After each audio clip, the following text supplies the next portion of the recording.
Blackstone Audio presents Psycho by Robert Bloch. This book is read by Richard Powers.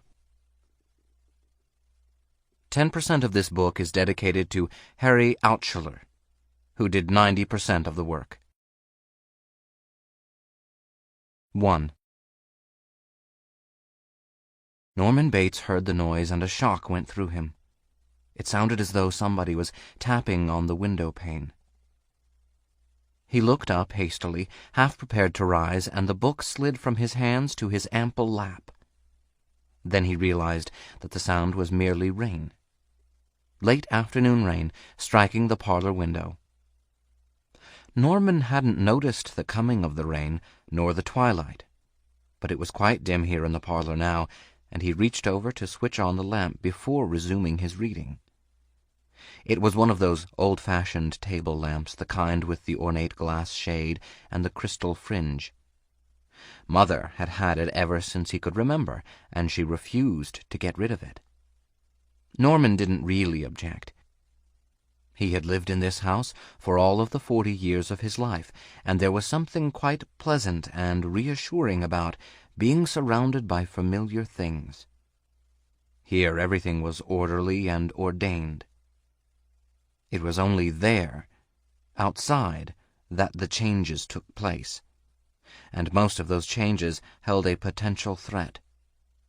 Suppose he had spent the afternoon walking, for example. He might have been off on some lonely side road or even in the swamps when the rain came, and then what? He'd be soaked to the skin, forced to stumble along home in the dark. You could catch your death of cold that way.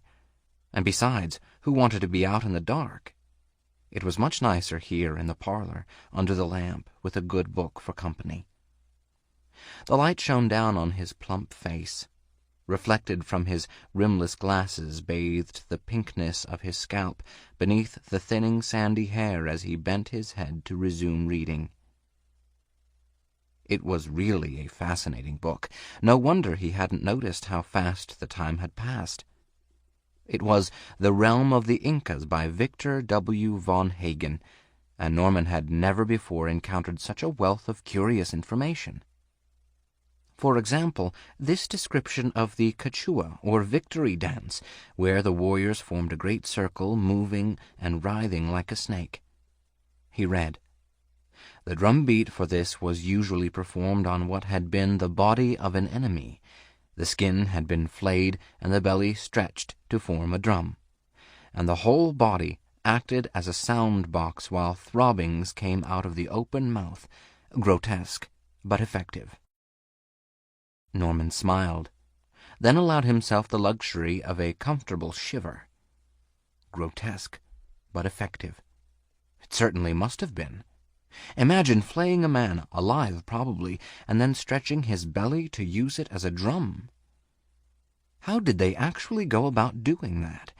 Curing and preserving the flesh of the corpse to prevent decay?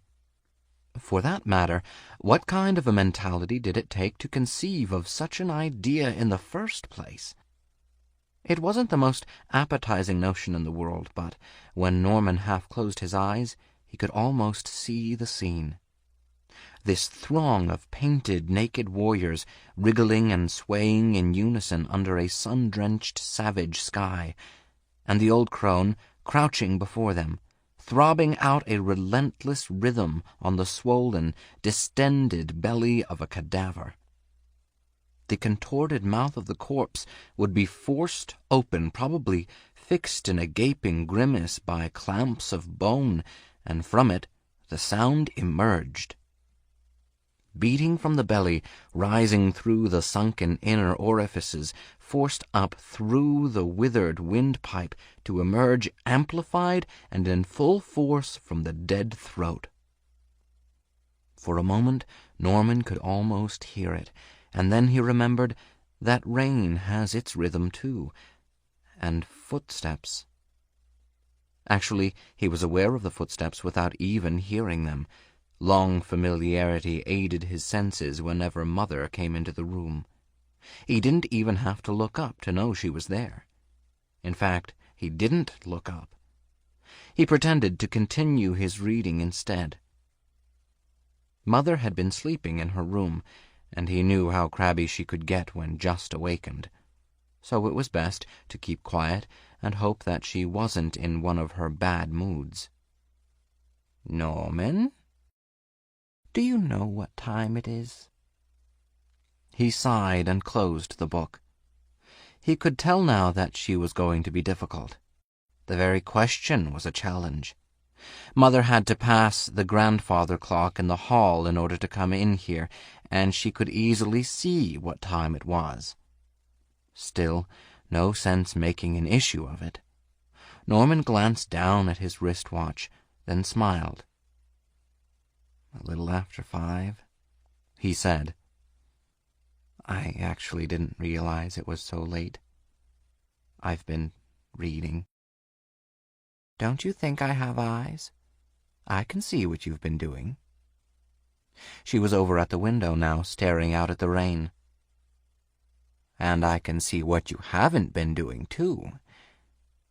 Why didn't you turn the sun on when it got dark? And why aren't you up at the office where you belong?" "Well, it started to rain so hard, and I didn't expect there'd be any traffic in this kind of weather." "Nonsense.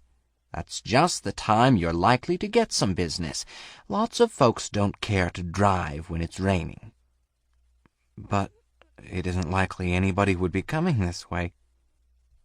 Everyone takes the new highway."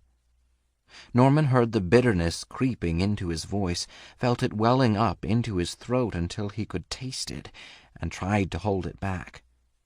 But too late now. He had to vomit it out.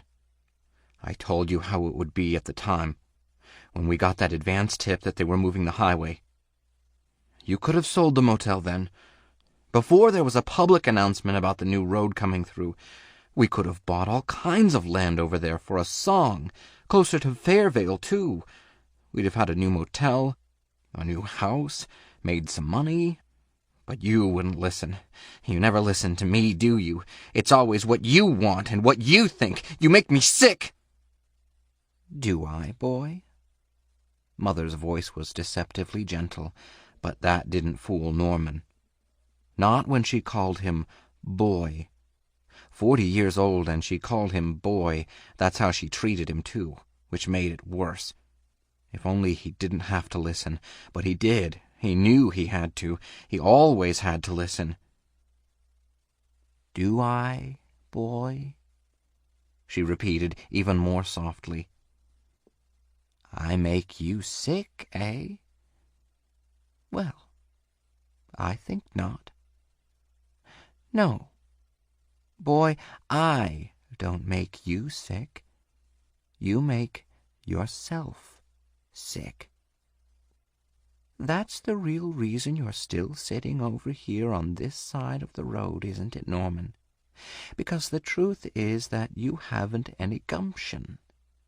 Never had any gumption, did you, boy? Never had the gumption to leave home? Never had the gumption to go out and get yourself a job, or join the army, or even find yourself a girl? You wouldn't let me! That's right, Norman. I wouldn't let you, but if you were half a man, you'd have gone your own way. He wanted to shout out at her that she was wrong, but he couldn't, because the things she was saying were the things he had told himself over and over again all through the years. It was true. She'd always laid down the law to him, but that didn't mean he always had to obey. Mothers sometimes are overly possessive, but not all children allow themselves to be possessed. There had been other widows, other only sons, and not all of them became enmeshed in this sort of relationship. It was really his fault as much as hers, because he didn't have any gumption. You could have insisted, you know, she was saying. Suppose you'd gone out and found us a new location, then put the place here up for sale, but no, all you did was whine, and I know why. You never fooled me for an instant. It's because you really didn't want to move. You've never wanted to leave this place, and you never will now. Ever. You can't leave, can you? Any more than you can grow up. He couldn't look at her. Not when she said things like that, he couldn't. And there was nowhere else for him to look, either. The beaded lamp, the heavy old overstuffed furniture, all the familiar objects in the room suddenly became hateful just because of long familiarity, like the furnishings of a prison cell. He stared out of the window, but that was no good either. Out there was the wind and the rain and the darkness. He knew there was no escape for him out there. No escape anywhere from the voice that throbbed, the voice that drummed into his ears like that of the Inca corpse in the book, the drum of the dead. He clutched at the book now and tried to focus his eyes on it. Maybe if he ignored her and pretended to be calm. But it didn't work. "Look at yourself," she was saying, the drum going boom, boom, boom, and the sound reverberating from the mangled mouth.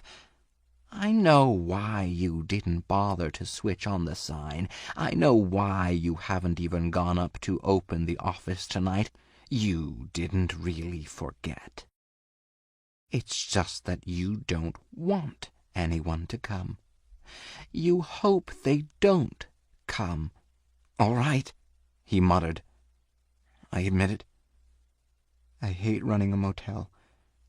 Always have. It's more than that, boy."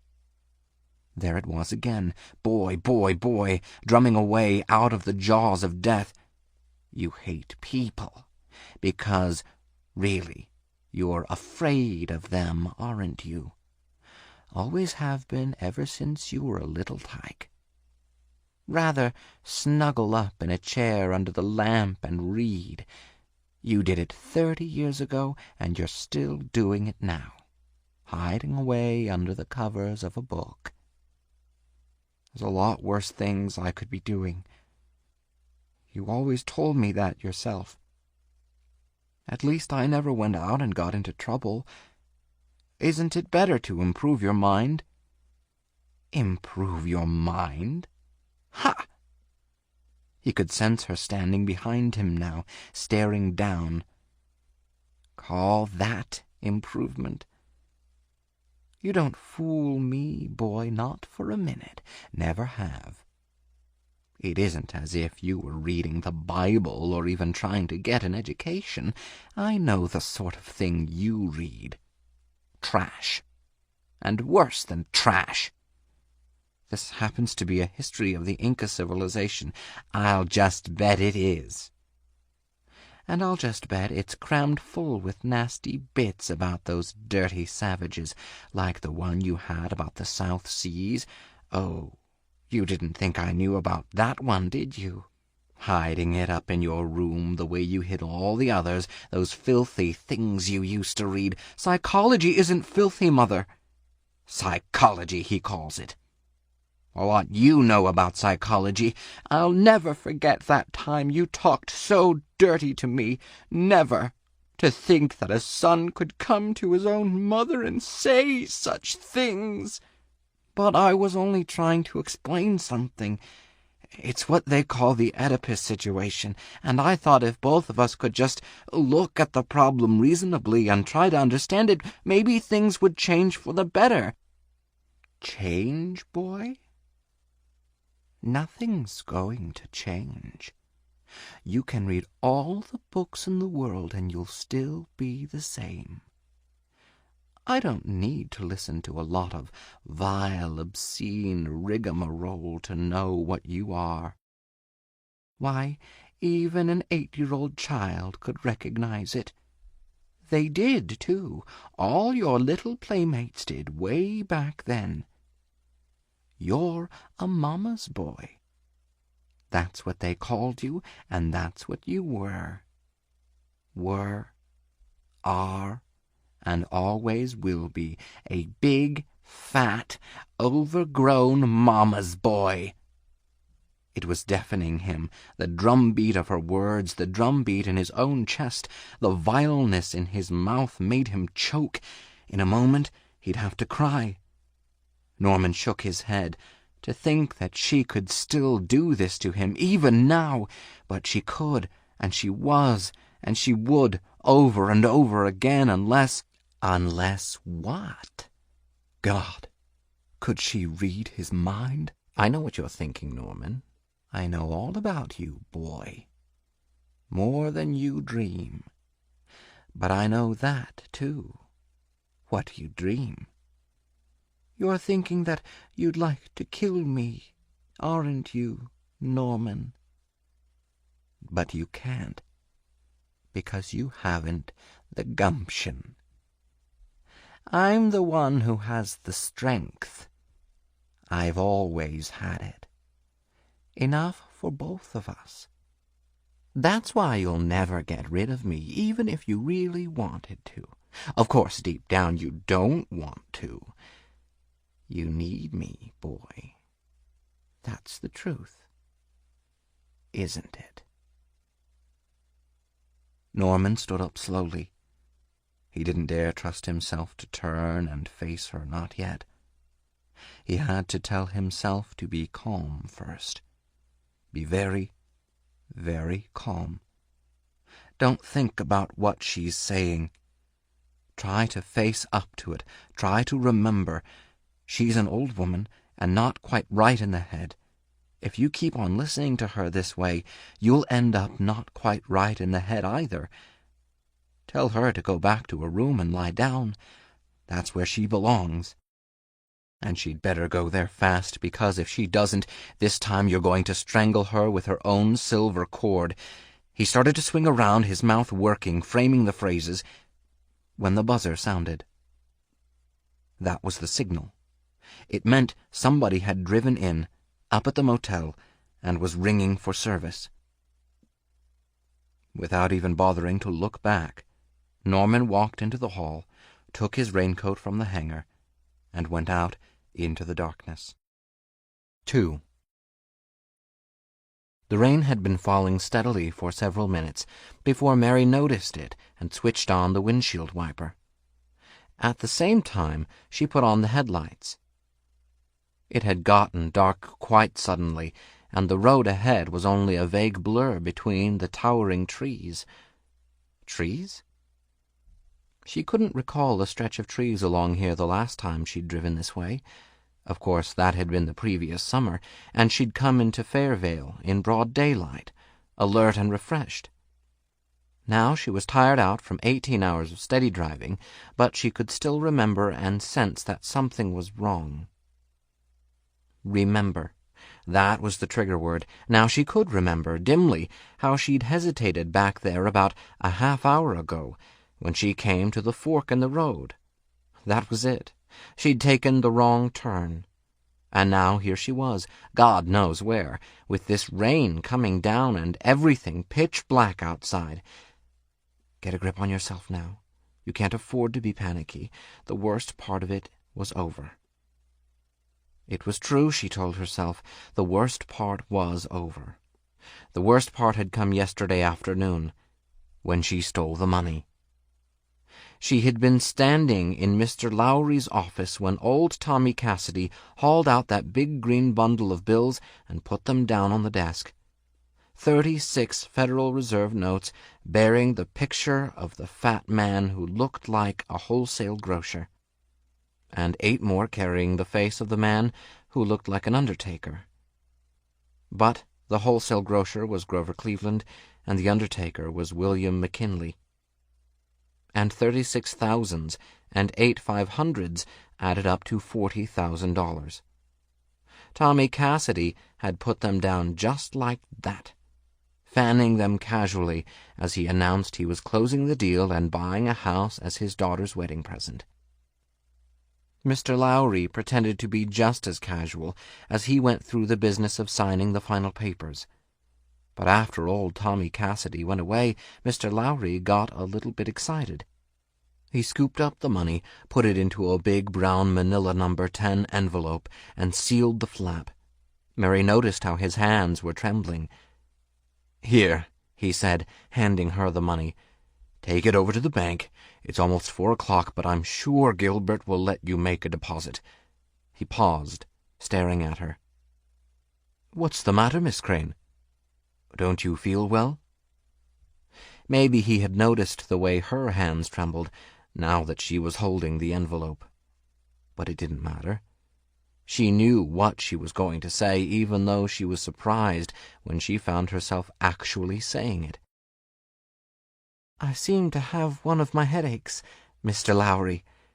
As a matter of fact, I was just going to ask if it was all right if I took the rest of the afternoon off. We're all caught up on the mail, and we can't make out the rest of the forms on this deal until Monday." Mr. Lowry smiled at her. He was in good humor, and why shouldn't he be? 5% of 40,000 was $2,000. He could afford to be generous. "Of course, Miss Crane. You just make this deposit and then run along home. Would you like me to drive you?" "No, that's all right. I can manage. A little rest." "That's the ticket. See you Monday, then. Take it easy. That's what I always say." In a pig's ear, that's what he always said. Lowry would half kill himself to make an extra $1, and he'd be perfectly willing to kill any of his employees for another 50 cents. But Mary Crane had smiled at him very sweetly, then walked out of his office and out of his life, taking the $40,000 with her. You don't get that kind of an opportunity every day of your life. In fact, when you come right down to it, some people don't seem to get any opportunities at all. Mary Crane had waited over 27 years for hers. The opportunity to go on to college had vanished at 17 when Daddy was hit by a car.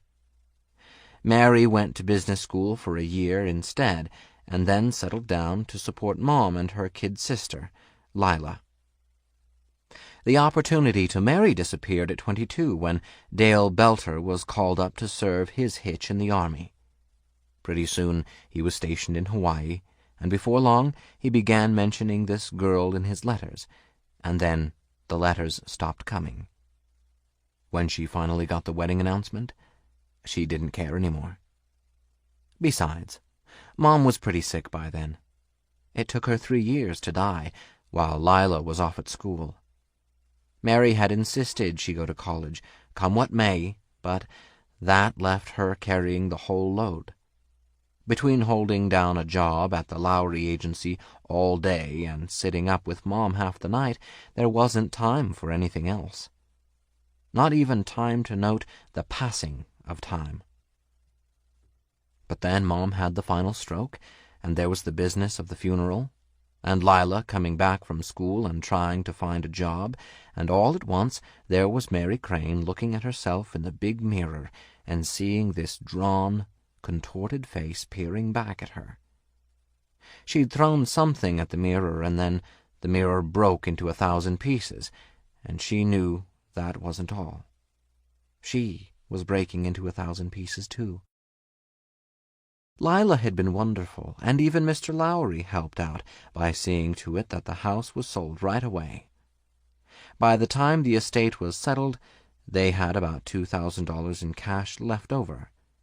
Lila got a job in a record shop downtown, and they moved into a small apartment together. "Now you're going to take a vacation," Lila told her. "A real vacation. No, don't argue about it. You've kept this family going for 8 years, and it's about time you had a rest. I want you to take a trip. A cruise, maybe." So Mary took the SS Caledonia, and after a week or so in Caribbean waters, the drawn, contorted face had disappeared from the mirror of her stateroom. She looked like a young girl again. Well, certainly not a day over 22, she told herself, and, what was more important still, a young girl in love. It wasn't the wild, surging thing it had been when she met Dale Belter. It wasn't even the usual stereotype of moonlight on the water generally associated with a tropical cruise. Sam Loomis was a good 10 years older than Dale Belter had been, and pretty much on the quiet side, but she loved him. It looked like the first real opportunity of all, until Sam explained a few things. "I'm really sailing under false pretenses, you might say," he told her. "There's this hardware store, you see?" Then the story came out. There was this hardware store in a little town called Fairvale up north. Sam had worked there for his father with the understanding that he'd inherit the business. A year ago his father had died, and the accountants had told him the bad news. Sam inherited the business all right, plus about $20,000 in debts. The building was mortgaged, the inventory was mortgaged, and even the insurance had been mortgaged. Sam's father had never told him about his little side investment in the market or the racetrack. But there it was. There were only two choices: go into bankruptcy or try and work off the obligations. Sam Loomis chose the latter course. "It's a good business," he explained. "I'll never make a fortune, but with any kind of decent management, there's a steady $8,000 or $10,000 a year to be made. And if I can work up a decent line of farm machinery, maybe even more. Got over $4,000 paid off already. I figure another couple of years and I'll be clear." "But I don't understand. If you're in debt, then how can you afford to take a trip like this?" Sam grinned at her. "I won it in a contest. That's right, a dealer's sales contest sponsored by one of these farm machinery outfits. I wasn't trying to win a trip at all, just hustling to pay off creditors. But they notified me I'd copped first prize in my territory. I tried to settle for a cash deal instead, but they wouldn't go for it. Trip or nothing. Well, this is a slack month, and I've got an honest clerk working for me. I figured I might as well take a free vacation, so here I am. And here you are." He grinned, then sighed. "I wish it was our honeymoon." "Sam? Why couldn't it be? I mean—" But he sighed again and shook his head. "We'll have to wait. It may take 2-3 years before everything is paid off." "I don't want to wait. I don't care about the money. I could quit my job, work in your store." "And sleep in it too, the way I do?" He managed to grin again, but it was no more cheerful than the sigh. "That's right. Rigged up a place for myself in the back room. I'm living on baked beans most of the time. Folks say I'm tighter than the town banker." "But what's the point?" Mary asked. "I mean, if you lived decently, it would only take a year or so longer to pay off what you owe, and meanwhile—" "Meanwhile, I have to live in Fairvale. It's a nice town, but a small one. Everybody knows everybody else's business. As long as I'm in there pitching, I've got their respect. They go out of their way to trade with me. They all know the situation and appreciate I'm trying to do my best. Dad had a good reputation in spite of the way things turned out. I want to keep that for myself and for the business, and for us in the future. Now, that's more important than ever. Don't you see?" "The future," Mary sighed. 2 or 3 years, you said?" "I'm sorry. But when we get married, I want us to have a decent home, nice things. That costs money. At least you need credit." As it is, I'm stretching payments with suppliers all down the line. They'll play ball as long as they know everything I make goes toward paying off what I owe them. It isn't easy and it isn't pleasant, but I know what I want, and I can't settle for less. So you'll just have to be patient, darling." So she was patient, but not until she learned that no amount of further persuasion, verbal or physical, would sway him. There the situation stood when the cruise ended, and there it had remained for well over a year. Mary had driven up to visit him last summer. She saw the town, the store, the fresh figures in the ledger which showed that Sam had paid off an additional $5,000. "Only $11,000 to go," he told her proudly. "Another 2 years, maybe even less." 2 years. In 2 years, she'd be 29. She couldn't afford to pull a bluff, stage a scene, and walk out on him like some young girl of 20. She knew there wouldn't be many more Sam Loomises in her life, so she smiled and nodded, and went back home to the Lowry Agency. She went back to the Lowry Agency and watched old man Lowry take his steady 5% on every sale he made. She watched him buy up shaky mortgages and foreclose, watched him make quick, cunning, cutthroat cash offers to desperate sellers, and then turn around and take a fat profit on a fast, easy resale. People were always buying, always selling. All Lowry did was stand in the middle, extracting a percentage from both parties just for bringing buyer and seller together. He performed no other real service to justify his existence, and yet he was rich. It wouldn't take him 2 years to sweat out an $11,000 debt. He could sometimes make as much in 2 months. Mary hated him, and she hated a lot of the buyers and sellers he did business with, because they were rich too. This Tommy Cassidy was one of the worst, a big operator, loaded with money from oil leases. He didn't have to turn a hand, but he was always dabbling in real estate, sniffing the scent of somebody's fear or want, bidding low and selling high, alert to every possibility of squeezing out an extra dollar in rentals or income. He thought nothing of laying down $40,000 in cash to buy his daughter a home for a wedding present, any more than he thought anything about laying down a $100 bill on Mary Crane's desk one afternoon about 6 months ago and suggesting she take a little trip with him down to Dallas for the weekend. It had all been done so quickly and with such a bland and casual smirk that she didn't have time to get angry. Then Mr. Lowry came in, and the matter ended. She'd never told Cassidy off, in public or in private, and he never repeated the offer, but she didn't forget. She couldn't forget the wet-lipped smile on his fat old face. And she never forgot that this world belonged to the Tommy Cassidys.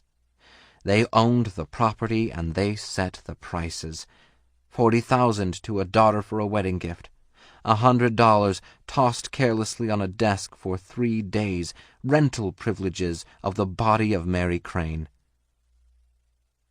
So I took the $40,000.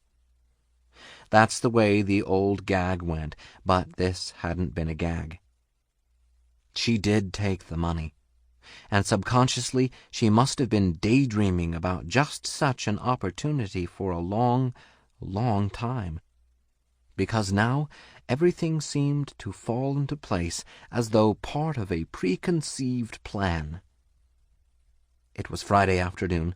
The banks would be closed tomorrow, and that meant Lowry wouldn't get around to checking on her activities until Monday, when she didn't show up at the office. Better still, Lila had departed early in the morning for Dallas. She did all the buying for the record shop now, and she wouldn't be back until Monday either. Mary drove right to the apartment and packed, not everything, just her best clothes in the suitcase and the small overnight bag. She and Lila had $360 hidden away in an empty cold cream jar, but she didn't touch that. Lila would need it when she had to keep up the apartment alone. Mary wished that she could write her sister a note of some kind, but she didn't dare. It would be hard for Lila in the days ahead. Still, there was no help for it. Maybe something could be worked out later on. Mary left the apartment around 7. An hour later, she halted on the outskirts of a suburb and ate supper. Then drove in under an OK used car sign and traded her sedan for a coupe. She lost money on the transaction, lost still more early the next morning when she repeated the performance in a town 400 miles north. Around noon, when she traded again, she found herself in possession of $30 in cash and a battered old heap with a crumpled left front fender, but she was not displeased. The important thing was to make a number of fast switches, cover her trail, and wind up with a junker that would take her as far as Fairvale. Once there, she could drive further north, maybe as far as Springfield, and sell the last car under her name. How would the authorities trace down the whereabouts of a Mrs. Sam Loomis living in a town 100 miles from there? Because she intended to become Mrs. Sam Loomis, and quickly. She'd walked in on Sam with this story about coming into the inheritance. Not $40,000. That would be too large a sum, and might require too much explanation, but maybe she'd say it was 15. And she'd tell him Lila had received an equal amount, quit her job abruptly, and gone off to Europe. That would explain why there was no sense inviting her to the wedding. Maybe Sam would balk about taking the money, and certainly there'd be a lot of awkward questions to answer, but she'd get around him. She'd have to. They'd be married at once. That was the important thing. She'd have his name then. Mrs. Sam Loomis, wife of the proprietor of a hardware store in a town 800 miles away from the Lowry Agency. The Lowry Agency didn't even know of Sam's existence. Of course, they'd come to Lila, and she'd probably guess right away, but Lila wouldn't say anything, not until she contacted Mary first. When the time came, Mary would have to be prepared to handle her sister, keep her quiet in front of Sam and the authorities. It shouldn't be too difficult. Lila owed her that much for all the years Mary had worked to send her through school. Perhaps she could even give her part of the remaining $25,000. Maybe she wouldn't take it. But there would be some solution. Mary hadn't planned that far ahead, but when the time came, the answer would be ready. Right now, she had to do one thing at a time, and the first step was to reach Fairvale. On the scale map, it was a distance of a mere 4 inches, 4 insignificant inches of red lines from one dot to another. But it had taken her 18 hours to get this far. 18 hours of endless vibration, 18 hours of peering and squinting in headlight glare and sunlight reflection, 18 hours of cramped contortion, of fighting the road and the wheel, and the dulling, deadly onslaught of her own fatigue. Now she had missed her turn, and it was raining. The night had come down, and she was lost on a strange road. Mary glanced into the rear-view mirror and caught a dim reflection of her face. The dark hair and the regular features were still familiar, but the smile had gone, and her full lips were compressed to a taut line. Where had she seen that drawn, contorted countenance before? In the mirror after Mom died, when you went to pieces. And here, all along, she'd thought of herself as being so calm, so cool, so composed. There had been no consciousness of fear, of regret, of guilt. But the mirror didn't lie. It told her the truth now. It told her wordlessly to stop. You can't stumble into Sam's arms looking like this, coming out of the night with your face and clothing, giving away the story of hasty flight. Sure, Your story is that you wanted to surprise him with the good news, but you'll have to look as though you're so happy you couldn't wait. The thing to do was to stay over somewhere tonight, get a decent rest, and arrive in Fairvale tomorrow morning, alert and refreshed. If she turned around and drove back to the place where she made the wrong turnoff, she'd hit the main highway again. Then she could find a motel.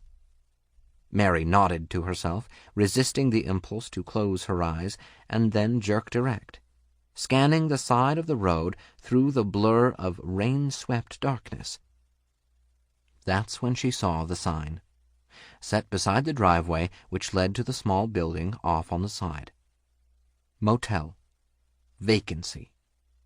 The sign was unlit, but maybe they'd forgotten to switch it on, just as she'd forgotten to put on her headlights when the night suddenly descended. Mary drove in, noting that the entire motel was dark, including the glass front cubicle on the end, which undoubtedly served as an office. Maybe the place was closed. She slowed down and peered in, then felt her tires roll over one of those electric signal cables. Now she could see the house on the hillside behind the motel. Its front windows were lighted, and probably the proprietor was up there. He'd come down in a moment. She switched off the ignition and waited. All at once she could hear the sullen patter of the rain and sense the sigh of the wind behind it. She remembered the sound, because it had rained like that the day Mom was buried, the day they lowered her into that little rectangle of darkness. And now the darkness was here, rising all around Mary. She was alone in the darkness. The money wouldn't help her, and Sam wouldn't help her, because she had taken the wrong turn back there, and she was on a strange road. But no help for it. She'd made her grave now, and now she must lie in it. Why did she think that? It wasn't grave. It was bed. She was still trying to puzzle it out when the big dark shadow emerged out of the other shadows and opened her car door. 3. Looking for a room? Mary made up her mind very quickly once she saw the fat, bespectacled face and heard the soft, hesitant voice. There wouldn't be any trouble. She nodded and climbed out of the car, feeling the ache in her calves as she followed him to the door of the office. He unlocked it, stepped inside the cubicle, and switched on the light.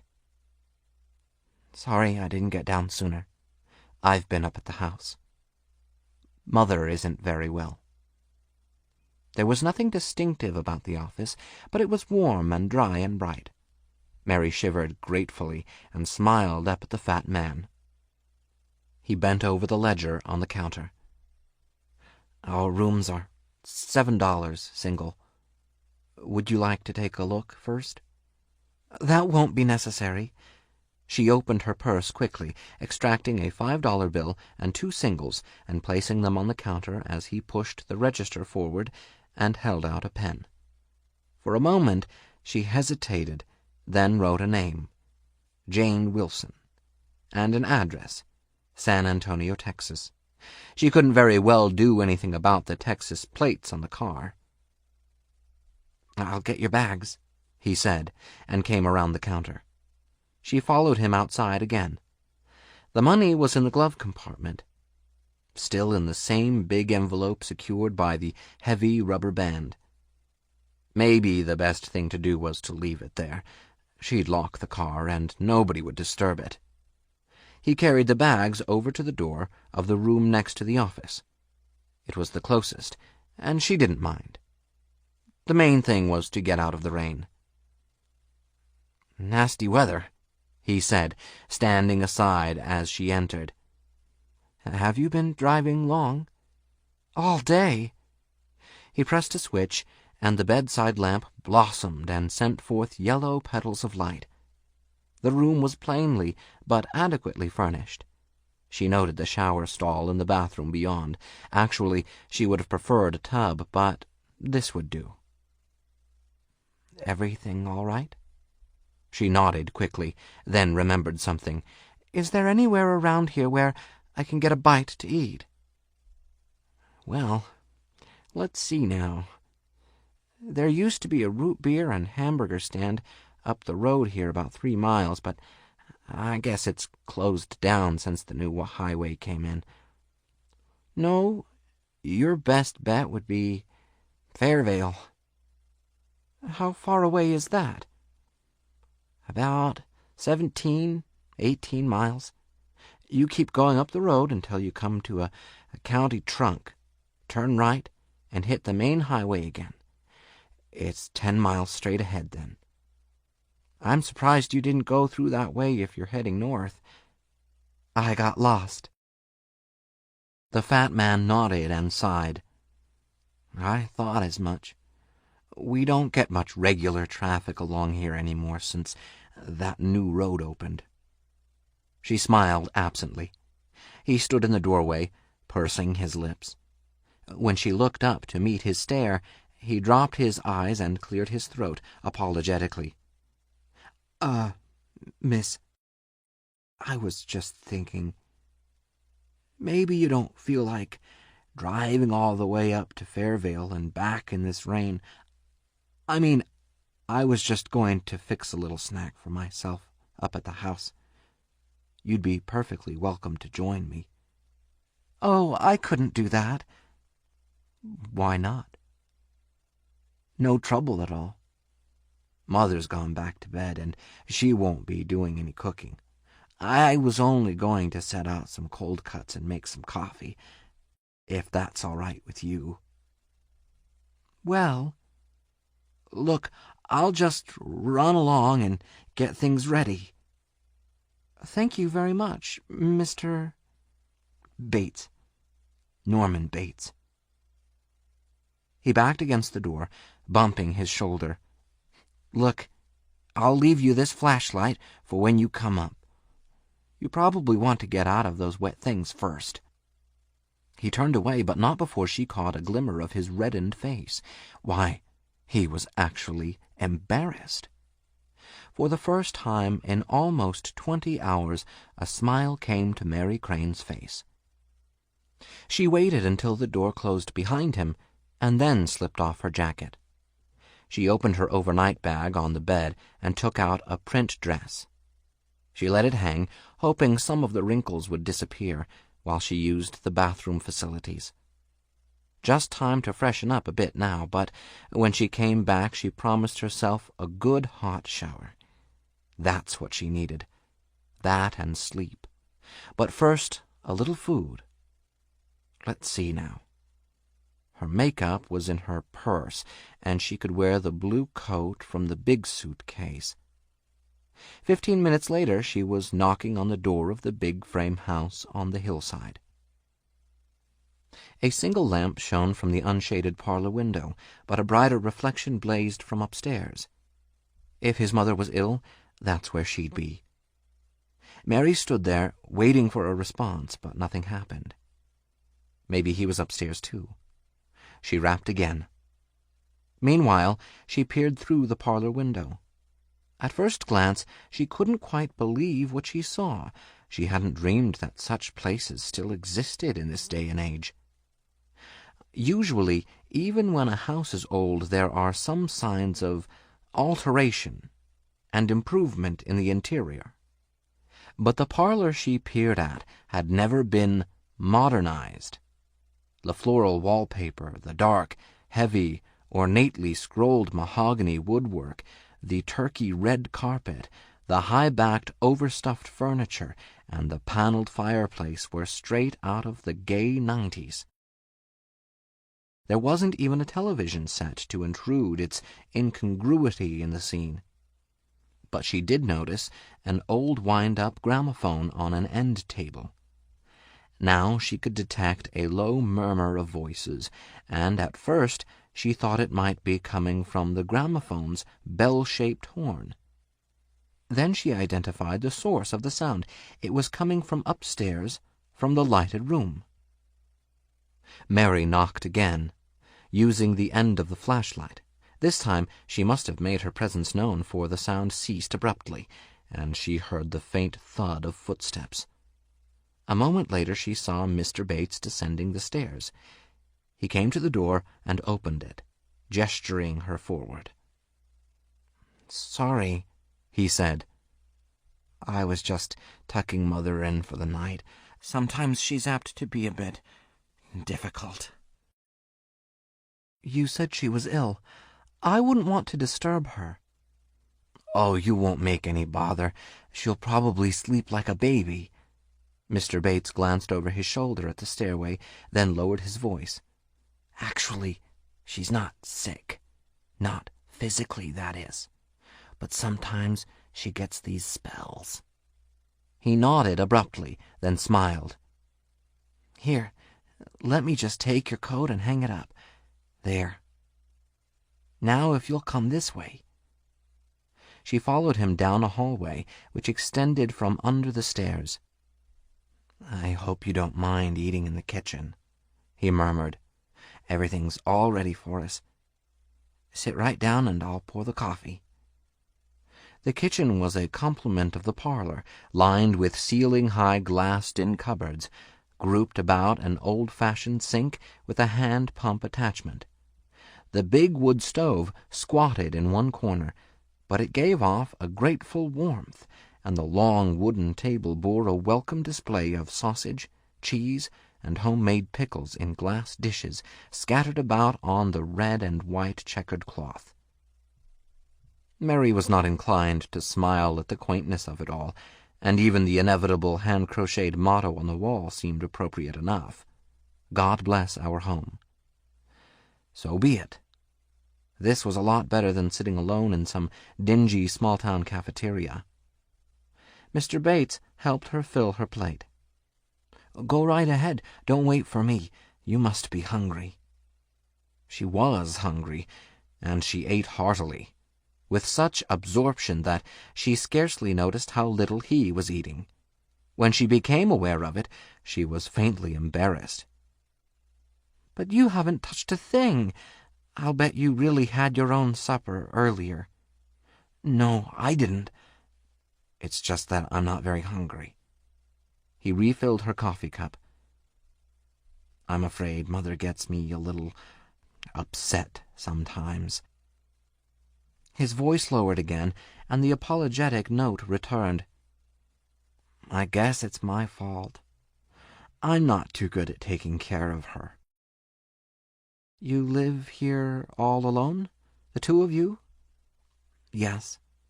There's never been anybody else. Never." "It must be pretty hard on you." "I'm not complaining. Don't misunderstand." He adjusted the rimless spectacles.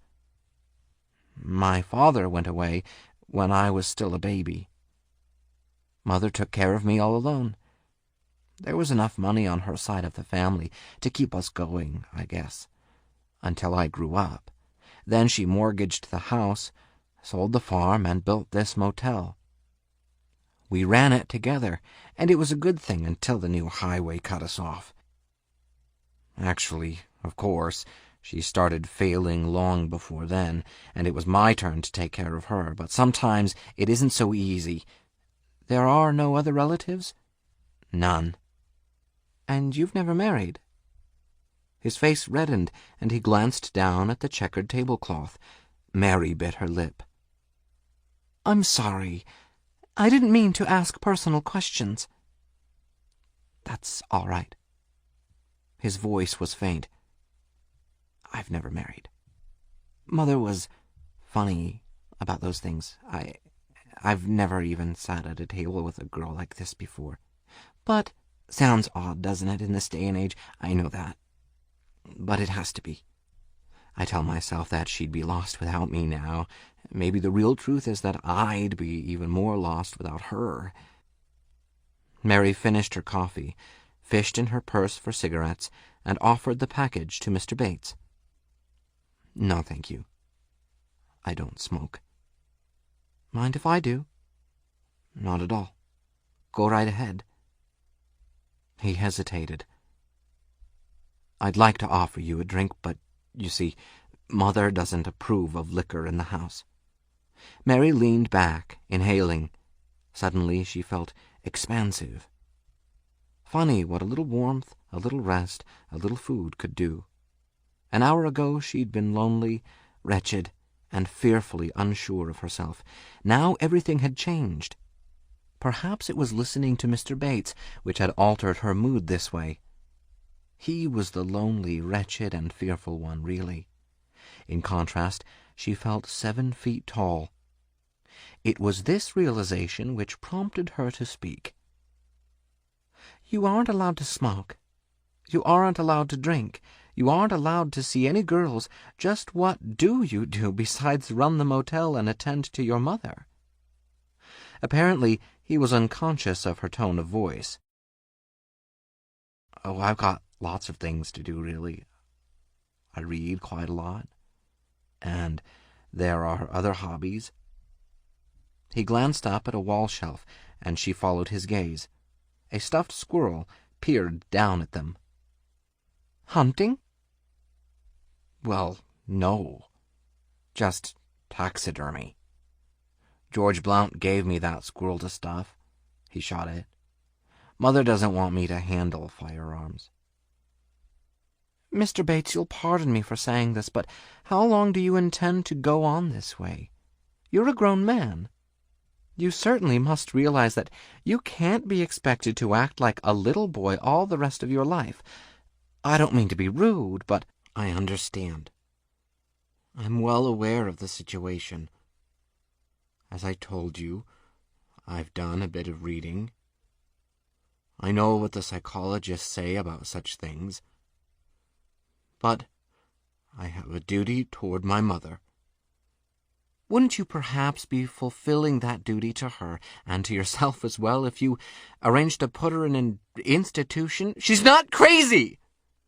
The voice wasn't soft and apologetic any longer. It was high and shrill, and the pudgy man was on his feet, his hands sweeping a cup from the table. It shattered on the floor, but Mary didn't look at it. She could only stare into the shattered face. "She's not crazy," he repeated. "No matter what you think or anybody thinks. No matter what the books say or what those doctors would say out at the asylum. I know all about that. They'd certify her in a hurry and lock her away if they could. All I'd have to do is give them the word. But I wouldn't, because I know. Don't you understand that? I know, and they don't know. They don't know how she took care of me all those years when there was nobody else who cared. How she worked for me and suffered because of me, the sacrifices she made. If she's a little old now, it's my fault. I'm responsible. When she came to me that time, told me she wanted to get married again, I'm the one who stopped her. Yes, I stopped her. I was to blame for that. You don't have to tell me about jealousy, possessiveness. I was worse than she could ever be. 10 times crazier, if that's the word you want to use. They'd have locked me up in a minute if they knew the things I said and did, the way I carried on. Well, I got over it finally, and she didn't. But who are you to say a person should be put away? I think perhaps all of us go a little crazy at times." He stopped, not because he was out of words, but because he was out of breath. His face was very red, and the puckered lips were beginning to tremble. Mary stood up. I'm sorry," she said softly. "Really, I am. I want to apologize. I had no right to say what I did." "Yes, I know. But it doesn't matter. It's just that I'm not used to talking about these things. You live alone like this, and everything gets bottled up. Bottled up or stuffed. Like that squirrel up there." His color lightened, and he attempted a smile. "Cute little fellow, isn't he? I've often wished I had a live one around that I could tame for a pet." Mary picked up her purse. "I'll be running along now. It's getting late. Please don't go. I'm sorry I made such a fuss. It isn't that. I'm really very tired. But I thought perhaps we could talk a while. I was going to tell you about my hobbies. I've got a sort of workshop down in the basement. No, I'd like to, but I simply must get some rest. All right, then. I'll walk down with you. I've got to close up the office.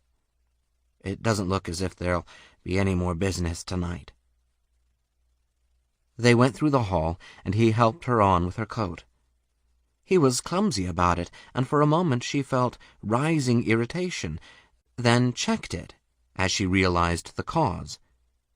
He was afraid to touch her. That was it. The poor guy was actually afraid to get near a woman. He held the flashlight, and she followed him out of the house and down the pathway to the gravel drive curving around the motel. The rain had stopped, but the night was still dark and starless. As she turned the corner of the building, she glanced back over her shoulder at the house. The upstairs light still burned, and Mary wondered if the old woman was awake, if she had listened to their conversation, heard the final outburst. Mr. Bates halted before her door, waited until she inserted the key in the lock and opened it. "Good night," he said. "Sleep well." "Thank you. And thanks for the hospitality." He opened his mouth, then turned away.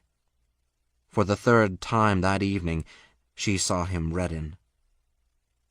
Then she closed her door and locked it. She could hear his retreating footsteps, then the telltale click as he entered the office next door. She didn't hear him when he left. Her attention had been immediately occupied by the duty of unpacking. She got out her pajamas, her slippers, a jar of cold cream, a toothbrush, and toothpaste.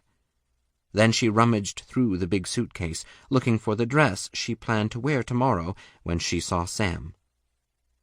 That would have to be put up now to hang out the wrinkles. Nothing must be out of place tomorrow. Nothing must be out of place. All at once, she didn't feel 7 feet tall anymore. Or was the change really so sudden? Hadn't it started when Mr. Bates got so hysterical back there at the house? What was it he had said which really deflated her? I think perhaps all of us go a little crazy at times. Mary Crane cleared a place for herself on the bed and sat down. Yes, it was true. All of us go a little crazy at times. Just as she'd gone crazy yesterday afternoon when she saw that money on the desk. And she'd been crazy ever since. She must have been crazy to think she could get away with what she planned. It had all seemed like a dream come true, and that's what it was, a dream. A crazy dream. She knew it now. Maybe she could manage to throw off the police, but Sam would ask questions. Who was this relative she'd inherited the money from? Where had he lived? Why hadn't she ever mentioned him before? How was it that she brought the money along in cash? Didn't Mr. Lowry object to her quitting her job so suddenly? And then there was Lila. Suppose she reacted as Mary had anticipated, came to her without going to the police, even consented to remain silent in the future because of a sense of obligation. The fact remained that she'd know, and there'd be complications. Sooner or later, Sam would want to visit her down there or invite her up. And that would never work. She could never keep up a future relationship with her sister, never explain to Sam why it was impossible to do so, why she wouldn't go back to Texas even for a visit. No. The whole thing was crazy. And it was too late to do anything about it now. Or was it? Suppose she got herself some sleep, a good long 10 hours of sleep. Tomorrow was Sunday. If she left here about 9 and drove straight through, she could be back in town Monday morning early, before Lila arrived from Dallas, before the bank opened. She could deposit the money and go on to work from there. Sure, she'd be dead tired, but it wouldn't kill her, and nobody would ever know. There was the matter of the car, of course. That would take some explaining for Lila's benefit. Maybe she could tell her that she'd started out for Fairvale, intended to surprise Sam over the weekend. The car broke down, and she had to have it towed away. The dealer said it would need a new engine, so she decided to junk it, take this old heap instead, and come back home. Yes, that would sound reasonable. Of course, when she figured everything up, this trip would actually cost about $700. That's what the car had been worth. But the price was worth paying.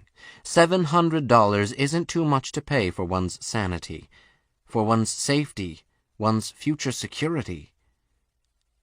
Mary stood up. She'd do it. And all at once, she was 7 feet tall again. It was that simple. If she'd been a religious girl, she would have prayed.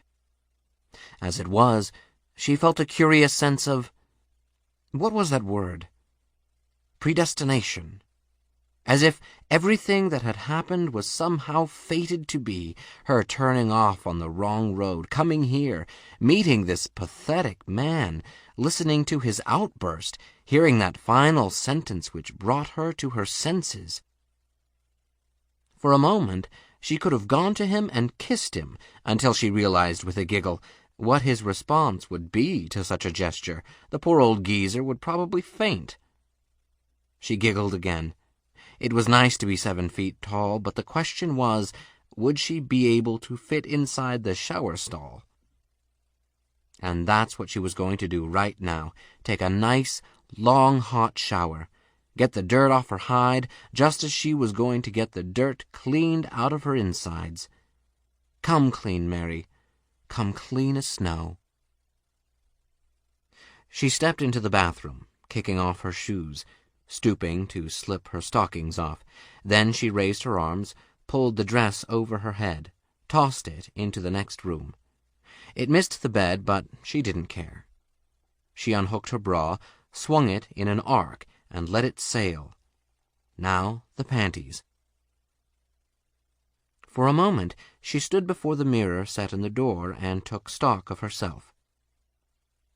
Maybe the face was 27, but the body was free, white, and 21. She had a good figure, a damned good figure. Sam would like it. She wished he was here to admire it now.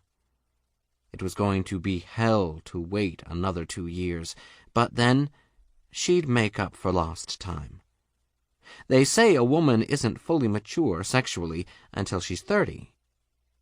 That was something to find out about. Mary giggled again, then executed an amateurish bump and grind, tossed her image a kiss and received one in return. After that she stepped into the shower stall.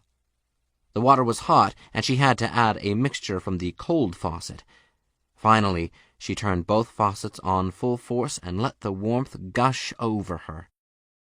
The roar was deafening, and the room was beginning to steam up. That's why she didn't hear the door open, or note the sound of footsteps. And at first, when the shower curtains parted, the steam obscured the face. Then she did see it there. Just a face peering through the curtains, hanging in midair like a mask. A headscarf concealed the hair, and the glassy eyes stared inhumanly, but it wasn't a mask. It couldn't be. The skin had been powdered dead white, and 2 hectic spots of rouge centered on the cheekbones. It wasn't a mask. It was the face of a crazy old woman. Mary started to scream, and then the curtains parted further, and a hand appeared, holding a butcher's knife. It was the knife that, a moment later, cut off her scream. And her head. 4. The minute Norman got inside the office, he started to tremble. It was the reaction, of course. Too much had happened, and too quickly. He couldn't bottle it up any longer. bottle. That's what he needed, a drink. He'd lied to the girl, of course. It was true Mother wouldn't allow liquor in the house, but he did drink. He kept a bottle down here at the office. There were times when you had to drink, even if you knew you had no stomach for liquor, even if a few ounces were enough to make you dizzy, make you pass out.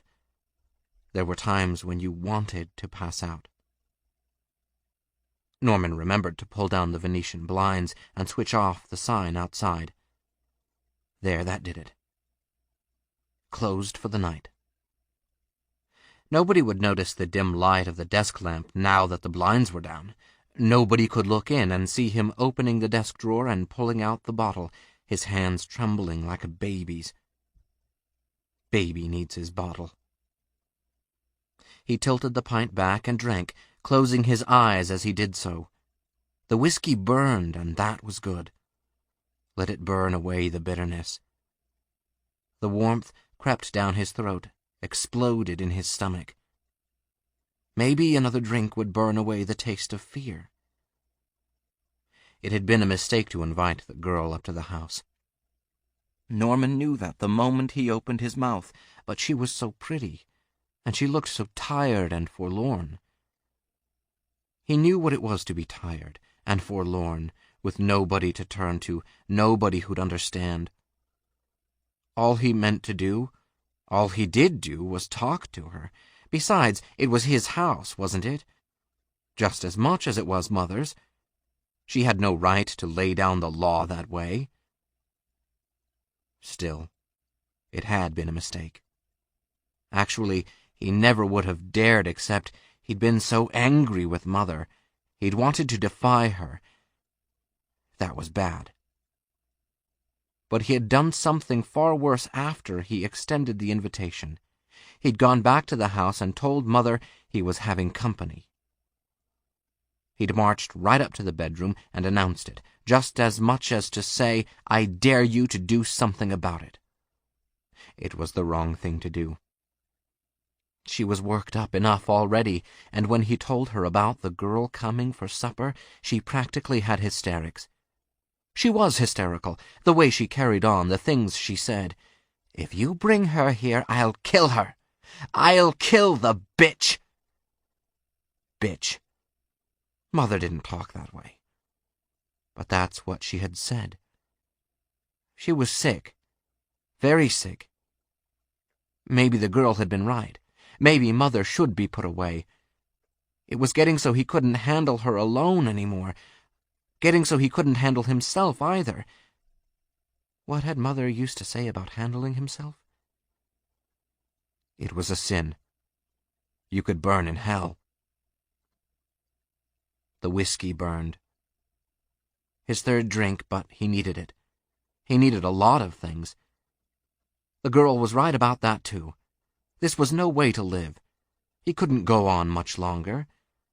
Just getting through the meal had been an ordeal. He'd been afraid Mother would make a scene. After he locked the door to her room and left her up there, he kept wondering if she'd start screaming and pounding, but she had kept very quiet, almost too quiet, as though she was listening. Probably that's just what she had been doing. You could lock Mother up, but you couldn't keep her from listening. Norman hoped she'd gone to sleep by now. Tomorrow she might forget the whole episode. That often happened. And then again.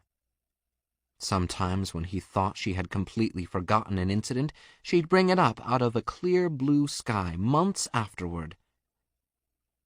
Clear blue sky. He chuckled at the phrase. There weren't any clear blue skies anymore, just clouds and darkness, like tonight. Then he heard a sound, and he shifted quickly in his chair. Was Mother coming? No, it couldn't be. He'd locked her up, remember? It must be that girl in the next room. Yes, he could hear her now. She'd opened her suitcase, apparently, and she was taking things out, getting ready for bed.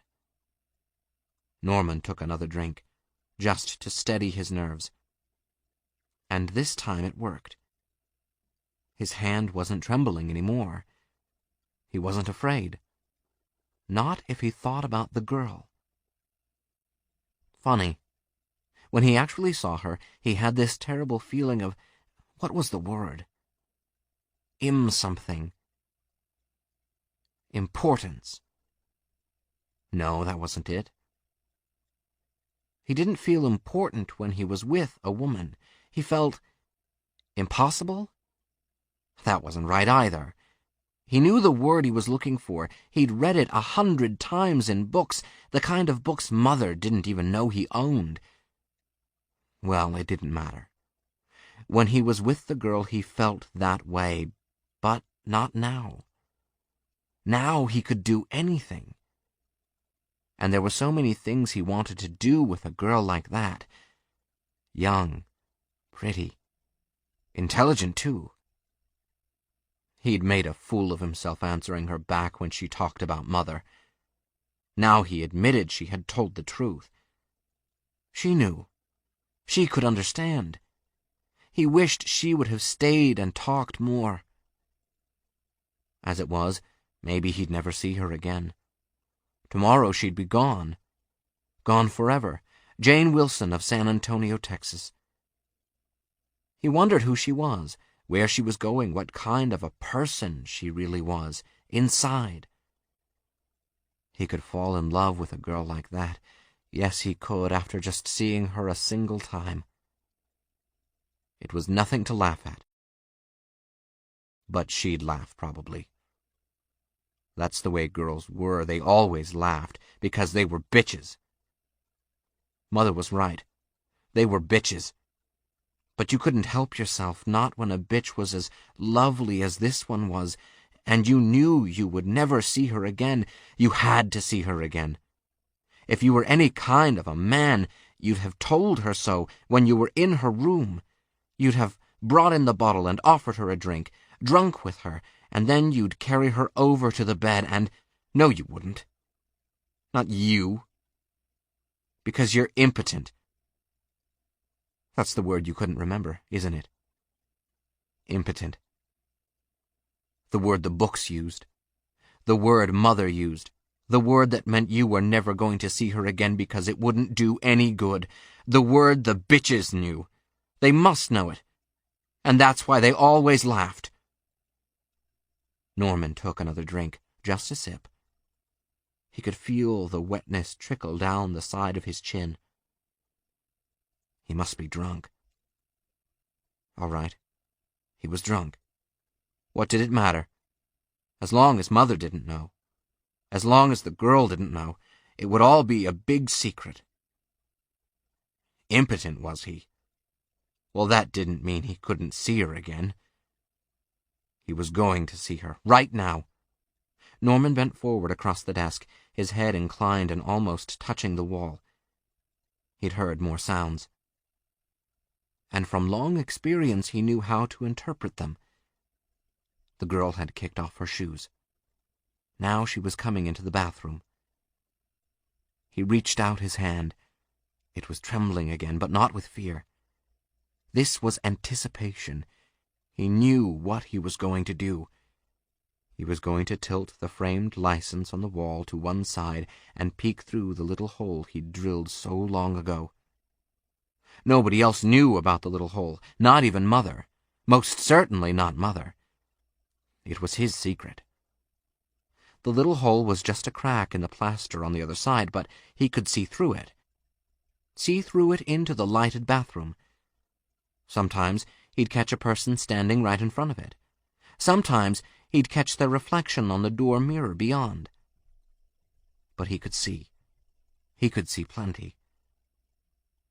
Let the bitches laugh at him. He knew more about them than they ever dreamed. It was hard for Norman to focus his eyes. He felt hot and dizzy, hot and dizzy.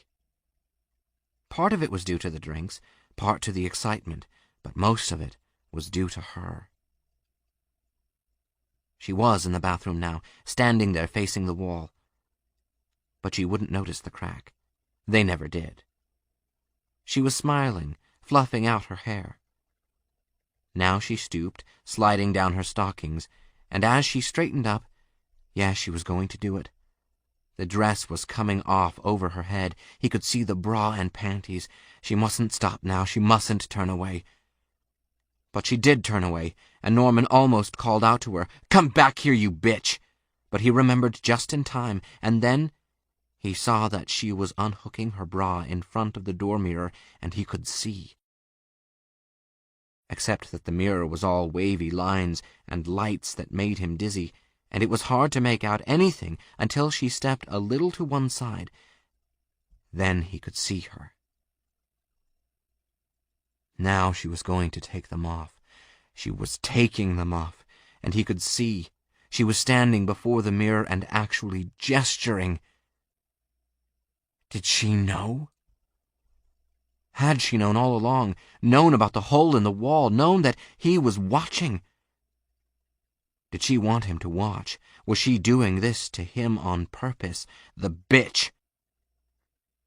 She was swaying back and forth, and now the mirror was wavy again, and she was wavy, and he couldn't stand it. He wanted to pound on the wall. He wanted to scream at her to stop, because this was an evil, perverted thing she was doing, and she must stop before he became evil and perverted too. That's what the bitches did to you. They perverted you, and she was a bitch. They were all bitches. Mother was a... Suddenly she was gone, and there was only the roaring. It welled up, shaking the wall, drowning out the words and the thoughts. It was coming from inside his head, and he fell back in the chair. "I'm drunk," he told himself. "I'm passing out." But that was not entirely so. The roaring continued, and somewhere inside it he heard another sound. The office door was opening. How could that be? He'd locked it, hadn't he? And he still had the key. If only he'd open his eyes, he could find it, but he couldn't open his eyes. He didn't dare, because now he knew. Mother had a key too. She had a key to a room. She had a key to the house. She had a key to the office, and she was standing there now, looking down at him. He hoped she would think he had just fallen asleep. What was she doing here anyway? Had she heard him leave with the girl, come down to spy on him? Norman slumped back, not daring to move, not wanting to move. Every instant it was getting harder and harder to move, even if he had wanted to. The roaring was steady now, and the vibration was rocking him to sleep. That was nice, to be rocked to sleep, with Mother standing, watching you. Then she was gone. She'd turned around without saying anything and gone out. There was nothing to be afraid of. She'd come to protect him from the bitches. Yes, that was it. She'd come to protect him. Whenever he needed her, Mother was there, and now he could sleep. There was no trick to it at all. You merely went into the roaring, and then past the roaring. Then everything was silent. Silent, silent sleep. Norman came to with a start, jerking his head back. God, it ached. He'd passed out there in the chair, actually passed out. No wonder everything was pounding, roaring. Roaring. He'd heard the same sound before. How long ago? An hour? 2 hours? Now he recognized it. The shower was going next door. That was it. The girl had gone into the shower. But that had been so long ago. She couldn't still be in there, could she? He reached forward, tilting the framed license on the wall. His eyes squinted and then focused on the brightly lit bathroom beyond. It was empty. He couldn't see into the shower stall on the side. The curtains were closed and he couldn't see. Maybe she'd forgotten about the shower and gone to bed, leaving it turned on. It seemed odd that she'd be able to sleep with the water running full force that way, but then he'd done it himself just now. Maybe fatigue was as intoxicating as alcohol. Anyway, there didn't seem to be anything wrong. The bathroom was in order. Norman scanned it once again. then noticed the floor. Water from the shower was trickling across the tiles. Not much, just a little. Just enough for him to see it. A tiny rivulet of water, trailing across the white-tiled floor. Or was it water? Water isn't pink. Water doesn't have tiny threads of red in it, tiny threads of red-like veins. She must have slipped. She must have fallen and hurt herself, Norman decided. The panic was rising in him, but he knew what he must do. He grabbed up his keys from the desk and hurried out of the office. Quickly he found the right one for the adjoining unit and opened the door. The bedroom was empty, but the open suitcase still rested on the bed itself. She hadn't gone away. So he'd guessed correctly. There'd been an accident in the shower. He'd have to go in there. It wasn't until he actually entered the bathroom that he remembered something else, and then it was too late. The panic burst loose, but that didn't help him now. He still remembered. Mother had keys to the motel, too. And then, as he ripped back the shower curtains and stared down at the hacked and twisted thing sprawled on the floor of the stall, he realized Mother had used her keys. 5. Norman locked the door behind him and went up to the house. His clothes were a mess. Blood on them, of course, and water, and then he'd been sick all over the bathroom floor. But that wasn't important now. There were other things which must be cleaned up first. This time, he was going to do something about it, once and for all. He was going to put Mother where she belonged. He had to. All the panic, all the fear, all the horror and nausea and revulsion gave way to this overriding resolve. What had happened was tragic, dreadful beyond words, but it would never happen again. He felt like a new man, his own man. Norman hurried up the steps and tried the front door. It was unlocked. The light in the parlor was still burning, but it was empty. He gave a quick glance around, then mounted the stairs. The door to Mother's room stood open, and lamplight fanned forth into the hall. He stepped in, not bothering to knock. No need to pretend any more. She couldn't get away with this. She couldn't get away. But she had. The bedroom was empty. He could see the rumpled indentation where she had lain, see the covers flung back on the big four-poster, smell the faint, musty scent still in the room. The rocker rested in the corner. The ornaments stood on the dresser just as they were always arranged. Nothing had changed in Mother's room. Nothing ever changed. But Mother was gone. He stepped over to the closet, ruffling the clothing on the hangers lining the long center pole. Here the acrid scent was very strong, so strong he almost choked, but there was another odor, too. It wasn't until his foot slipped that he looked down and realized where it was coming from. One of her dresses and a headscarf were balled up on the floor. He stooped to retrieve them, then shivered in revulsion as he noted the dark reddish stains of clotted blood. She'd come back here, then.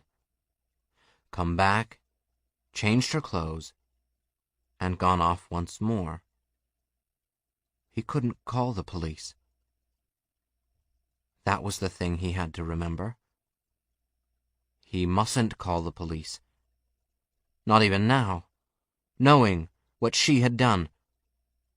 Because she wasn't really responsible. She was sick. Cold-blooded murder is one thing, but sickness is another. You aren't really a murderer when you're sick in the head. Anybody knows that. Only sometimes the courts didn't agree. He'd read of cases. Even if they did recognize what was wrong with her, they'd still put her away. Not in a rest home, but in one of those awful holes. A state hospital. Norman stared at the neat, old-fashioned room with its wallpaper pattern of rambler roses. He couldn't take Mother away from this and see her locked up in a bare cell. Right now he was safe. The police didn't even know about Mother. She stayed here in the house and nobody knew. It had been all right to tell the girl because she'd never see him again, but the police couldn't find out about Mother and what she was like. They'd put her away to rot. No matter what she'd done, she didn't deserve that. And she wouldn't have to get it, because nobody knew what she'd done. He was pretty certain now that he could keep anyone from knowing. All he had to do was think it over. Think back to the events of the evening. Think carefully. The girl had driven in alone. Said she'd been on the road all day. That meant she wasn't visiting en route. And she didn't seem to know where Fairvale was, didn't mention any other towns nearby, so the chances were she had no intention of seeing anyone around here. Whoever expected her, if anyone was expecting her, must live some distance further north. Of course, this was all supposition, but it seemed logical enough. And he'd have to take a chance on being right. She had signed the register, of course, but that meant nothing. If anybody ever asked, he'd say that she had spent the night and driven on. All he had to do was get rid of the body and the car and make sure that everything was cleaned up afterward. That part would be easy. He knew just how to do it. It wouldn't be pleasant, but it wouldn't be difficult either. And it would save him from going to the police. It would save Mother. Oh, he still intended to have things out with her. He wasn't backing down on that part of it. Not this time, but this could wait until afterward. The big thing now was to dispose of the evidence, the corpus delicti. Mother's dress and scarf would have to be burned, and so would the clothing he was wearing. No, on second thought, he might as well get rid of it all when he got rid of the body. Norman wadded the garments into a ball and carried them downstairs. He grabbed an old shirt and pair of coveralls from the hook in the back hallway, then shed his clothing in the kitchen and donned the others. No sense stopping to wash up now. That could wait until the rest of the messy business was completed. But Mother had remembered to wash when she came back. He could see more of the pink stains here at the kitchen sink, a few telltale traces of rouge and powder, too. He made a mental note to clean everything thoroughly when he got back, then sat down and transferred everything from the pockets of his discarded clothing to those in his coveralls. It was a pity to throw away good clothes like this, but that couldn't be helped. Not if Mother was to be helped. Norman went down into the basement and opened the door of the old fruit cellar. He found what he was looking for, a discarded clothes hamper with a sprung cover. It was large enough, and it would do nicely. Nicely? God, how can you think like that about what you're proposing to do? He winced at the realization, then took a deep breath. This was no time to be self-conscious or self-critical. One had to be practical, very careful, very calm. Calmly, he tossed his clothes into the hamper. Calmly, he took an old oilcloth from the table near the cellar stairs. Calmly, he went back upstairs, snapped off the kitchen light, snapped off the hall light, and let himself out of the house in darkness, carrying the hamper with the oilcloth on top. It was harder to be calm here in the dark. Harder not to think about 101 things that might go wrong. Mother had wandered off. Where? Was she out on the highway, ready to be picked up by anyone who might come driving by? Was she still suffering a hysterical reaction?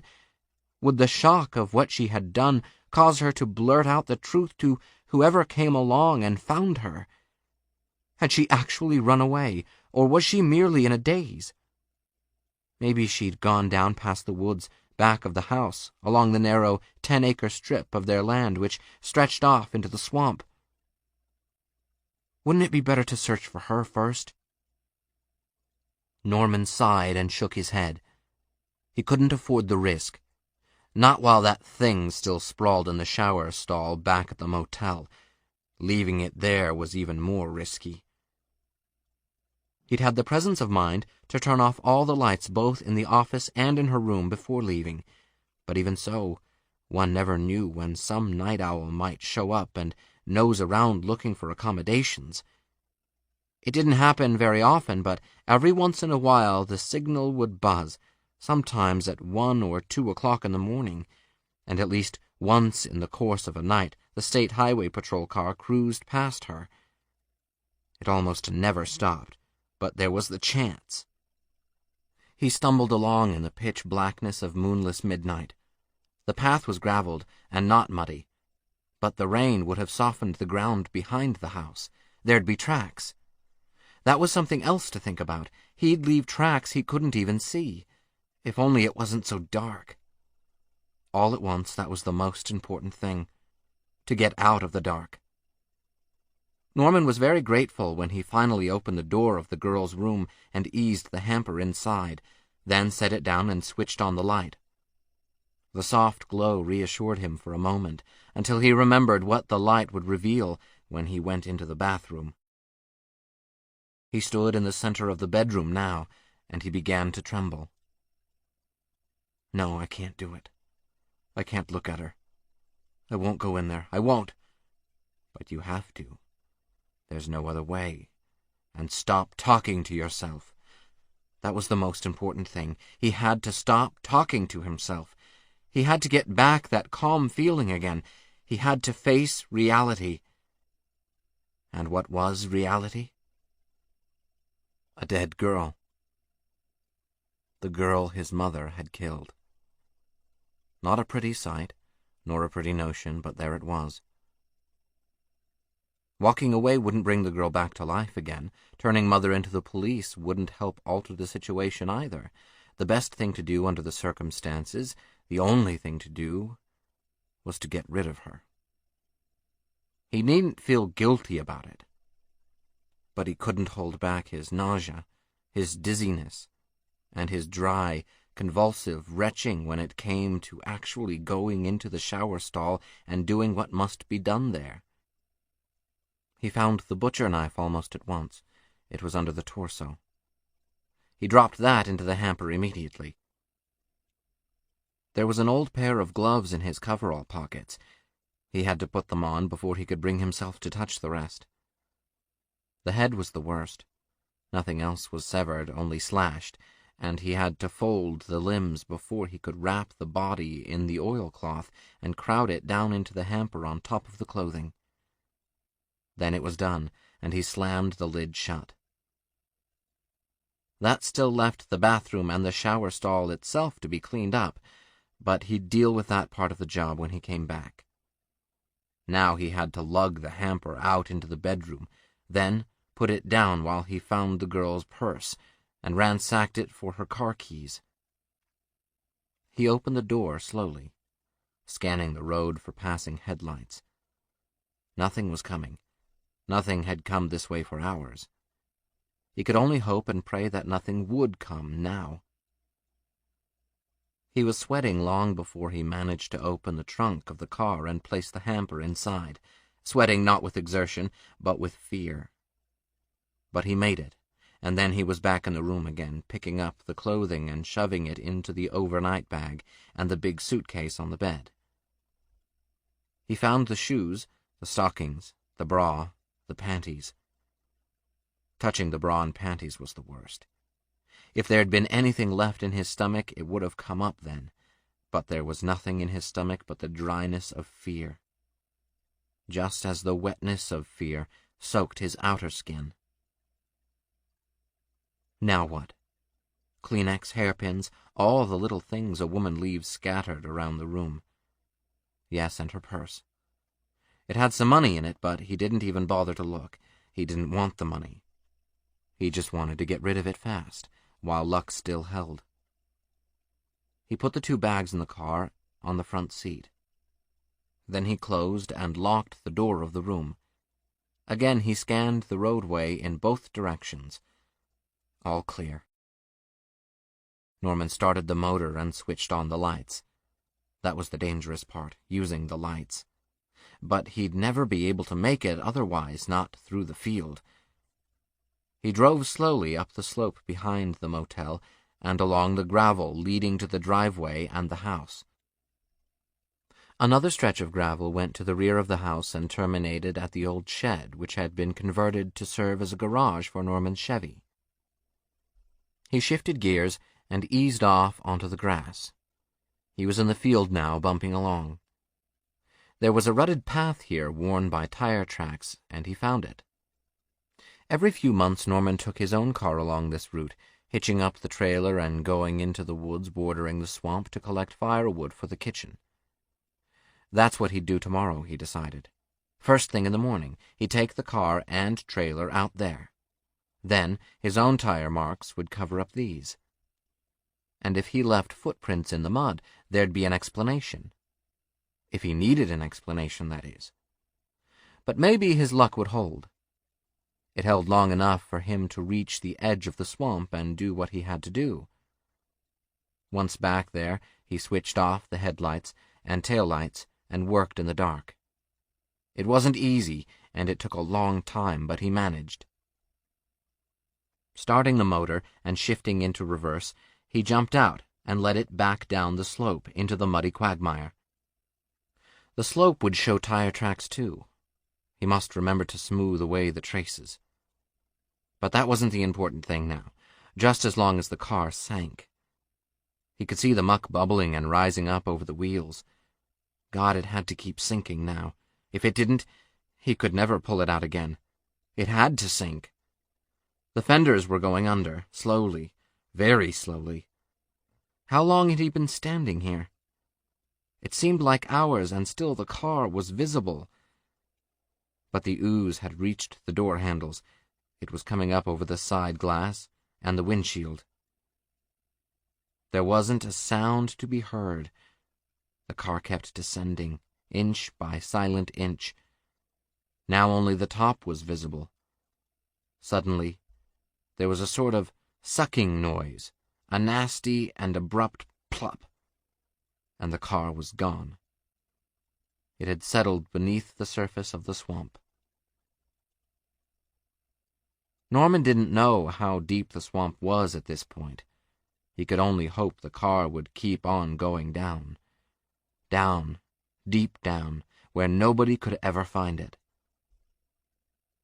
He turned away with a grimace. Well, that part of it was finished.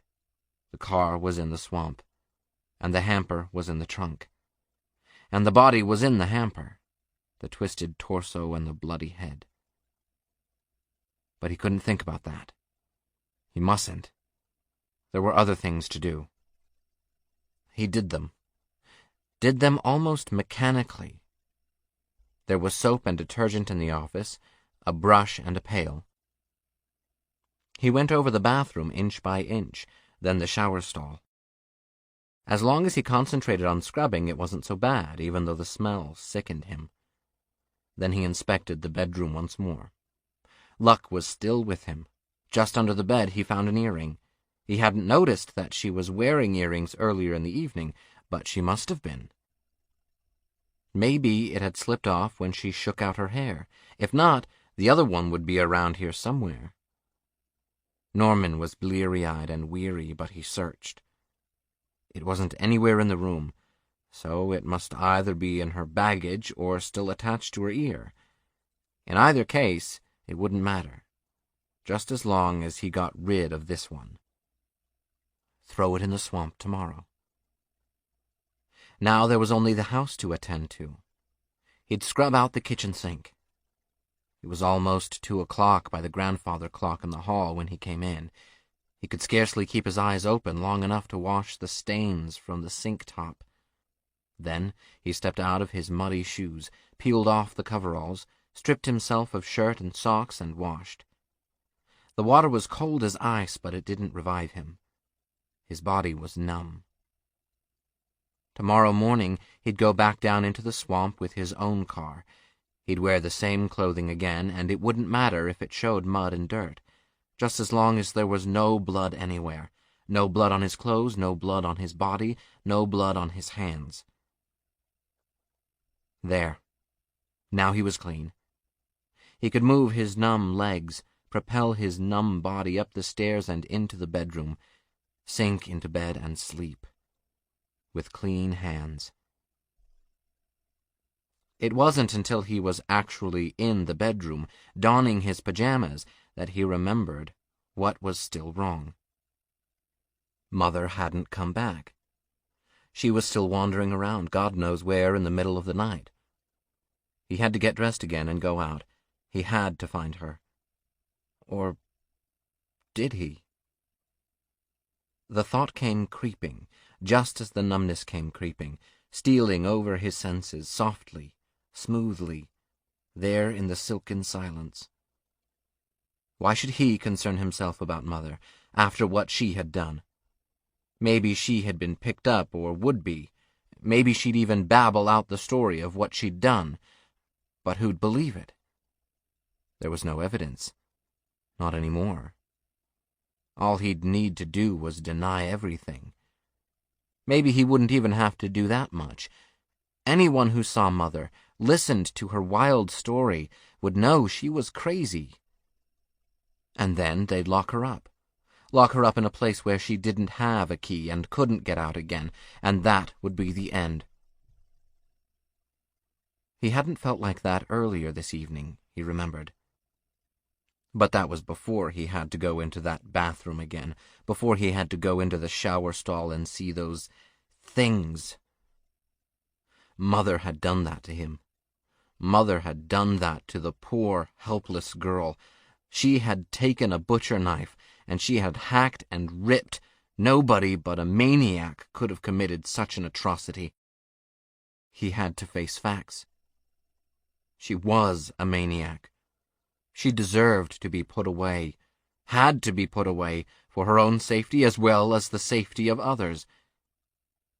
If they did pick her up, he'd see that it happened. But the chances were, actually, that she wouldn't go anywhere near the highway. Most likely she had stayed right around the house or the yard. Maybe she had even followed him down into the swamp. She could have been watching him all the time. Of course, if she were really out of her head, then anything might happen. If she had gone to the swamp, perhaps she'd slipped. It was quite possible, there in the dark. He remembered the way the car had gone down, disappearing in the quicksand. Norman knew he wasn't thinking clearly anymore. He was faintly aware of the fact that he was lying on the bed, had been lying on the bed for a long time now. And he wasn't really deciding what to do either, or wondering about Mother and where she was. Instead, he was watching her. He could see her now, even though, at the same time, he felt the numb pressure on his eyeballs and knew that his eyelids were closed. He could see Mother, and she was in the swamp. That's where she was, in the swamp. She'd blundered down the bank in the darkness, and she couldn't get out again. The muck was bubbling up around her knees. She was trying to grab a branch or something solid and pull herself out again, but it was no use. Her hips were sinking under. Her dress was pressed tight in a V across the front of her things. Mother's thighs were dirty. Mustn't look. But he wanted to look.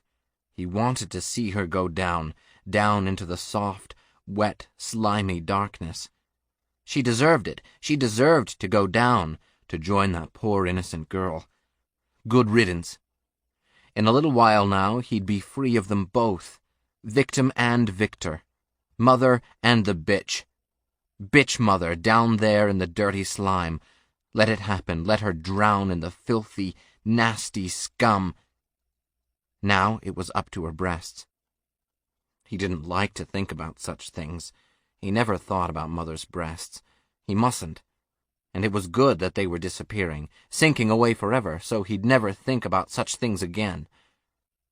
But he could see her gasping for breath, and it made him gasp too. He felt as if he were choking with her, and then, it was a dream, it had to be a dream. Mother was suddenly standing on the firm ground at the edge of the swamp, and he was sinking. He was in filth up to his neck, and there was nobody to save him, nobody to help him, nothing to hang on to unless Mother held out her arms. She could save him. She was the only one. He didn't want to drown. He didn't want to strangle and suffocate in the slime. He didn't want to go down there the way the girl bitch had gone down. And now he remembered why she was there. It was because she had been killed.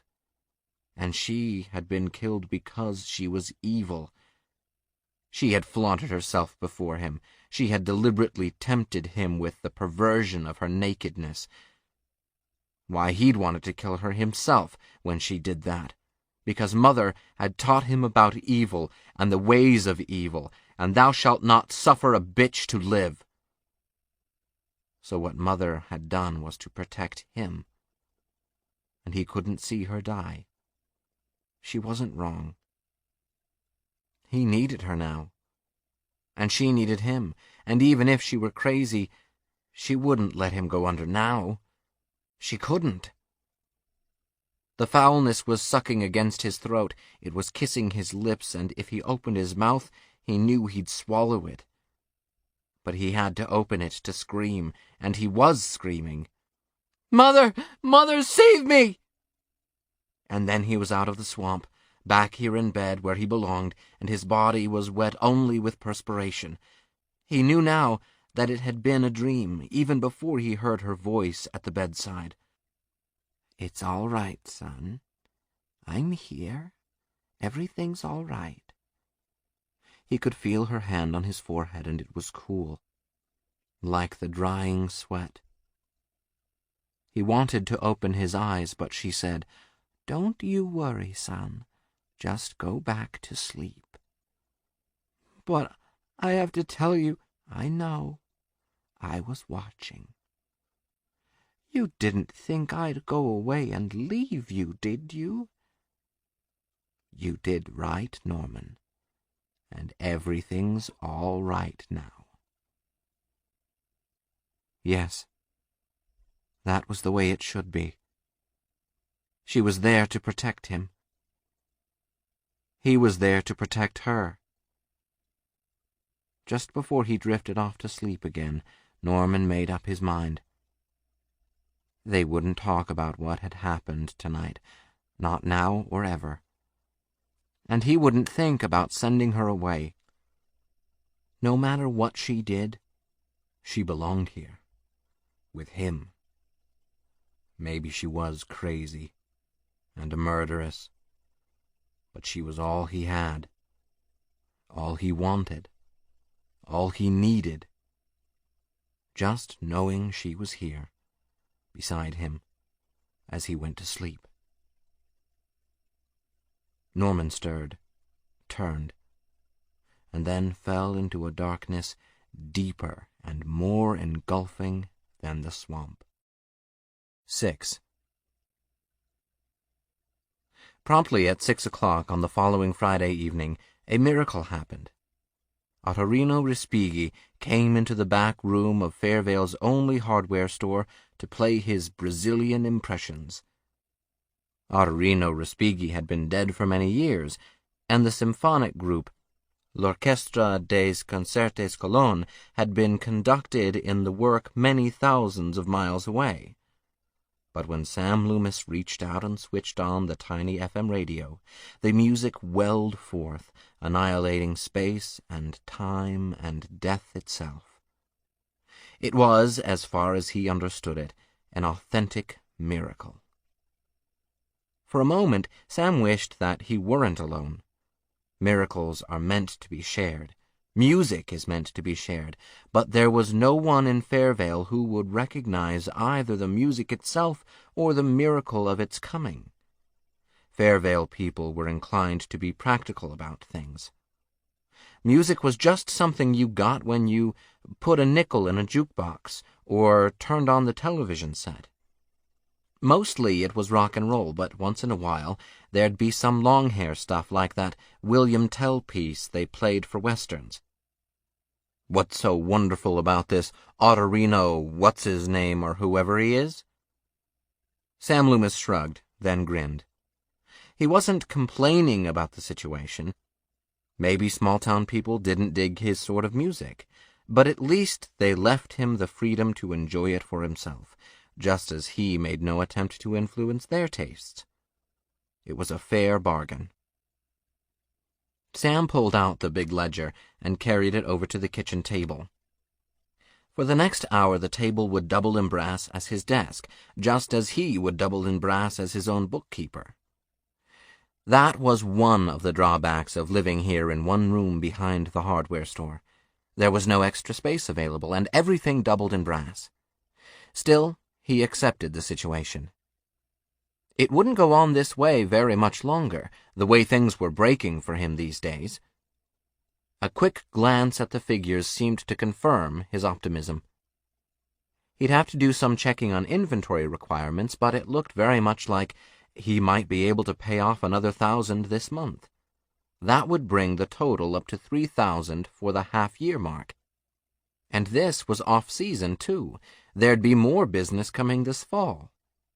Sam scribbled a hasty figure check on a sheet of scratch paper. Yes, he could probably swing it. Made him feel pretty good. It ought to make Mary feel good, too. Mary hadn't been too cheerful lately. At least her letters sounded as if she were depressed. When she wrote at all, that is. Come to think of it, she owed him several letters now. He'd written her again last Friday, and still no reply. Maybe she was sick. No, if that was the case, he'd have gotten a note from the kid's sister Lila, or whatever her name was. Chances were that Mary was just discouraged, down in the dumps. Well, he didn't blame her. She'd been sweating things out for a long time. So had he, of course. It wasn't easy living like this, but it was the only way. She understood. She agreed to wait. Maybe he ought to take a few days off next week, leave Summerfield in charge here, and take a run down to see her. Just drop in and surprise her, cheer her up. Why not? Things were very slack at the moment, and Bob could handle the store alone. Sam sighed. The music was descending now, spiraling to a minor key. This must be the theme for the snake garden. Yes, he recognized it. With its slithering strings, its writhing woodwinds squirming over the sluggish bass. Snakes. Mary didn't like snakes. Chances were she didn't like this kind of music either. Sometimes he almost wondered if they had made a mistake when they planned ahead. After all, what did they really know about each other? Aside from the companionship of the cruise and the 2 days Mary had spent here last year, they'd never been together. There were the letters, of course, but maybe they just made things worse. Because in the letters, Sam had begun to find another Mary, a moody, almost petulant personality, given to likes and dislikes so emphatic they were almost prejudices. He shrugged. What had come over him? Was it the morbidity of the music? All at once he felt tension in the muscles at the back of his neck. He listened intently, trying to isolate the instrument, pinpoint the phrase that had triggered his reaction. Something was wrong, something he sensed, something he could almost hear. Sam rose, pushing back his chair. He could hear it now, a faint rattling from up front. Of course, that's all it was. He had heard something to bother him. Somebody was turning the knob of the front door. The store was closed for the night, the shades drawn, but maybe it was some tourist. Most likely would be. Folks in town knew when he closed up, and they also knew he lived in the back room. If they wanted to come down for anything after regular hours, they'd phone first. Well, business was business, whoever the customer might be. Sam turned and went into the store, hurrying down the dim aisle. The blind had been pulled down on the front door, but he could hear the agitated rattling very plainly now. In fact, some of the pots and pans on the traffic item counter were jiggling. This must be an emergency, all right. Probably the customer needed a new bulb for his kid's Mickey Mouse flashlight. Sam fumbled in his pocket, pulling out his keyring. "All right," he called. "I'm opening up," and did so deftly, swinging the door back without withdrawing the key. She stood there in the doorway, silhouetted against the street lamp's glow from the curbing outside. For a moment the shock of recognition held him immobile. Then he stepped forward, and his arms closed around her.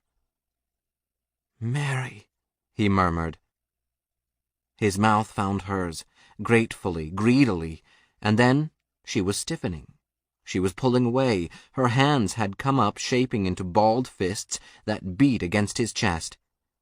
What was wrong? "I'm not Mary," she gasped. "I'm Lila." "Lila?" He stepped back once more. "The kid? I mean, Mary's sister?" She nodded. As she did so, he caught a glimpse of her face in profile, and the lamplight glinted on her hair. It was brown, much lighter than Mary's. Now he could see the difference in the shape of the snub nose, the higher angle of the broad cheekbones. She was a trifle shorter, too, and her hips and shoulders seemed slimmer. "I'm sorry," he murmured. "It's this light." "That's all right." Her voice was different, too, softer and lower. "Come inside, won't you?" "Well—" She hesitated, glancing down at her feet, and then Sam noticed the small suitcase on the sidewalk. "Here, let me take this for you." He scooped it up. As he passed her in the doorway, he switched on the rear light. "My room is in back," he told her. "Follow me." She trailed behind him in silence. Not quite silence, because Respigi's tone poem still resounded from the radio. As they entered his makeshift living quarters, Sam went over to switch it off. She lifted her hand. "Don't," she told him. "I'm trying to recognize that music." She nodded. "Villa-Lobos?" "Respighi. Something called Brazilian Impressions. It's on the Urania label, I believe." "Oh, we don't stock that." For the first time he remembered that Lila worked in a record shop. "You want me to leave it on, or do you want to talk?" he asked. "Turn it off. We'd better talk." He nodded, bent over the set, then faced her. "Sit down," he invited. "Take off your coat." "Thanks. I don't intend to stay long." "I've got to find a room." "You're here on a visit?" "Just overnight. I'll probably leave again in the morning, and it isn't exactly a visit." "I'm looking for Mary." "Looking for—" Sam stared at her. "But what would she be doing here?" "I was hoping you could tell me that." "But how could I? Mary isn't here." "Was she here? Earlier this week, I mean?" "Of course not. Why, I haven't seen her since she drove up last summer." Sam sat down on the sofa bed. "What's the matter, Lila? What's this all about?" "I wish I knew." She avoided his gaze, lowering her lashes and staring at her hands. They twisted in her lap, twisted like serpents. In the bright light, Sam noticed that her hair was almost blonde. She didn't resemble Mary at all now. She was quite another girl, a nervous, unhappy girl. "Please," he said, "tell me." Lila looked up suddenly, her wide hazel eyes searching his. "You weren't lying when you said Mary hasn't been here?" "No, it's the truth. I haven't even heard from her these last few weeks. I was beginning to get worried. Then you come bursting in here and—" His voice broke off. "Tell me." "All right. I believe you. but there isn't much to tell." She took a deep breath and started to speak again, her hands roaming restlessly across the front of her skirt. "I haven't seen Mary since a week ago last night at the apartment. That's the night I left for Dallas to see some wholesale suppliers down there. I do the buying for the shop. Anyway, I spent the weekend and took a train back up late Sunday night. I got in early Monday morning. Mary wasn't at the apartment. At first I wasn't concerned. Maybe she'd left early for work. But she usually called me sometime during the day, and when she didn't phone by noon, I decided to call her at the office. Mr. Lowry answered the phone. He said he was just getting ready to call me and see what was wrong. Mary hadn't come in that morning. He hadn't seen or heard from her since the middle of Friday afternoon." "Wait a minute," Sam said slowly. "Let me get this straight. Are you trying to tell me that Mary has been missing for an entire week?" "I'm afraid so." "Then why wasn't I notified before this?" He stood up, feeling the renewed tension in his neck muscles, feeling it in his throat and his voice. "Why didn't you get in touch with me? Phone me? What about the police?" "Sam, Instead you waited all this time and then came up here to ask if I'd seen her? It doesn't make sense." "Nothing makes sense. You see, the police don't know about this, and Mr. Lowry doesn't know about you. After what he told me, I agreed not to call them, but I was so worried, so frightened, and I had to know. That's why today I decided to drive up here and find out for myself. I thought maybe the two of you might have planned it together." "Planned what?" Sam shouted. "That's what I'd like to know." The answer was soft, but there was nothing soft about the face of the man who stood in the doorway. He was tall, thin, and deeply tanned. A gray Stetson shadowed his forehead, but not his eyes. The eyes were ice blue and ice hard. "Who are you?" Sam muttered. "How did you get in here?" "Front door was unlocked, so I just stepped inside. I came here to get a little information, but I see Miss Crane already beat me to the question. Maybe you'd like to give us both an answer now." "Answer?" "That's right." The tall man moved forward, one hand dipping into the pocket of his gray jacket. Sam lifted his arm, then dropped it, as the hand came forth extending a wallet. The tall man flipped it open. "The name's Arbogast. Milton Arbogast. Licensed investigator representing Parity Mutual. We carry a bonding policy on the Lowry agency your girlfriend worked for. That's why I'm here now. I want to find out what you two did with the $40,000. 7. The gray Stetson was on the table now, and the gray jacket was draped over the back of one of Sam's chairs. Arbogast snubbed his third cigarette in the ashtray and immediately lighted another. "All right," he said. "You didn't leave Fairvale any time during the past week. I'll buy that, Loomis. You'd know better than to lie. Too easy for me to check your story around town here." The investigator inhaled slowly. "Of course, that doesn't prove Mary Crane hasn't been to see you. She could have sneaked in some evening after your store closed, just like her sister did tonight." Sam sighed. "But she didn't. Look, you heard what Lily here just told you. I haven't even heard from Mary for weeks. I wrote her a letter last Friday, the very day she's supposed to have disappeared. Why should I do a thing like that if I knew she was going to come here?" "To cover up, of course. Very smart move."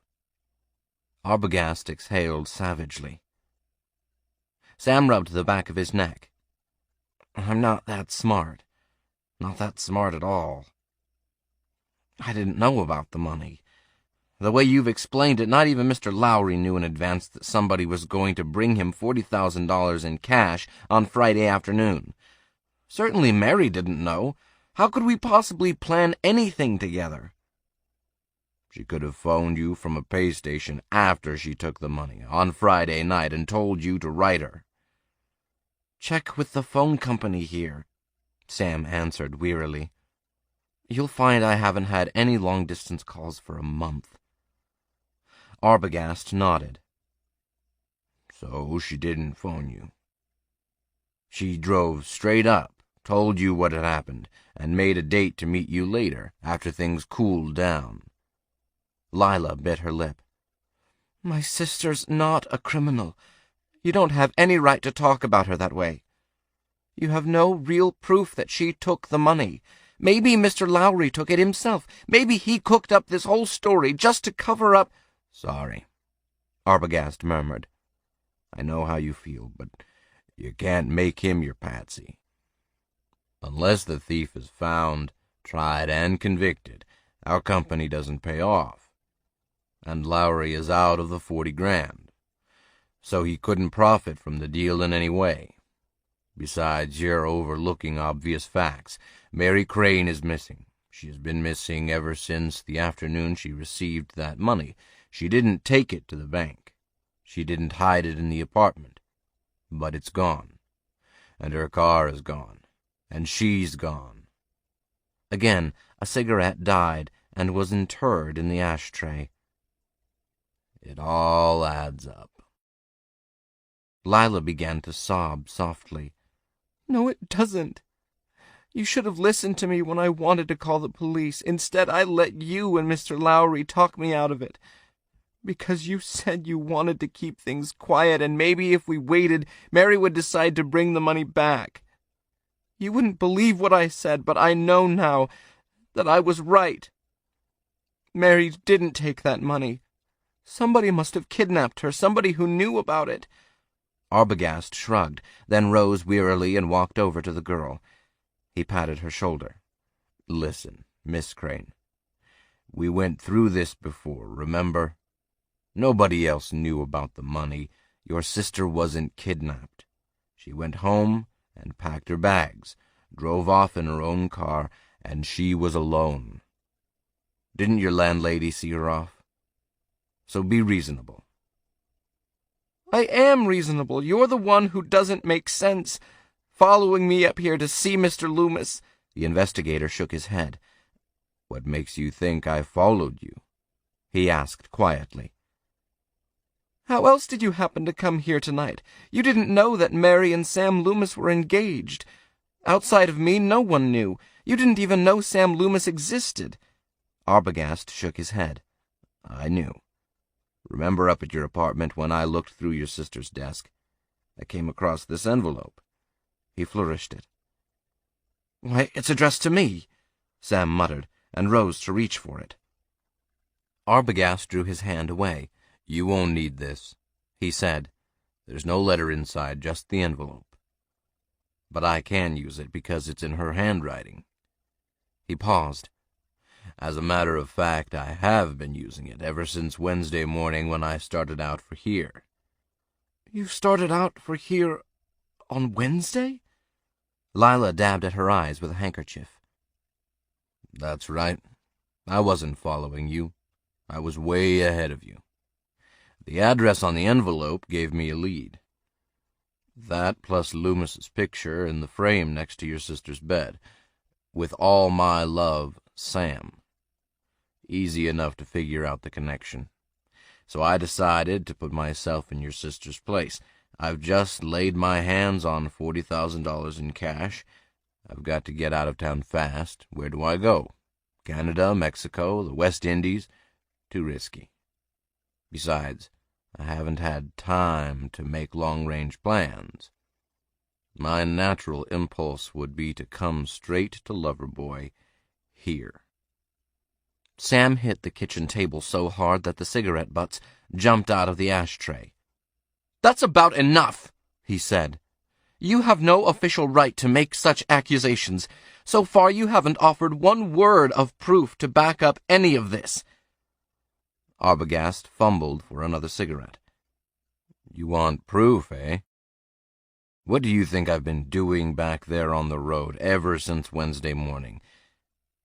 That's when I found the car. You found my sister's car? Lila was on her feet. Sure.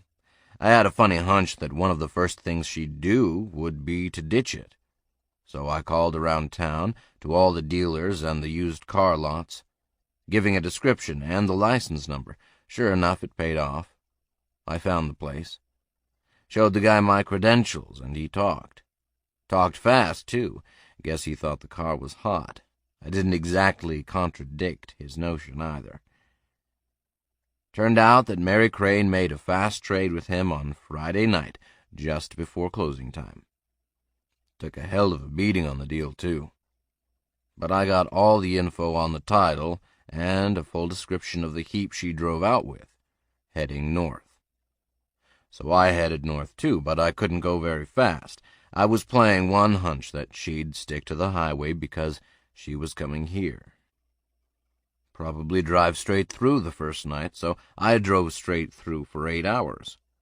Then I spent a lot of time around Oklahoma City, checking motels along the highway and used car places on the road. I figured she might switch again just to be on the safe side, but no dice. Thursday I got up as far as Tulsa. Same routine, same results. It wasn't until this morning when the needle turned up in the haystack. Another lot, another dealer, just north of there. She made the second trade early last Saturday, took another shellacking, and ended up with a blue 1953 Plymouth with a bad front fender. He took a notebook from his pocket. It's all down here in black and white, he said. Title dope, engine number, everything. Both dealers are having photostats made and sending them back to the home office for me, but that doesn't matter now. What matters is that Mary Crane drove north out of Tulsa on the main highway last Saturday morning, after switching cars twice in 16 hours. As far as I'm concerned, this is the place she was heading for. And unless something unexpected happened, unless the car broke down or there was an accident, she should have arrived here last Saturday night. But she didn't, Sam said. I haven't seen her. Look, I can dig up proof if you want it. Last Saturday night I was over at the Legion Hall playing cards. Plenty of witnesses. Sunday morning I went to church. Sunday noon I had dinner at... Arbogast raised a hand wearily. Okay, I get the message. You didn't see her. So something must have happened. I'll start checking back. What about the police? Lila asked. I still think you ought to go to the police. She moistened her lips. Suppose there was an accident. You couldn't stop at every hospital between here and Tulsa. Why, for all we know, Mary may be lying unconscious somewhere right now. She might even be... This time it was Sam who patted her shoulder. Nonsense, he muttered. If anything like that had happened, you'd have been notified by now. Mary's all right. But he glared over Lila's shoulder at the investigator. You can't do a thorough jog all alone, he said. Lila's being sensible. Why not let the police in on it? Report Mary missing. See if they can locate her. Arbogast picked up the gray Stetson. We've tried it the hard way so far, I admit it. Because if we could locate her without dragging in the authorities, we might save our client and the company a lot of bad publicity. For that matter, we could save Mary Crane some grief, too, if we picked her up ourselves and recovered the money. Maybe there wouldn't be any charges that way. You've got to agree it was worth a try. But if you're right, and Mary did get this far, then why hasn't she been to see me? That's what I want to know. Just as badly as you do, Sam told him. And I'm not going to wait much longer to find out. Will you wait another 24 hours? Arbogast asked. What do you have in mind? More checking, like I said. He raised his hand to forestall Sam's objections. Not all the way back to Tulsa. I admit that's impossible. But I'd like to nose around this territory a bit, visit the highway restaurants, filling stations, car dealers, motels. Maybe somebody saw her, because I still think my hunch is right. She intended to come here. Perhaps she changed her mind after she arrived and went on, but I'd like to be sure. And if you don't find out in 24 hours, then I'm willing to call it quits. Go to the police, do the whole missing persons routine. Okay? Sam glanced at Lila. What do you think? He asked. I don't know. I'm so worried now, I can't think. She sighed. Sam, you decide. He nodded at Arbogast. All right. It's a deal, but I'm warning you right now. If nothing happens tomorrow and you don't notify the police, I will. Arbogast put on his jacket. Guess I'll get a room over at the hotel. How about you, Miss Crane? Lila looked at Sam. I'll take her over in a little while, Sam said. First I thought we'd go and eat. But I'll see that she's checked in, and we'll both be here tomorrow, waiting. For the first time that evening, Arbogast smiled. It wasn't the kind of a smile that would ever offer any competition to Mona Lisa, but it was a smile. I believe you, he said. Sorry about the pressure act, but I had to make sure. He nodded at Lila. We're going to find your sister for you. Don't you worry. Then he went out. Long before the front door closed behind him, Lila was sobbing against Sam's shoulder. Her voice was a muffled moan. Sam, I'm scared. Something's happened to Mary, I know it. It's all right, he said, wondering at the same time why there were no better words, why there never are any better words to answer fear and grief and loneliness. It's all right. Believe me. Suddenly she stepped away from him, stepped back, and her tear-stained eyes went wide. Her voice, when it came, was low but firm. Why should I believe you, Sam? She asked softly. Is there a reason? A reason you didn't tell that inspector? Sam, was Mary here to see you? Did you know about this? About the money? He shook his head. No, I didn't know. You'll have to take my word for that, the way I have to take yours. She turned away, facing the wall. I guess you're right, she told him. Mary could have come to either one of us during the week, couldn't she? But she didn't. I trust you, Sam. Only, it's just that it's so hard to believe anything anymore. When your own sister turns out to be a— Take it easy, Sam cut in. What you need right now is a little food and a lot of rest. Things won't look so black tomorrow. Do you really think so, Sam?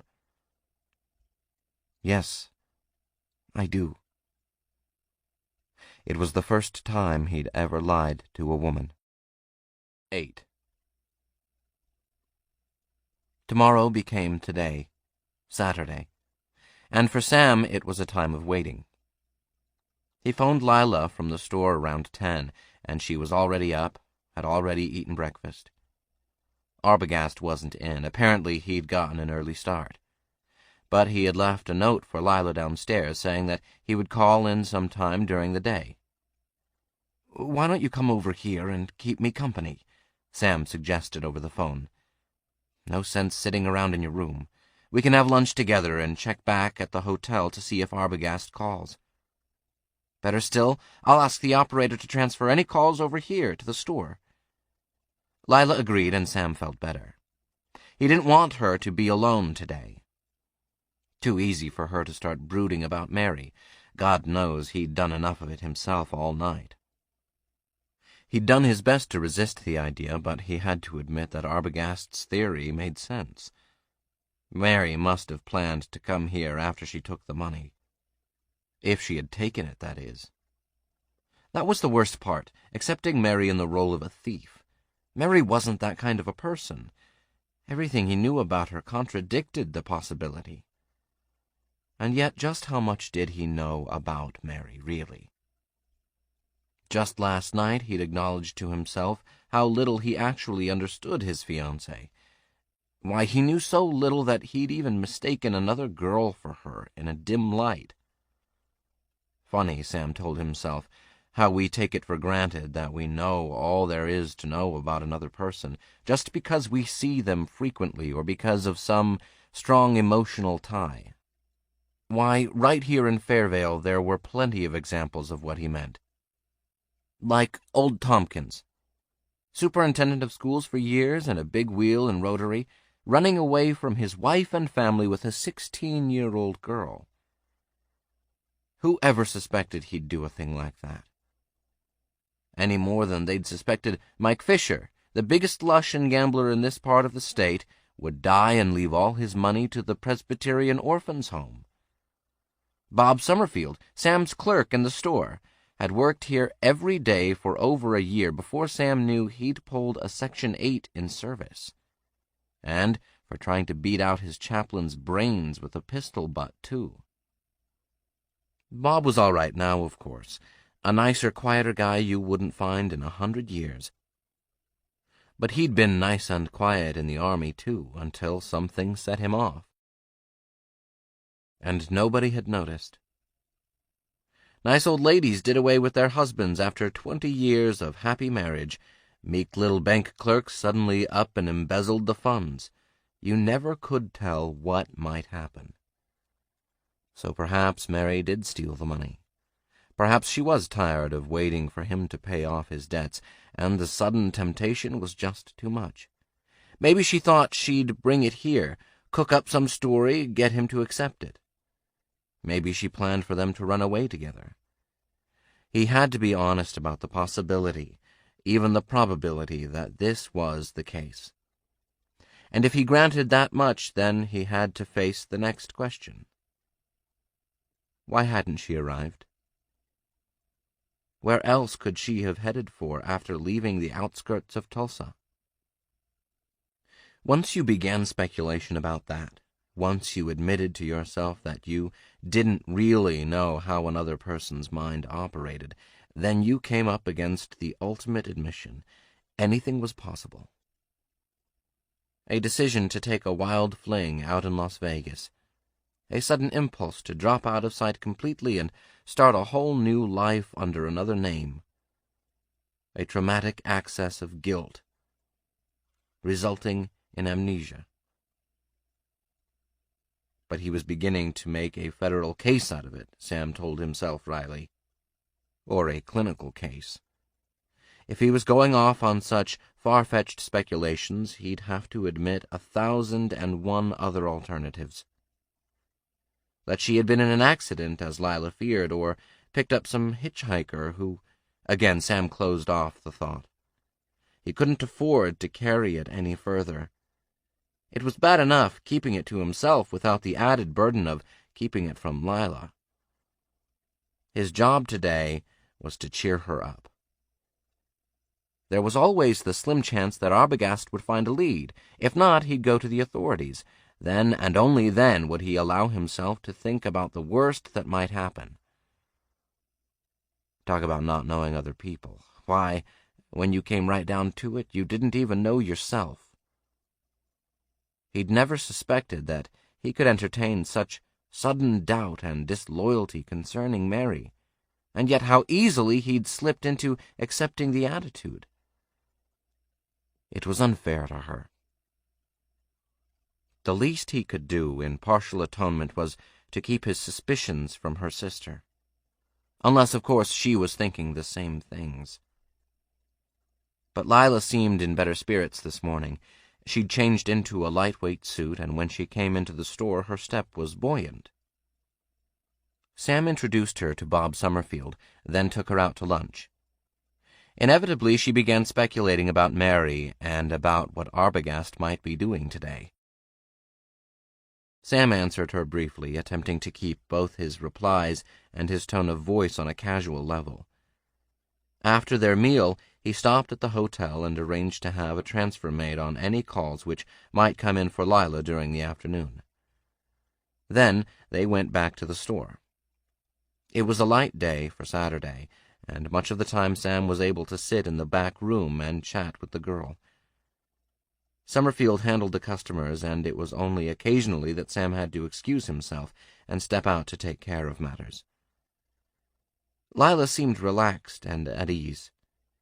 She switched on the radio, picked up a symphonic program on AM, and listened with apparent absorption. Sam found her sitting there when he returned from one of his trips up front. "Bartók's Concerto for Orchestra, isn't it?" he asked. She looked up, smiling. "That's right. Funny your knowing so much about music. What's so strange about that? This is the age of hi-fi, remember? Just because a person lives in a small town doesn't mean he can't be interested in music, books, art, and I've had a lot of time to fill." Lila smoothed the collar of her blouse. "Maybe I've got things backward, then. Maybe the funny thing isn't that you're interested in things like this, but that you're also in the hardware business. The two just don't seem to go together." "There's nothing wrong with the hardware business. I didn't mean to imply that, but it seems, well, so trivial." Sam sat down at the table. Suddenly, he stopped and picked up an object from the floor. It was small, pointed, and shiny. "Trivial," he echoed. "Perhaps. Then again, maybe it's all in the way you look at it. For example, what's this in my hand?" "A nail, isn't it?" "That's right. Just a nail. I sell them by the pound, hundreds of pounds a year. Dad used to sell them, too. I'll bet we've sold 10 tons of nails out of this store alone since it opened for business. All lengths, all sizes, just common, ordinary nails. But there's nothing trivial about a single one of them. Not when you stop to think about it. Because every nail serves a purpose. An important, a lasting purpose. You know something? Maybe half the frame houses in Fairvale are held together by nails we've sold right here. I guess it's a little silly of me, but sometimes when I walk down the street here in town, I get the feeling that I helped build it. The tools I sold shaped the boards and finished them. I've provided the paint that covers the houses, the brushes which applied it, the storm doors and screens, the glass for the windows." He broke off with a self-conscious grin. "Listen to the master builder, will you? But no, I mean it. Everything in this business makes sense because it serves a real purpose, fills a need that's a part of living. Even a single nail like this one fulfills a function. Drive it into a crucial place and you can depend on it to do a job, keep on doing it for 100 years to come, long after we're dead and gone. Both of us." The moment he said the words, he regretted them, but it was too late now. He watched the smile fade from her lips, as if on cue. "Sam, I'm worried. It's almost 4 now, and Arbogast hasn't called." "He will. Just be patient. Give him time." "I can't help it. You said 24 hours, and then you'd go to the police if you had to." "I meant it. But it won't be 24 hours until 8 o'clock, and I still say maybe we won't have to go. Maybe Arbogast is right." "Maybe?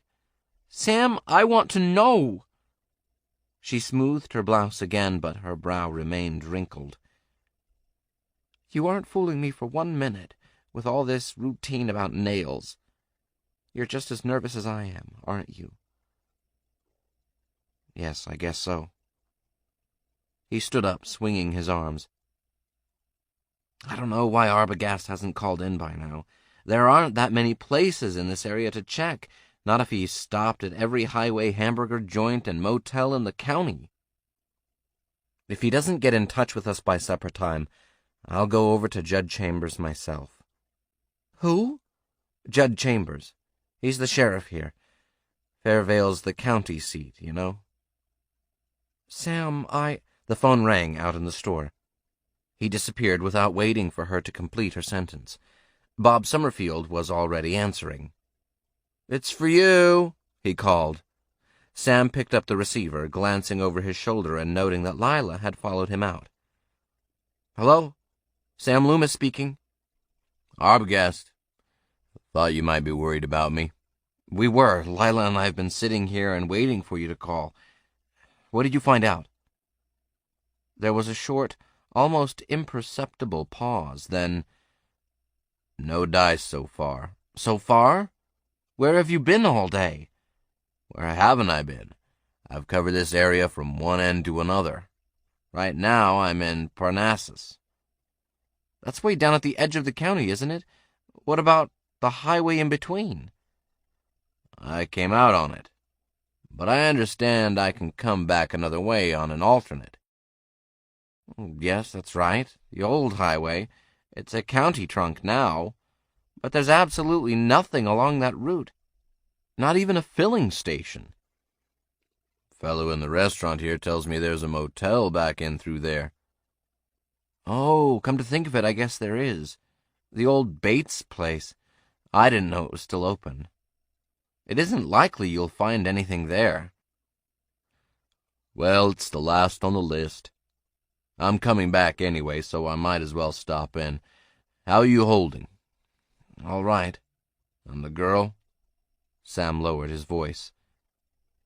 She wants me to notify the authorities immediately, and I think she's right. After what you've told me, I know she's right. Will you wait until I get there? How long is it going to take? An hour, maybe, unless I run into something at this motel. Arbogast hesitated. Look, we made a bargain. I'm willing to keep my end of it. All I'm asking is for you to wait until I come back to town. Let me go with you to the police. It'll be a lot easier to get cooperation that way with me along. You know how it is with small-town law. The minute you ask them to put through a long-distance call, they press the panic button. We'll give you an hour, Sam said. You can find us here at the store. He hung up and turned away. What did he say? Lila asked. He didn't find out anything, did he? Well, no, but he isn't finished yet. There's another place where he plans to stop. Only one more place? Don't say it like that. Maybe he'll hear something there. If not, he's due back within an hour. We'll go to the sheriff. You heard what I told him. All right. We'll wait. 1 hour, you said. It wasn't a pleasant hour. Sam was almost grateful when the late Saturday afternoon crowd came in and he had an excuse to go out front and help wait on the overflow. He couldn't pretend to be cheerful any longer, couldn't make small talk. Not to her, nor to himself, because he was beginning to feel it now. Something had happened. Something had happened to Mary. Something... Sam! He turned away from the cash register after completing a sale, and Lila was there. She'd come out from the back room, and she was pointing at her wristwatch. Sam, the hour's up. I know. Let's give him a few more minutes, shall we? I've got to close up the store first anyway. All right, but only a few minutes, please. If you knew how I felt, I do know. He squeezed her arm, squeezed out a smile. Don't worry. He'll be here any second. But he didn't come. Sam and Summerfield shooed out the last straggler at 5:30. Sam checked the register, and Summerfield spread the dust covers for the night. Still, Arbogast didn't appear. Summerfield switched off the lights, prepared to depart. Sam got ready to lock the door. No Arbogast. "Now," Lila said. "Let's go now. If you don't, then I will—" "Listen," Sam said. "It's the phone." And seconds later, "Hello? Arbogast. Where are you? You promised to—" "Never mind what I promised." The investigator's voice was low, his words hurried. "I'm out at the motel, and I've only got a minute. Wanted to let you know why I hadn't showed. Listen, I found a lead. Your girlfriend was here all right last Saturday night." "Mary? You're sure?" "Pretty sure. I checked the register, got a chance to compare handwriting. Of course, she used another name, Jane Wilson, and gave a phony address. I'll have to get a court order to photostat the register entry, if we need proof." "What else did you find out?" "Well, the car description tallies, and so does the description of the girl. The proprietor filled me in." "How'd you manage to get that information?" "I pulled my badge and gave him the stolen car routine. He got all excited. A real oddball, this guy. Name's Norman Bates. You know him?" "No, I can't say that I do." "He says the girl drove in Saturday night around 6, paid in advance. It was a bad night, raining, and she was the only customer. Claims she pulled out early the next morning, before he came down to open up. He lives in a house behind the motel with his mother." "Do you think he's telling the truth?" "I don't know yet." "What does that mean?" "Well, I put a little heat on him about the car and all, and he let it slip that he'd invited the girl up to the house for supper. Said that was all there was to it. His mother could verify it." "Did you talk to her?" "No, but I'm going to. She's up at the house in her room. He tried to hand me a line that she's too sick to see anyone, but I noticed her sitting up in the bedroom window, giving me the once-over when I drove in, so I told him I was going to have a little chat with his old lady whether he liked it or not." "But you have no authority." "Look, you want to find out about your girlfriend, don't you? And he doesn't seem to know anything about search warrants. Anyway, he hot-footed it off to the house to tell his mother to get dressed. I thought I'd sneak through a call while he's gone, so you stick around until I'm finished here. Oh, he's coming back. See you." The receiver clicked, and the line went dead. Sam hung up. He turned to Lila and reported the conversation. "Feel better now?" "Yes, but I wish I knew." "We will know in just a little while. Now all we have to do is wait." 9. Saturday afternoon, Norman shaved. He shaved only once a week, and always on a Saturday. Norman didn't like to shave because of the mirror. It had those wavy lines in it. All mirrors seemed to have wavy lines that hurt his eyes. Maybe the real trouble was that his eyes were bad. Yes, that was it, because he remembered how he used to enjoy looking in the mirror as a boy. He liked to stand in front of the glass without any clothes on. One time Mother caught him at it and hit him on the side of the head with the big silver-handled hairbrush. She hit him hard, and it hurt. Mother said that was a nasty thing to do, to look at yourself that way. He could still remember how it hurt, and how his head ached afterward. From then on, it seemed, he got a headache almost every time he looked in a mirror. Mother finally took him to the doctor, and the doctor said he needed glasses. The glasses helped, but he still had trouble seeing properly when he gazed into a mirror, so after a while he just didn't, except when he couldn't help it. And Mother was right. It was nasty to stare at yourself, all naked and unprotected, to peek at the blubbery fat, the short hairless arms, the big belly, and underneath it. When you did, you wished you were somebody else. Somebody who was tall and lean and handsome, like Uncle Joe Considine. Isn't he the best-looking figure of a man you ever saw? Mother used to remark. It was the truth, too, and Norman had to admit it, but he still hated Uncle Joe Considine, even if he was handsome. And he wished Mother wouldn't insist on calling him Uncle Joe, because he wasn't any real relation at all, just a friend who came around to visit Mother.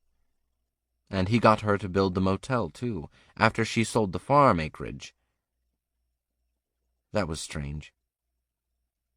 Mother always talked against men and about your father who ran off and deserted me, and yet Uncle Joe Considine could wrap her around his little finger. He could do anything he wanted with Mother. It would be nice to be like that, and to look the way Uncle Joe Considine looked. Oh, no, it wouldn't, because Uncle Joe was dead. Norman blinked at his reflection as he shaved. Funny how it had slipped his mind. Why, it must be almost 20 years now. Time is relative, of course. Einstein said so, and he wasn't the first to discover it. The ancients knew it too, and so did some of the modern mystics like Aleister Crowley and Ouspensky. Norman had read them all, and he even owned some of the books. Mother didn't approve. She claimed these things were against religion, but that wasn't the real reason. It was because when he read the books, he wasn't her little boy anymore. He was a grown man, a man who studied the secrets of time and space and mastered the secrets of dimension and being. It was like being two people, really, the child and the adult. Whenever he thought about Mother, he became a child again, with a child's vocabulary, frames of reference, and emotional reactions. But when he was by himself, not actually by himself, but off in a book, he was a mature individual. Mature enough to understand that he might even be the victim of a mild form of schizophrenia, most likely some form of borderline neurosis. Granted, it wasn't the healthiest situation in the world. Being Mother's little boy had its drawbacks. On the other hand, as long as he recognized the dangers, he could cope with them, and with Mother. It was just lucky for her that he knew when to be a man, that he did know a few things about psychology and parapsychology, too. It had been lucky when Uncle Joe Considine died, and it was lucky again last week when that girl came along. If he hadn't acted as an adult, Mother would be in real trouble right now. Norman fingered the razor. It was sharp, very sharp. He had to be careful not to cut himself. Yes, and he had to be careful to put it away when he finished shaving, to lock it up where Mother couldn't get hold of it. He couldn't trust Mother with anything that sharp. That's why he did most of the cooking, and the dishes, too. Mother still loved to clean house. Her own room was always neat as a pin, but Norman always took charge of the kitchen. Not that he ever said anything to her, outright. He just took over. She never questioned him either, and he was glad of that. Things had gone along for a whole week now since that girl had come last Saturday, and they hadn't discussed the affair at all. It would have been awkward and embarrassing for both of them. Mother must have sensed it, for it seemed as if she deliberately avoided him. She spent a lot of time just resting in her room and didn't have much to say. Probably her conscience bothered her. And that was as it should be. Murder was a terrible thing. Even if you're not quite right in the head, you can realize that much. Mother must be suffering quite a bit. Perhaps catharsis would help her, but Norman was glad she hadn't spoken, because he was suffering too. It wasn't conscience that plagued him. It was fear. All week long he'd waited for something to go wrong. Every time a car drove into the motel driveway, he just about jumped out of his skin. Even when cars merely drove past on the old highway, it made him nervous. Last Saturday, of course, he'd finished cleaning up back there at the edge of the swamp. He took his own car down there and loaded the trailer with wood, and by the time he'd finished, there wasn't anything left that would look suspicious. The girl's earring had gone into the swamp too, and the other one hadn't shown up, so he felt reasonably secure. But on Thursday night, when the State Highway Patrol car pulled into the driveway, he almost passed out. The officer just wanted to use the phone. Afterward, Norman was able to laugh to himself, yet at the time it wasn't a joke at all. Mother had been sitting at her window in the bedroom, and it was just as well the officer hadn't seen her. Mother had looked out of the window a lot during the past week. Maybe she was worried about visitors too. Norman tried to tell her to stay out of sight, but he couldn't bring himself to explain why. Any more than he could discuss with her why he wouldn't permit her to come down to the motel and help out. He just saw to it that she didn't. The house was the place where she belonged. You couldn't trust Mother around strangers, not anymore. And the less they knew about her, the better. He should never have told that girl. Norman finished shaving and washed his hands again. He'd noticed this compulsion in himself, particularly during the past week. Guilt feelings. A regular Lady Macbeth. Shakespeare had known a lot about psychology. Norman wondered if he had known other things, too. There was the ghost of Hamlet's father, for example. No time to think about that now. He had to get down to the motel and open up. There'd been some business during the week, not very much. Norman never had more than 3 or 4 units occupied on a given night, and that was good. It meant he didn't need to rent out number 6. Number 6 had been the girl's room. He hoped he'd never have to rent it out. He was done with that sort of thing, the peeking, the voyeurism. That was what caused all the trouble in the first place. If he hadn't peeked, if he hadn't been drinking... No sense crying over spilt milk, though. Even if it hadn't been milk. Norman wiped his hands, turning away from the mirror. Forget the past. Let the dead bury the dead. Things were working out fine, and that was the only thing he had to remember. Mother was behaving herself. He was behaving himself. They were together as they always had been. A whole week had gone by without any trouble, and there wouldn't be any trouble from now on, particularly if he held firm to his resolve to behave like an adult instead of a child, a mama's boy. And he'd already made up his mind about that. He tightened his tie and left the bathroom. Mother was in her room looking out the window again. Norman wondered if he ought to say anything to her. No, better not. There might be an argument, and he wasn't quite ready yet to face her. Let her look if she liked. Poor, sick old lady, chained to the house here. Let her watch the world go by. That was the child speaking, of course. But he was willing to make such a concession as long as he behaved like a sensible adult, as long as he locked the downstairs doors when he went out. It was locking the doors all week long which gave him his new sense of security.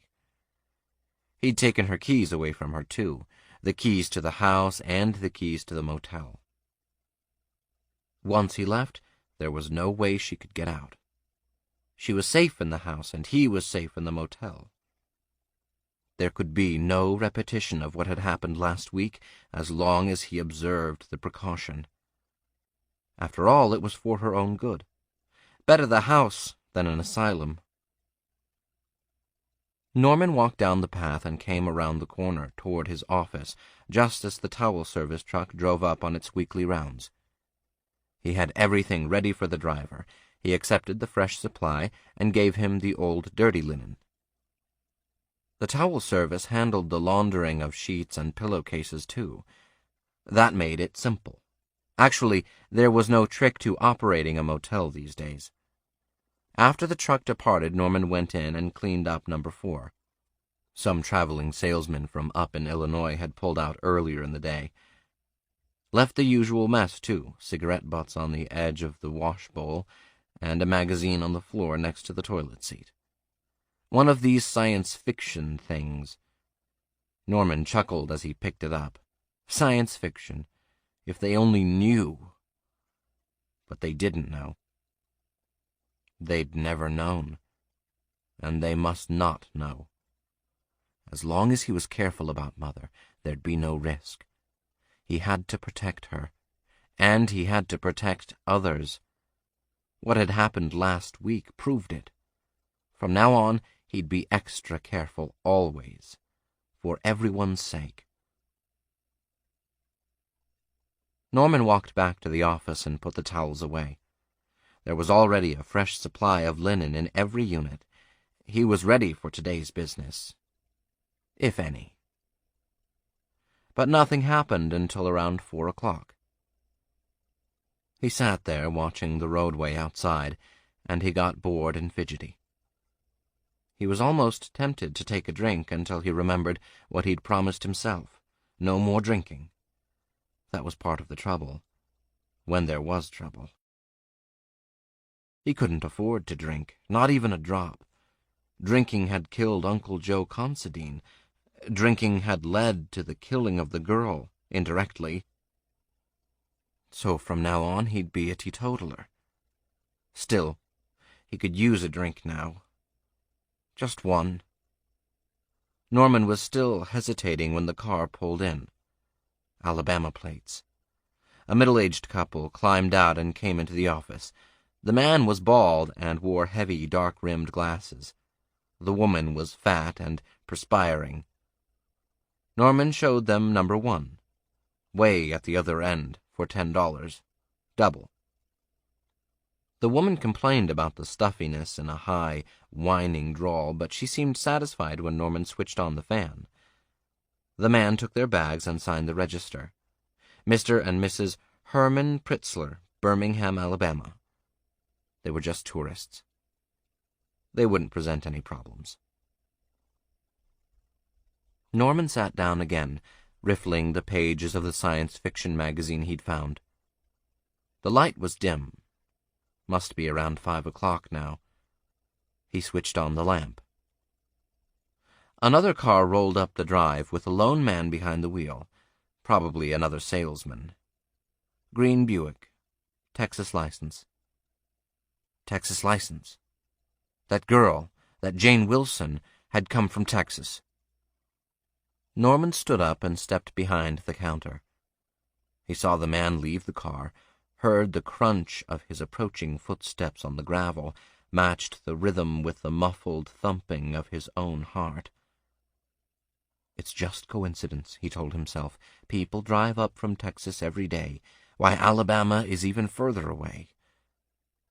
The man entered. He was tall and thin, and he wore one of those gray Stetson hats with a broad brim that shadowed the upper portion of his face. His chin showed tan under the heavy stubble of beard. "Good evening," he said, without much of a drawl.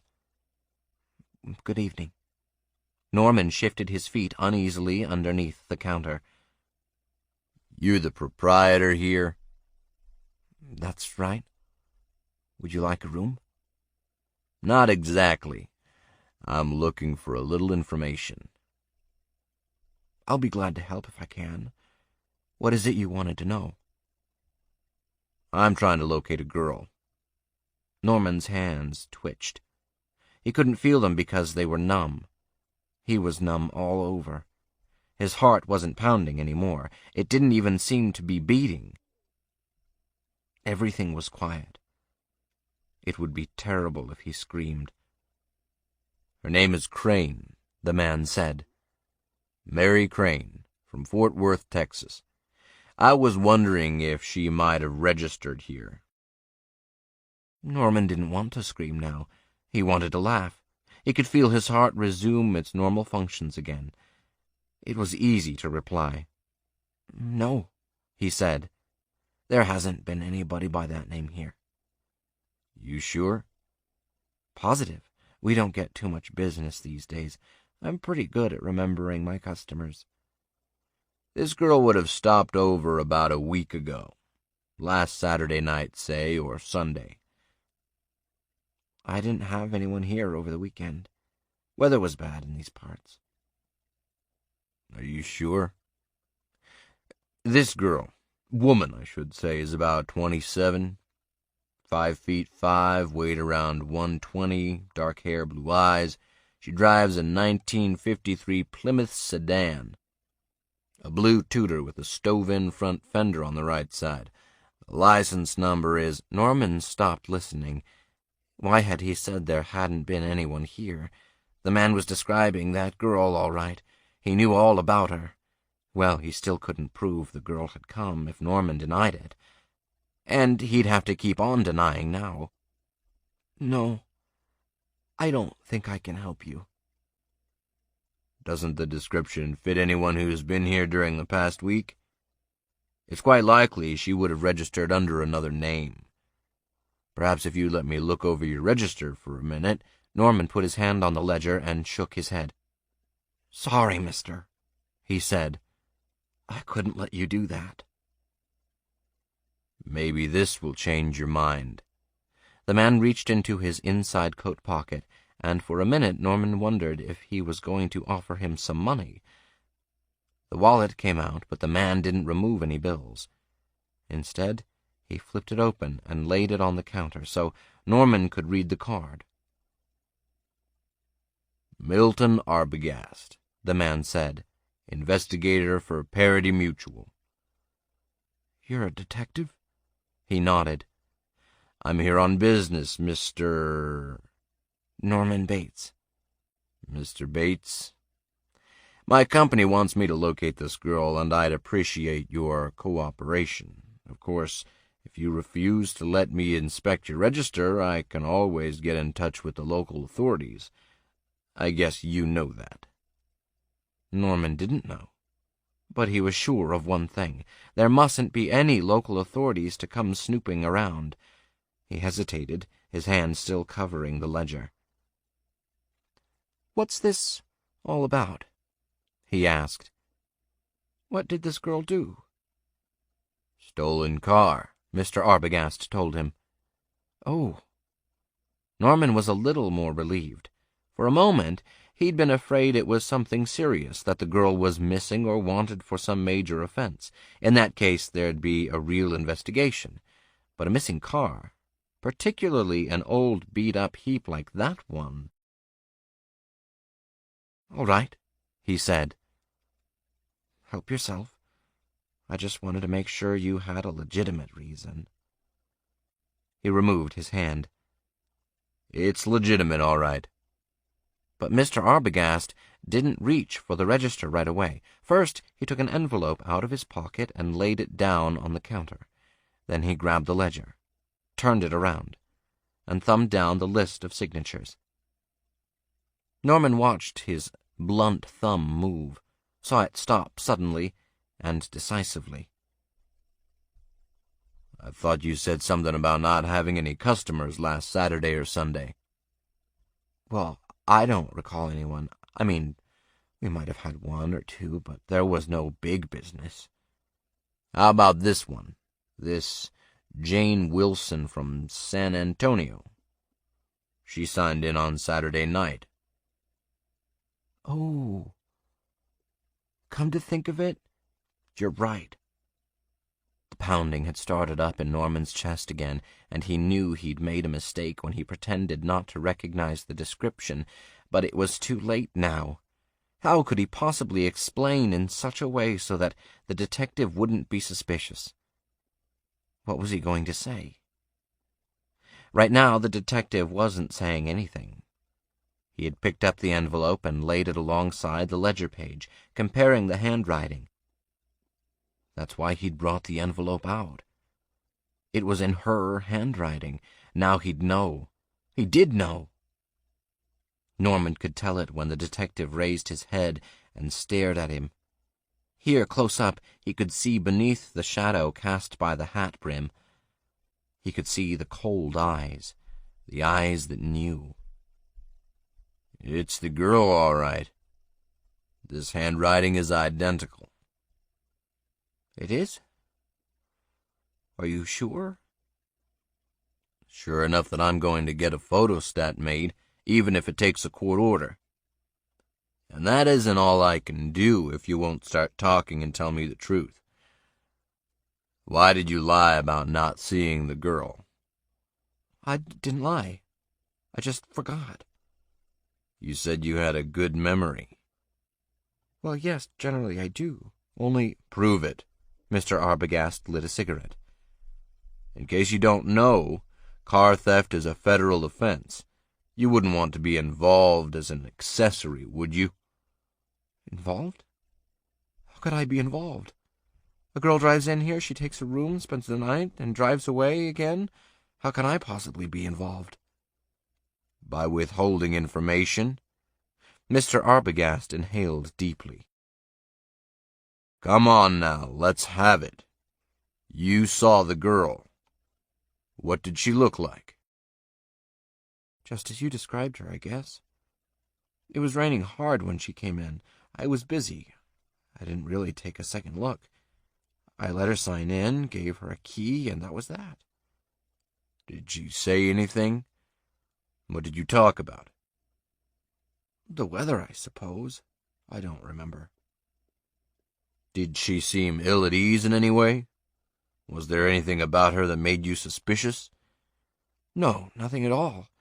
She seemed like just another tourist to me. Good enough.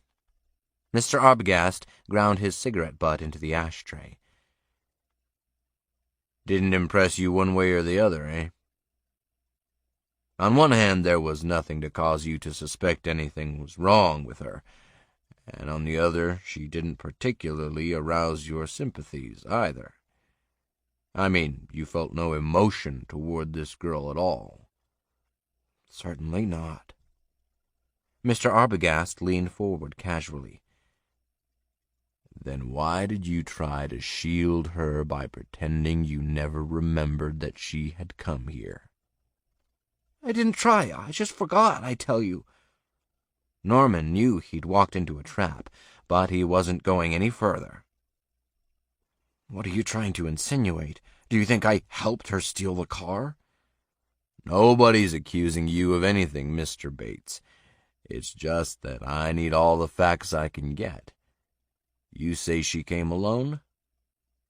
She came alone. She took a room. She left the next morning. She's probably 1,000 miles away by now. Probably. Mr. Arbogast smiled. But let's take it a little slower, shall we? Maybe you can remember something. She left alone, is that it? About what time would you say? I don't know. I was asleep up at the house Sunday morning. Then you don't actually know she was alone when she left? I can't prove it, if that's what you mean. How about during the evening? Did she have any visitors? No. You're positive? Quite positive. Did anyone else happen to see her here that night? She was the only customer. And you were on duty alone? That's right. She stayed in her room? Yes. All evening? Didn't even make a phone call? Of course not. So you're the only one who knew she was here at all? I've already told you that. What about the old lady? Did she see her? What old lady? The one up at the house, in back of here. Norman could feel the pounding now. His heart was going to beat its way right through his chest. He started to say, "There is no old lady," but Mr. Arbogast was still talking. I noticed her staring out of the window when I drove in. Who is she?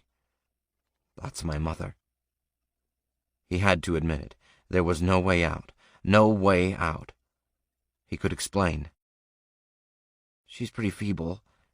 She never comes down here any more. Then she didn't see the girl? No. She's sick. She stayed in her room when we ate supper. It slipped out just like that. Because Mr. Arbogast had asked the questions too fast. He'd done it on purpose, just to confuse him, and when he mentioned Mother, it caught Norman off guard. He'd thought only about protecting her, and now... Mr. Arbogast wasn't casual anymore. You had supper with Mary Crane up at your house? Just coffee and sandwiches. I thought I told you. It wasn't anything. You see, she asked where she could eat, and I said Fairvale, but that's almost 20 miles away, and it was raining, so I took her up to the house with me. That's all there was to it. What did you talk about? We didn't talk about anything. I told you Mother's sick, and I didn't want to disturb her. She's been sick all week. I guess that's what's been upsetting me, making me forget things, like this girl and having supper. It just slipped my mind. Is there anything else that might have slipped your mind? Like, say, you and this girl coming back here and having a little party? No, nothing like that. How can you say such a thing? What right have you got to say such a thing? I won't even talk to you anymore. I've told you all you wanted to know. Now get out of here. All right. Mr. Arbogast pulled down the brim of his Stetson. I'll be on my way, but first I'd like to have a word with your mother. Maybe she might have noticed something you've forgotten. I tell you, she didn't even see the girl. Norman came around the counter. Besides, you can't talk to her. She's very ill. He could hear his heart pounding, and he had to shout above it, I forbid you to see her. In that case, I'll come back with a search warrant. He was bluffing. Norman knew it now. That's ridiculous. Nobody'd issued one. Who'd believe I'd steal an old car? Mr. Arbogast lit another cigarette and threw the match into the ashtray. I'm afraid you don't understand, he said almost gently. It isn't really the car at all. You might as well have the whole story.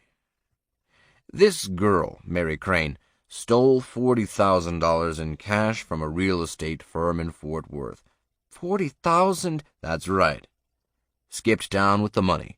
You can see it's a serious business. That's why everything I can find out is important.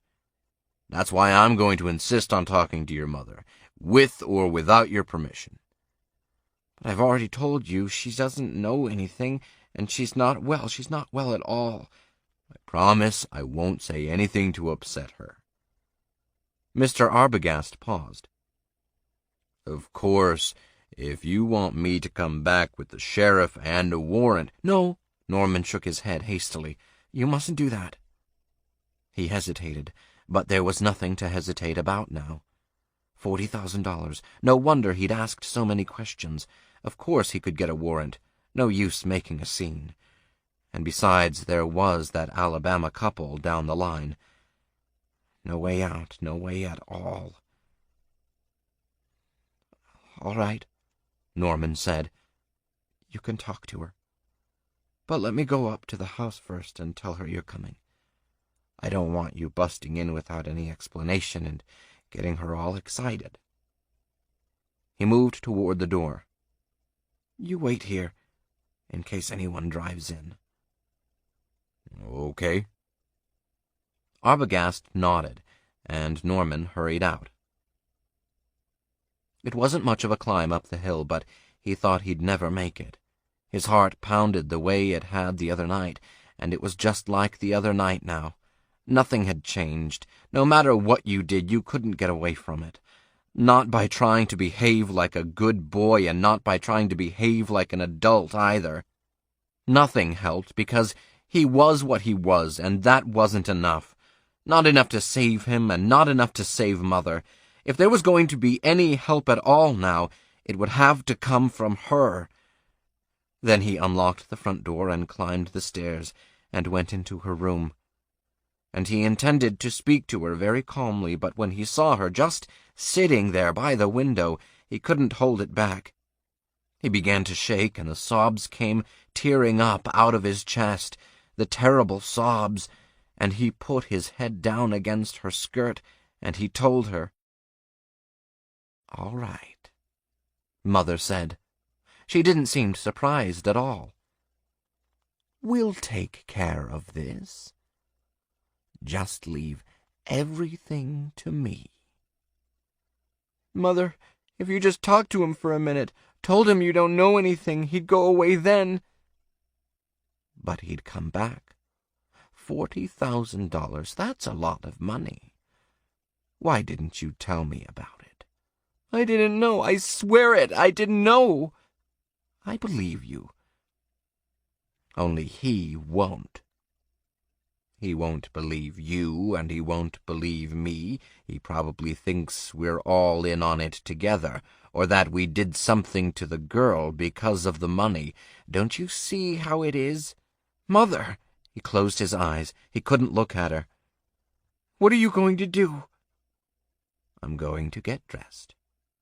We want to be all ready for your visitor, don't we?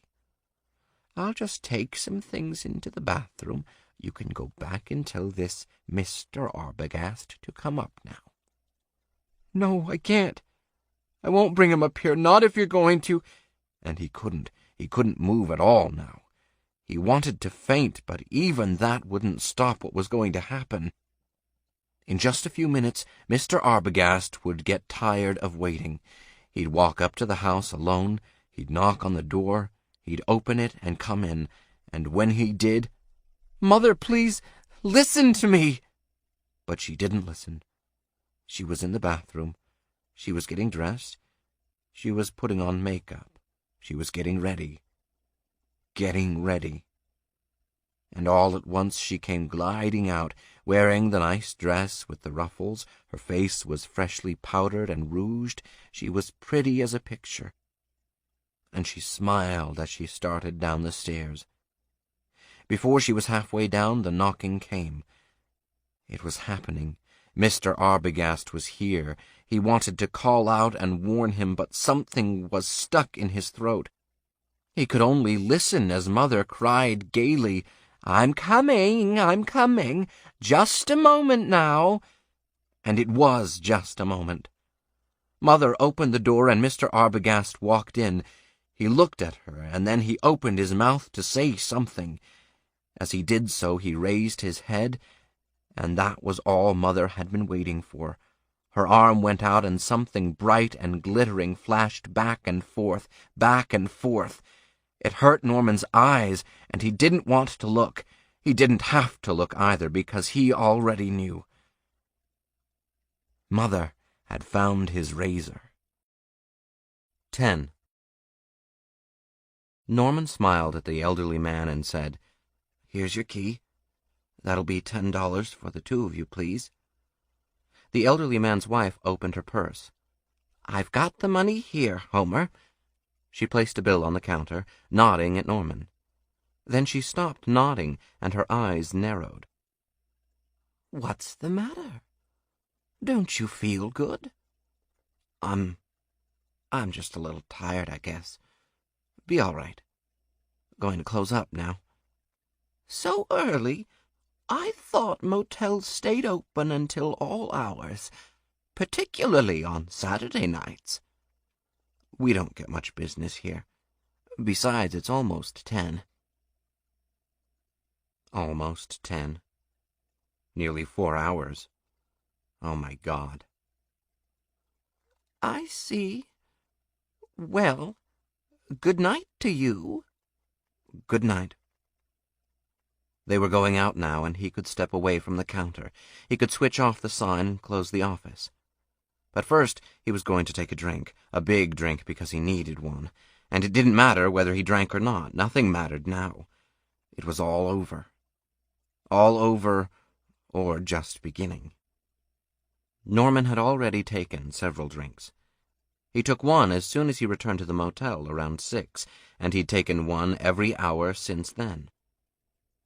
If he hadn't, he would never have been able to last, never been able to stand here, knowing what was lying up there at the house, underneath the hall rug. That's where he'd left it, without trying to move anything.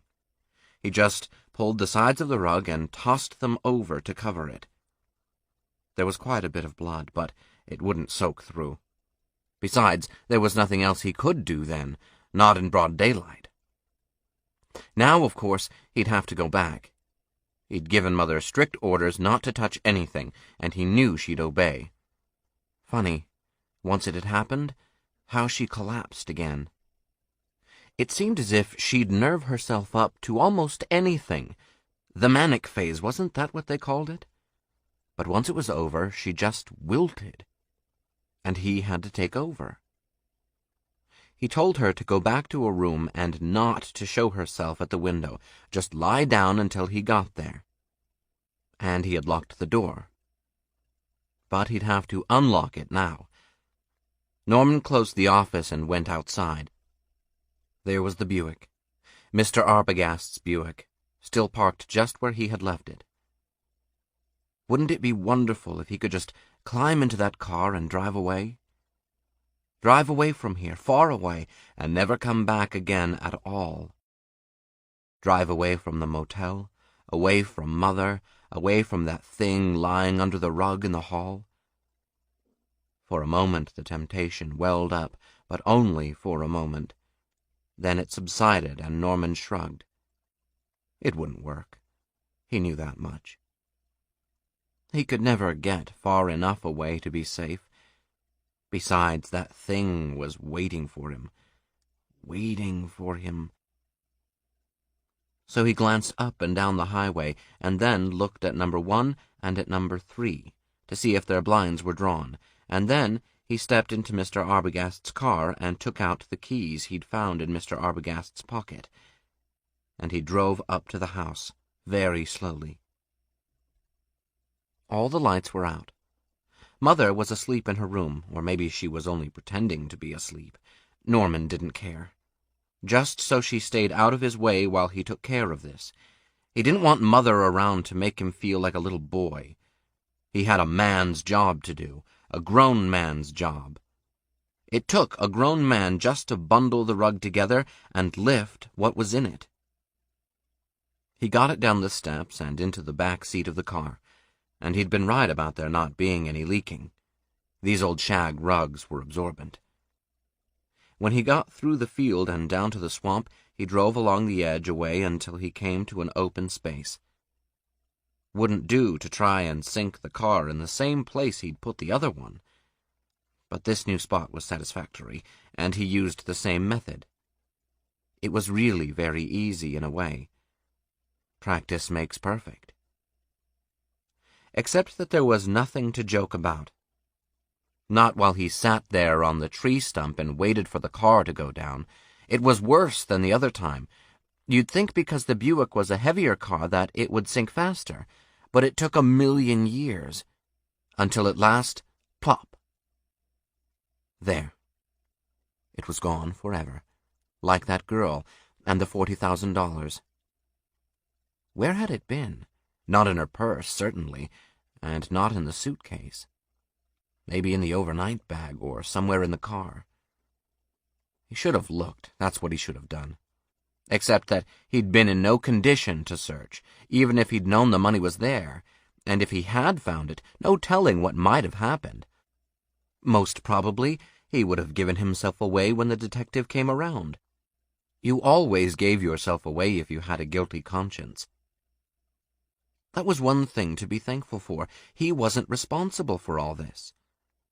Oh, he knew all about being an accessory. On the other hand, he had to protect Mother. It meant protecting himself as well, but it was really Mother he was thinking about. Norman walked back through the fields slowly. Tomorrow he'd have to return with the car and the trailer, do it all over again, but that wasn't half as important as attending to another matter. Again, it was just a matter of watching out for Mother. He'd thought it all through, and the facts just had to be faced. Somebody was going to come here and inquire about that detective. It just stood to reason, that's all. The company, something or other mutual that employed him, wasn't going to let him disappear without an investigation. They probably had been in touch with him or heard from him all week long, and certainly the real estate firm would be interested. Everybody was interested in $40,000. So, sooner or later, there'd be questions to answer. It might be several days or even a week, the way it had been with that girl, but he knew what was coming. And this time he was going to be prepared. He had it all figured out. No matter who showed up, the story would be perfectly straight. He'd memorize it, rehearse it, so there'd be no slip of the tongue the way he had slipped tonight. Nobody was going to get him excited or confused, not if he knew in advance what to expect. Already he was planning just what to say when the time came. The girl had stayed at the motel, yes. He'd admit that right away, but of course he hadn't suspected anything while she was here. Not until Mr. Arbogast came a week later. The girl had spent the night and driven away. There'd be no story about any conversation, and certainly nothing about eating together at the house. What he would say, though, is that he'd told everything to Mr. Arbogast, and the only part which seemed to interest him was when he mentioned that the girl had asked him how far it was from here to Chicago, and could she make it in a single day. That's what interested Mr. Arbogast, and he'd thanked him very much and climbed back into his car and driven off. Period. No, he had no idea where he was headed for. Mr. Arbogast hadn't said. He just drove off. What time had it been? A little after supper time, Saturday? There it was, just a simple little statement of fact. No special details. Nothing elaborate to arouse anyone's suspicions. A fugitive girl had passed this way and gone on. A week later, a detective followed her trail, asked for and received information, then departed. Sorry, mister. That's all I know about it. Norman knew he could tell it that way, tell it calmly and easily this time, because he wouldn't have to worry about Mother. She wasn't going to be looking out of the window. In fact, she wasn't going to be in the house at all. Even if they came with one of those search warrants, they weren't going to find Mother. That would be the best protection of all, protection for her, even more than for him. He'd made up his mind on it, and he was going to see that it worked out. There was no sense in even waiting until tomorrow. Strange. Now that it was actually over, he still felt fully confident. It wasn't like the other time when he'd gone to pieces and needed to know Mother was there. Now he needed to know she was not there. And he had the necessary gumption for once to tell her just that. So he marched upstairs in the dark and went straight to her room. He switched on the light. She was in bed, of course, but not asleep. She hadn't been sleeping at all, just playing possum. Norman, where on earth have you been? I was so worried. You know where I've been, Mother. Don't pretend. Is everything all right? Certainly. He took a deep breath. Mother, I'm going to ask you to give up sleeping in your room for the next week or so. What's that? I said I have to ask you not to sleep here for the next week or so. Are you out of your mind? This is my room. I know, and I'm not asking you to give it up permanently, only for a little while. But why on earth? Mother, please listen and try to understand. We had a visitor here today. Must you talk about that? I must for a moment, because sooner or later somebody will be around to inquire after him, and I'll say he came and left. Of course that's what you'll say, son. That'll be the end of it. Perhaps. I hope so. But I can't take chances. Maybe they'll want to search the house. Let them. He won't be here. Neither will you. He gulped a breath, then rushed on. I mean it, Mother. It's for your own protection. I can't afford to let anyone see you like that detective did today. I don't want anyone to start asking you questions. You know why as well as I do. It's just impossible. So the safest thing for both of us is to make sure you're just not around." "What are you going to do? Bury me in the swamp?" "Mother!" She started to laugh. It was more like a cackle, and he knew that once she really got started, she wouldn't stop. The only way to stop her was to outshout her. A week ago, Norman would never have dared, but this wasn't a week ago. It was now. And things were different. It was now, and he had to face the truth. Mother was more than sick. She was psychotic, dangerously so. He had to control her, and he would. "Shut up!" he said, and the cackling ceased. "I'm sorry," he said softly. "But you must listen to me. I've got it all figured out. I'm going to take you down into the fruit cellar." "The fruit cellar? Why, I can't." "You can, and you will. You have to. I'll see to it that you're taken care of. There's a light, and I can put in a cot for you, and—" "I won't!"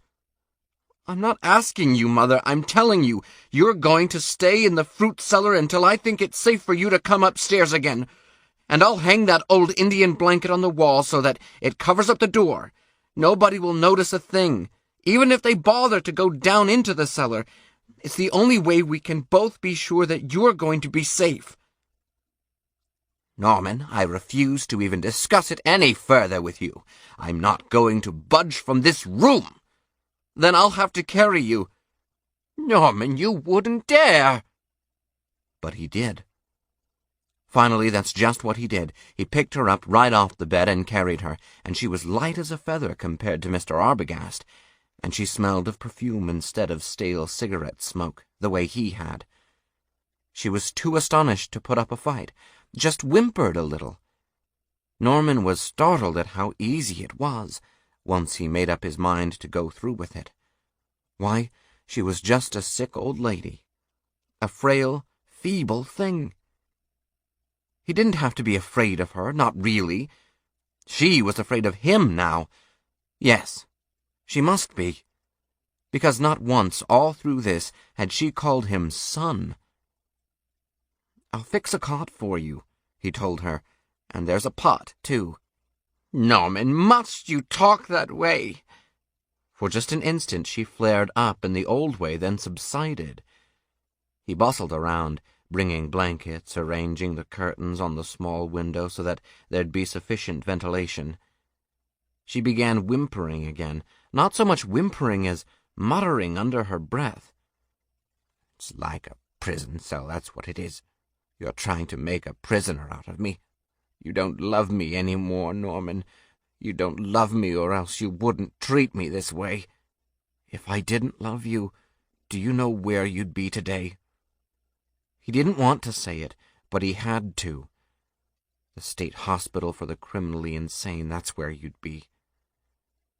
He snapped out the light, wondering if she'd heard him, wondering if his words had gotten through to her, even if she had. Apparently, she understood, because just as he closed the door, she answered. Her voice was deceptively soft in the darkness, but somehow the words cut into him more deeply than the straight razor had cut into Mr. Arbogast's throat. "Yes, Norman, I suppose you're right. That's where I'd probably be. But I wouldn't be there alone."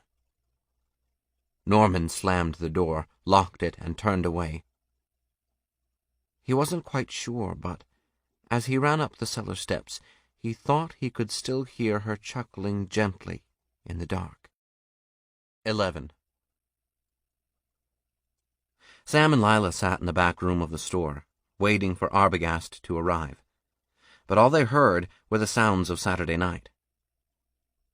"You can tell when it's Saturday night in a town like this," Sam commented. "The noises are different." Take the traffic, for one thing. There's more of it, and it moves faster. That's because Saturday is the evening when the teenagers get the cars. And all that rattling and squealing you hear, that's parking. Farm families and their old jalopies coming in to see the show. Hired hands in a hurry to head for the taverns. Notice the footsteps? They're different, too. Hear that running? The kids are loose. Saturday's the night they stay up late. No homework. He shrugged. Of course, I suppose it's a lot more noisy in Fort Worth on any night of the week.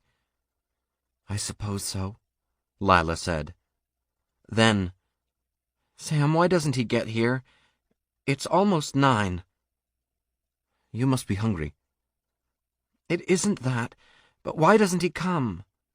Maybe he's tied up. Maybe he found out something important. He could at least call. He knows how worried we are. Just be patient a little while longer. I'm sick of waiting. Lila stood up, pushing back her chair. She began to pace back and forth across the narrow room. I never should have waited in the first place. I should have gone straight to the police. Wait, that's all I've heard, all week long. First Mr. Lowry, then Arbogast, and now you. Because you're all thinking about the money, not about my sister. Nobody cares what happens to Mary. Nobody but me. That's not true. You know how I feel about her. Then how can you stand it? Why don't you do something? What kind of a man are you, sitting here and handing out Cracker Barrel philosophy at a time like this? She grasped her purse and pushed past him. Where are you going? Sam asked. To see that sheriff of yours right now. It would be just as easy to call him. After all, we want to be here when Arbogast shows up. If he shows up. Maybe he's left town for good. If he's found something. He wouldn't have to come back. Lila's voice teetered along a thin, hysterical edge. Sam took her arm. Sit down, he said. I'll phone the sheriff. She made no attempt to follow him as he walked out into the store. He went over to the rear counter, stood next to the cash register, and picked up the receiver. 162, please. Hello, Sheriff's Office? This is Sam Loomis over at the hardware store. I'd like to speak to Sheriff Chambers. He's what? No, I hadn't heard anything about it. Where did you say? Fulton? When do you suppose he'll be back? I see. No, nothing wrong. I just wanted to talk to him. Look, if he gets in any time before midnight, would you ask him to call me here at the store? I'll be here all night. Yes. Thanks, I'd appreciate that. Sam hung up and walked back into the rear room. What did he say? He wasn't here. Sam reported the conversation, watching her face as he spoke. Seems somebody robbed the bank over at Fulton around supper time this evening. Chambers and the whole state highway patrol gang are out setting up roadblocks. That's what all the excitement's about.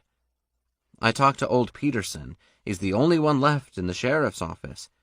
There's 2 cops walking the beat here in town, but they wouldn't be any use to us. So now what are you going to do? Why, wait, of course. Chances are we won't be able to talk to the sheriff until tomorrow morning. But don't you even care what happens to— Of course I care. He cut in on her sharply, deliberately. Would it ease your mind any if I called the motel and found out what's holding Arbogast up? She nodded. Again he went back into the store. This time she accompanied him and stood waiting while he asked the operator for information.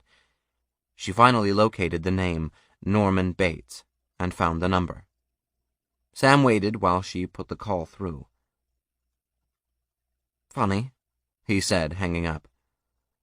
Nobody answers. Then I'm going out there. No, you're not. He put his hand on her shoulder.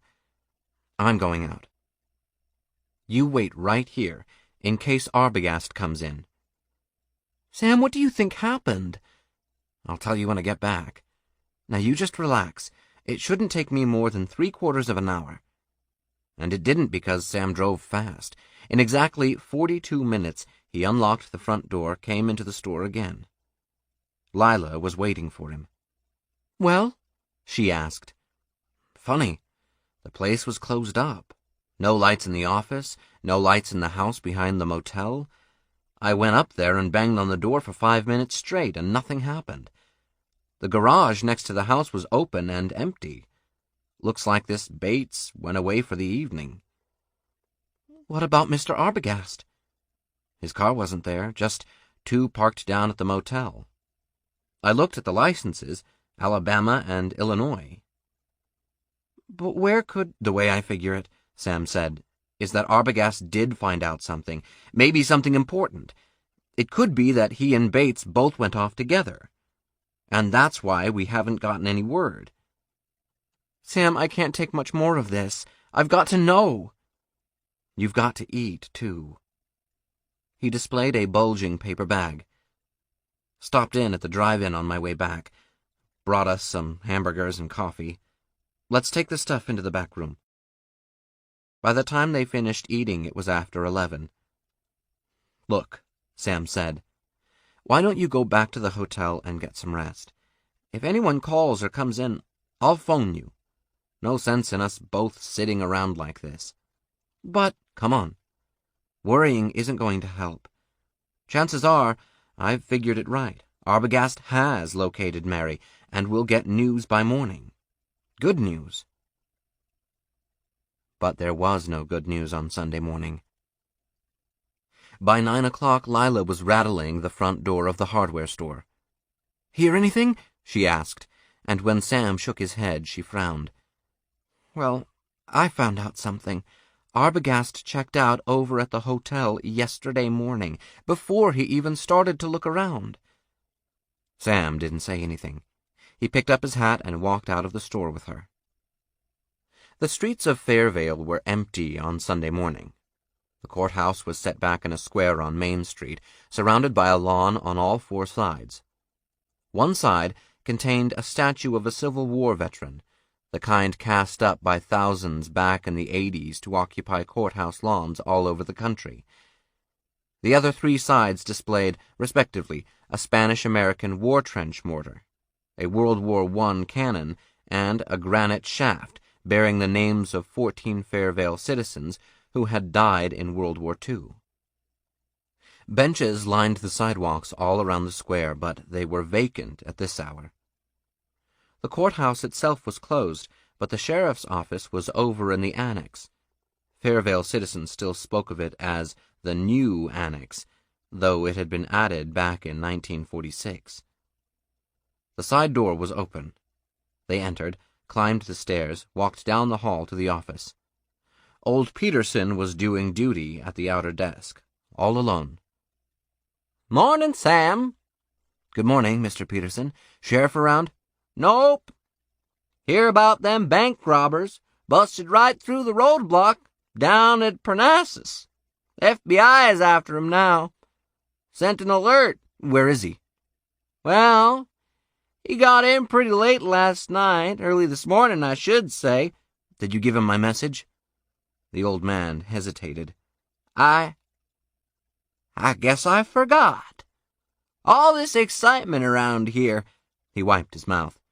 "Course I intended to today, when he comes in." "What time will that be?" "Right after lunch, I guess. Sunday mornings he's over to the church." "What church?" "First Baptist." "Thanks." "You wouldn't go pulling 'em out of—" Sam turned away without answering. Lila's high heels clattered hollowly beside him in the hall. "What kind of a hick town is this, anyway?" she murmured. "A bank is held up and the sheriff is in church? What's he doing, praying that somebody will catch the robbers for him?" Sam didn't answer. When they reached the street, she turned to him again. "Where are we going now?" "First Baptist Church, of course." But it turned out that they didn't have to interrupt Sheriff Chambers at his devotions. As they turned down the side street, it was apparent that the services had just ended. People were beginning to emerge from the steepled structure. "There he is," Sam muttered. "Come on." He led her over to a couple who stood near the curbing. The woman was a short, gray-haired nonentity in a mail-order print dress. The man was tall, broad across the shoulders, and paunchily protruding at the waistline. He wore a blue serge suit, and his red, seamed neck twisted in rebellion against the restraint of a white, starched collar. He had curly, graying hair and curly, black eyebrows. "Hold on a minute, Sheriff," said Sam. "I'd like to talk to you." "Sam Loomis, how are you?" Sheriff Chambers held out a large red hand. "Ma, you know Sam here." "I'd like you to meet Lila Crane. Miss Crane is visiting here from Fort Worth." "Pleased to meet you. Say, you aren't the one old Sam keeps talking about, are you? Never let on you were so pretty." "It's my sister you're thinking of," Lila told him. "That's why we're here to see you." "I wonder if we could go over to your office for a minute," Sam broke in. "Then we can explain the situation." "Sure, why not?" Judd Chambers turned to his wife. "Ma, why don't you take the car and go along home? I'll be over in a little while, soon's I'm finished with these folks." But it wasn't a little while. Once settled in Sheriff Chambers' office, Sam told his story. Even without interruptions, that took a good 20 minutes, and the sheriff interrupted frequently. "Now, let me get this straight here," he said at the conclusion. "This fella came to you, this Arbogast. Why didn't he check with me?" "I already explained that. He was hoping to avoid going to the authorities. His idea was to try and find Miss Crane and recover the money without any embarrassment to the Lowry agency." "You say he showed you his credentials?" "Yes," Lila nodded. "He was a licensed investigator for the insurance firm, and he managed to trace my sister all the way up here to that motel. That's why we're so worried now, because he never came back the way he said he would." "But he wasn't at the motel when you drove out there." The question was addressed to Sam, and he answered it. "There was nobody there at all, Sheriff." "That's funny. Damn funny. I know this fella Bates who runs it. He's always there. Scarcely even leaves for an hour to come into town. You tried calling him this morning?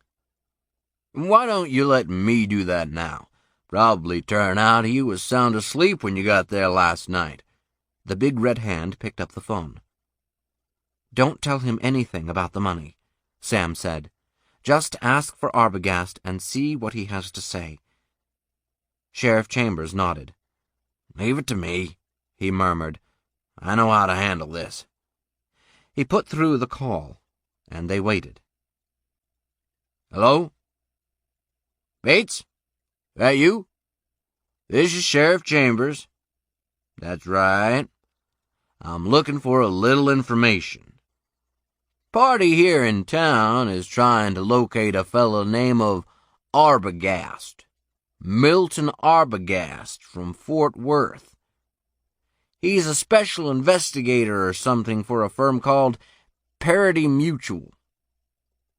"He's what?" "Oh, he did. When was that?" "I see. What do you have to say?" "It's all right, you can tell me. I already know all about it." "Yeah? What's that again?" Yeah. And then he left, eh? Did he say where he was going?" "Oh, you think so?" "Sure." "No, that's all. No, there's no trouble. Just that I thought he might check in here. Say, while I've got you, you don't think he might have stopped back later on in the evening, do you? What time you generally go to bed out there?" "Oh, I see. Well, I guess this just about covers it then. Thanks for the information, Bates." He hung up and swiveled around to face them. "Looks like your man headed for Chicago," he said. "Chicago?" Sheriff Chambers nodded. "Sure. That's where the girl said she was going. Your friend Arbogast sounds like a pretty smooth operator to me." What do you mean? What did that man Bates tell you just now? Lila leaned forward. The same thing Arbogast told you yesterday evening when he called in from there. Your sister stayed at the motel last Saturday, but she didn't register under her own name. Called herself Jane Wilson. Said she was from San Antonio. Let it slip that she was on her way to Chicago. It couldn't have been Mary, then. Why, she doesn't know anyone in Chicago. She's never been there in her life.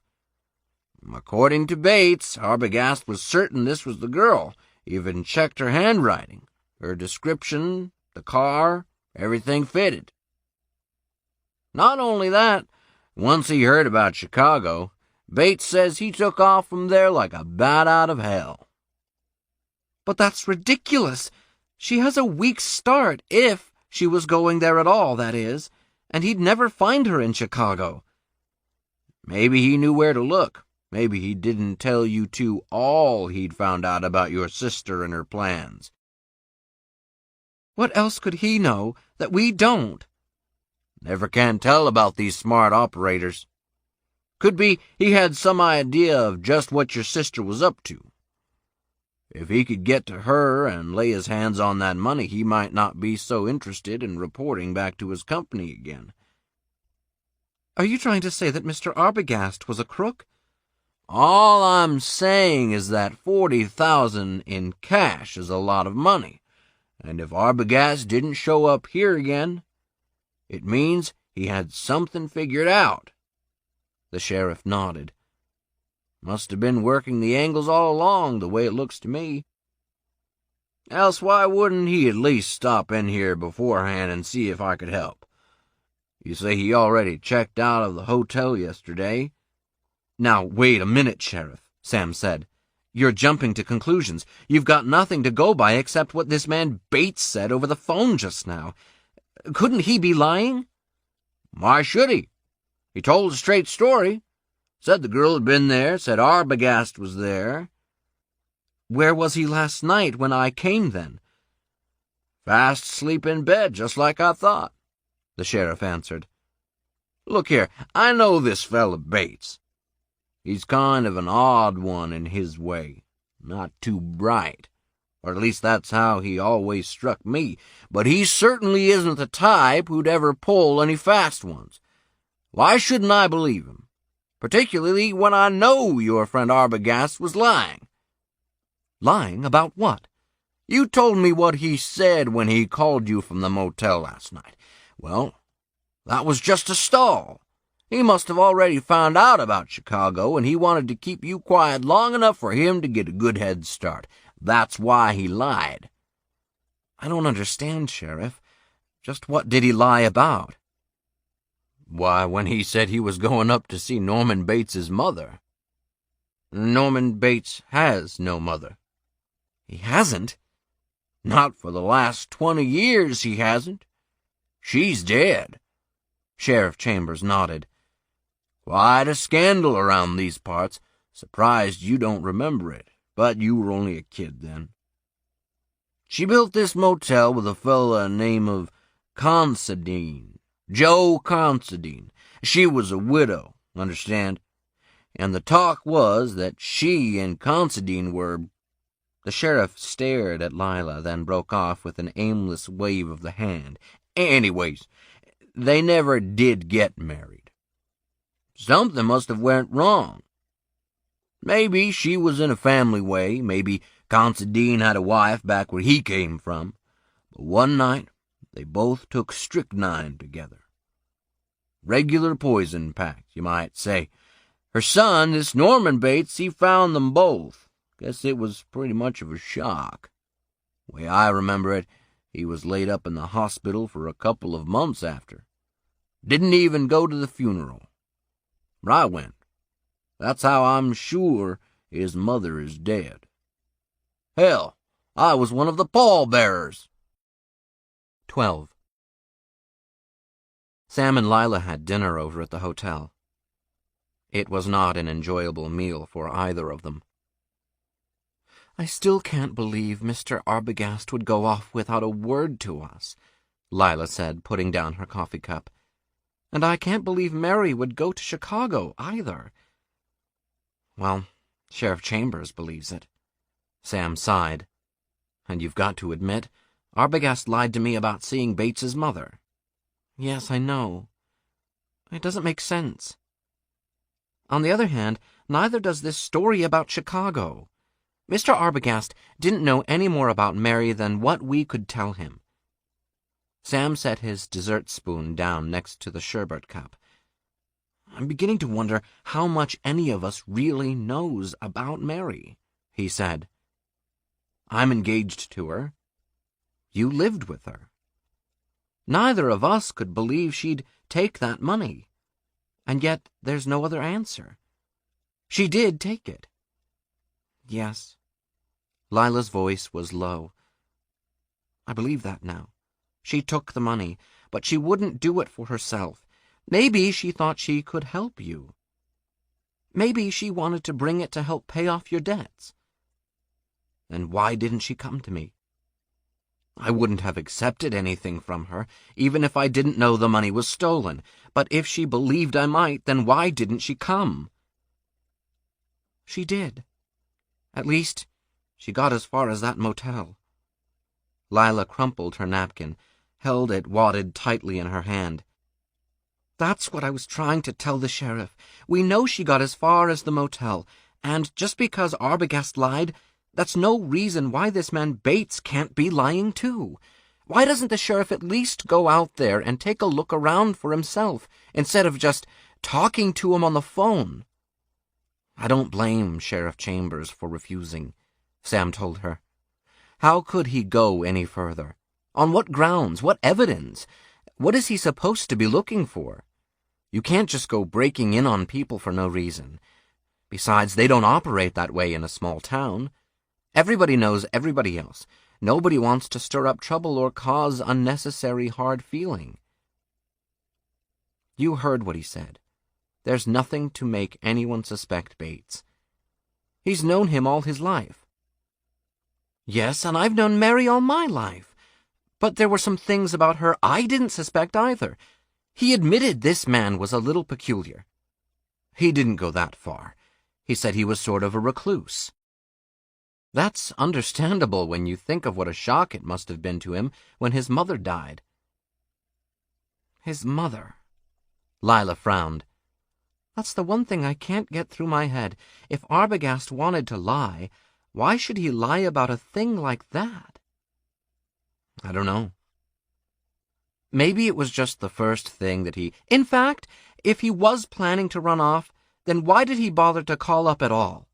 Wouldn't it have been simpler to just leave without our even knowing he'd actually been to that motel? She let go the napkin and stared at Sam. I'm beginning to get an idea. What's up? Sam, just what did Arbogast say there at the last, when he called you, about seeing Bates's mother? He said that he'd noticed her sitting at the bedroom window when he drove in. Maybe he wasn't lying. But he had to be. Mrs. Bates is dead. You heard what the sheriff said. Maybe it was Bates who lied. Perhaps Arbogast merely assumed that the woman was Bates's mother, and when he spoke of it, Bates said yes. He said she was sick and nobody could see her, but Arbogast insisted. Isn't that what he told you? That's right, but I still don't see... No, you don't, but Arbogast did. The point is, he saw somebody sitting in the window when he drove in, and maybe that somebody was Mary. Lila, you don't think that... I don't know what to think. But why not? The trail ends there at the motel. 2 people are missing. Isn't that enough? Isn't that enough for me, as Mary's sister, to go to the sheriff and insist that he make a thorough investigation? Come on, said Sam. Let's get going. They found Sheriff Chambers at his house, finishing dinner. He chewed on a toothpick while he listened to Lila's story. I don't know, he said. You'd have to be the one to sign the complaint. I'll sign anything you want, just so you go out there and look around. couldn't we wait until tomorrow morning? I mean, I'm expecting word about those bank robbers and all, and—" "Now, just a minute," Sam said. "This is a serious business, Sheriff. This girl's sister has been missing for over a week now.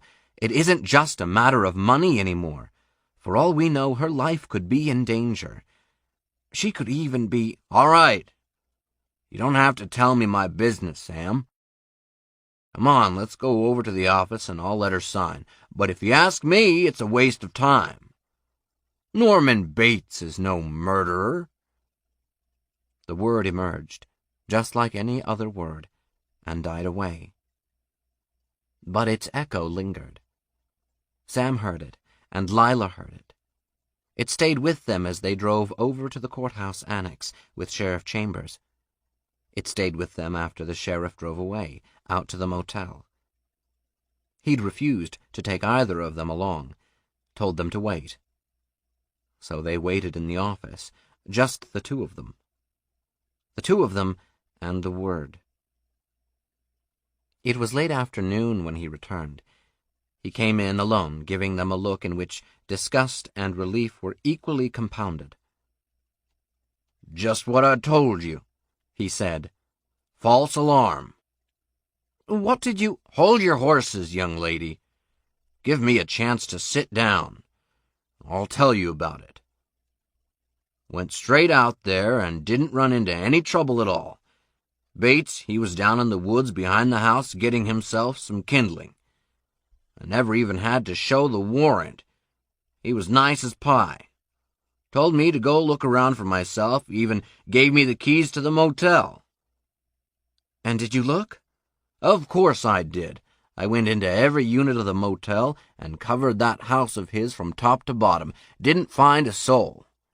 Didn't find anything, because there's nobody there. Nobody's been there except Bates. He's lived alone all these years." "What about the bedroom?" "There's a bedroom up front on the second floor, all right, and it used to be his mother's, when she was alive. That part's straight enough. In fact, he even kept it the way it was. Says he has no other use for it, seeing as how he's got the whole house to himself. Guess he's kind of an odd one, that Bates, but who wouldn't be, living alone like that all these years?" "Did you ask him about what Arbogast told me?" Sam murmured. "About seeing his mother when he drove in and all that?" "Sure, right away. He says it's a lie. Arbogast never even mentioned seeing anyone. I talked kind of rough to him at first, on purpose, just to see if there was something he was holding back on. But his story makes sense. I asked him about this Chicago business again, too, and I still think that's the real answer." "I can't believe it," Lila said. "Why would Mr. Arbogast make up that unnecessary excuse about seeing Bates's mother?" "You'll have to ask him next time you see him," Sheriff Chambers told her. "Maybe he saw her ghost sitting in the window." "You're sure his mother is dead?" "I already told you I was there at the funeral. I saw the note she left for Bates when she and this Considine fella killed themselves. What more do you want? Do I have to dig her up and show her to you?" Chambers sighed. "I'm sorry, miss. Didn't mean to fly off that way, but I've done all I can. I searched the house. Your sister isn't there. This man Arbogast isn't there. Didn't find a trace of their cars either. Seems to me the answer's pretty plain. Anyway, I've done all I can." "What would you advise me to do now?" "Why, check with this fella Arbogast's home office. See if they know anything. Maybe they've got some lead on this Chicago angle. Don't suppose you can contact anyone until tomorrow morning, though." "I guess you're right." Lila stood up. "Well, thank you for all your trouble. I'm sorry to be such a bother." "That's what I'm here for. Right, Sam?" "Right," Sam answered. Sheriff Chambers stood up. "I know how you feel about all this, miss," he said. "I wish I could have been more of a help to you, but there's just nothing solid for me to go on. If you only had some kind of real evidence now, then maybe—" "We understand," Sam said, "and we both appreciate your cooperation." He turned to Lila. "Shall we go now?" "You look into this Chicago business," the big man called after them. "So long now." Then they were on the sidewalk. The late afternoon sun cast slanting shadows. As they stood there, the black tip of the Civil War veteran's bayonet grazed Lila's throat. "Want to come back to my place?" Sam suggested. The girl shook her head. "The hotel?" "No." "Where would you like to go, then?" "I don't know about you," Lila said, "but I'm going to that motel." She raised her face defiantly, and the sharp shadow line slashed across her neck. For a moment, it looked as though somebody had just cut off Lila's head. 13. Norman knew they were coming, even before he saw them driving in. He didn't know who they'd be, or what they'd look like, or even how many of them would come, but he knew they were coming. He'd known it ever since last night when he lay in bed and listened to the stranger pound on the door. He had stayed very quiet, not even getting up to peek through the upstairs window. In fact, he'd even put his head under the covers while he waited for the stranger to go away. Finally, he did leave. It was lucky that Mother was locked in the fruit cellar. Lucky for him, lucky for her, lucky for the stranger. But he'd known then that this wouldn't be the end of it, and it wasn't. This afternoon, when he was down at the swamp again cleaning up, Sheriff Chambers had driven in. It gave Norman quite a start seeing the sheriff again after all these years. He remembered him very well, from the time of the nightmare. That's the way Norman always thought about Uncle Joe Considine and the poison and everything. It had been a long, long nightmare from the moment he phoned the sheriff until months afterward, when they let him out of the hospital to come back here to the house once more. Seeing Sheriff Chambers now was like having the same nightmare all over, but people do have the same nightmare again and again, and the important thing to remember was that Norman had fooled the sheriff the first time, when everything had been much harder. This time it should be even easier, if he remembered to be calm. It should be, and it was. He answered all the questions, he gave the sheriff the keys, he let him search the house alone. That was even funny, in a way, letting the sheriff go up to the house and search while Norman stayed down at the edge of the swamp and finished smoothing out all the footprints. It was funny, that is, as long as Mother kept quiet. If she thought Norman was down there in the cellar, if she cried out or made a sound, then there'd be real trouble, but she wouldn't do that. She had been warned, and besides, the sheriff wasn't even looking for Mother. He thought she was dead and buried. How he'd fooled him the first time. Yes, and he fooled him just as easily again, because the sheriff came back and he hadn't noticed a thing. He asked Norman some more questions about the girl and Arbogast and going to Chicago. Norman was tempted to invent a little more, maybe even say that the girl had mentioned staying at a certain hotel up there, but on second thought he realized it wouldn't be wise. It was better to just stick to what he'd already made up. The sheriff believed that. He almost apologized before he went away. So that part was settled, but Norman knew there'd be more. Sheriff Chambers hadn't come out here just on his own initiative. He wasn't following up any hunch. He couldn't be because he hadn't known anything. His phone call yesterday was the tip-off. It meant somebody else knew about Arbogast and the girl. They got Sheriff Chambers to call. They sent the stranger out here last night to snoop. They sent the sheriff out today, and the next step would be to come out themselves. It was inevitable. Inevitable. When Norman thought about that, his heart started up again. He wanted to do all sorts of crazy things, run away, go down into the cellar and put his head in Mother's lap, go upstairs and pull the covers back over his head, but none of this would help. He couldn't run away and leave Mother, and he couldn't risk taking her with him, now. Not in her condition. He couldn't even go to her for comfort or advice. Up until last week, that's just what he would have done, but he didn't trust her anymore, couldn't trust her after what had happened. And pulling the covers over his head wouldn't help. If they came here again, he'd have to face them. That was the only sensible solution. Just face them, stick to his story, and nothing would happen. But meanwhile, he had to do something about the way his heart pounded. He sat there in the office all alone. Alabama had pulled out early this morning, and Illinois had left right after lunch. There were no new customers.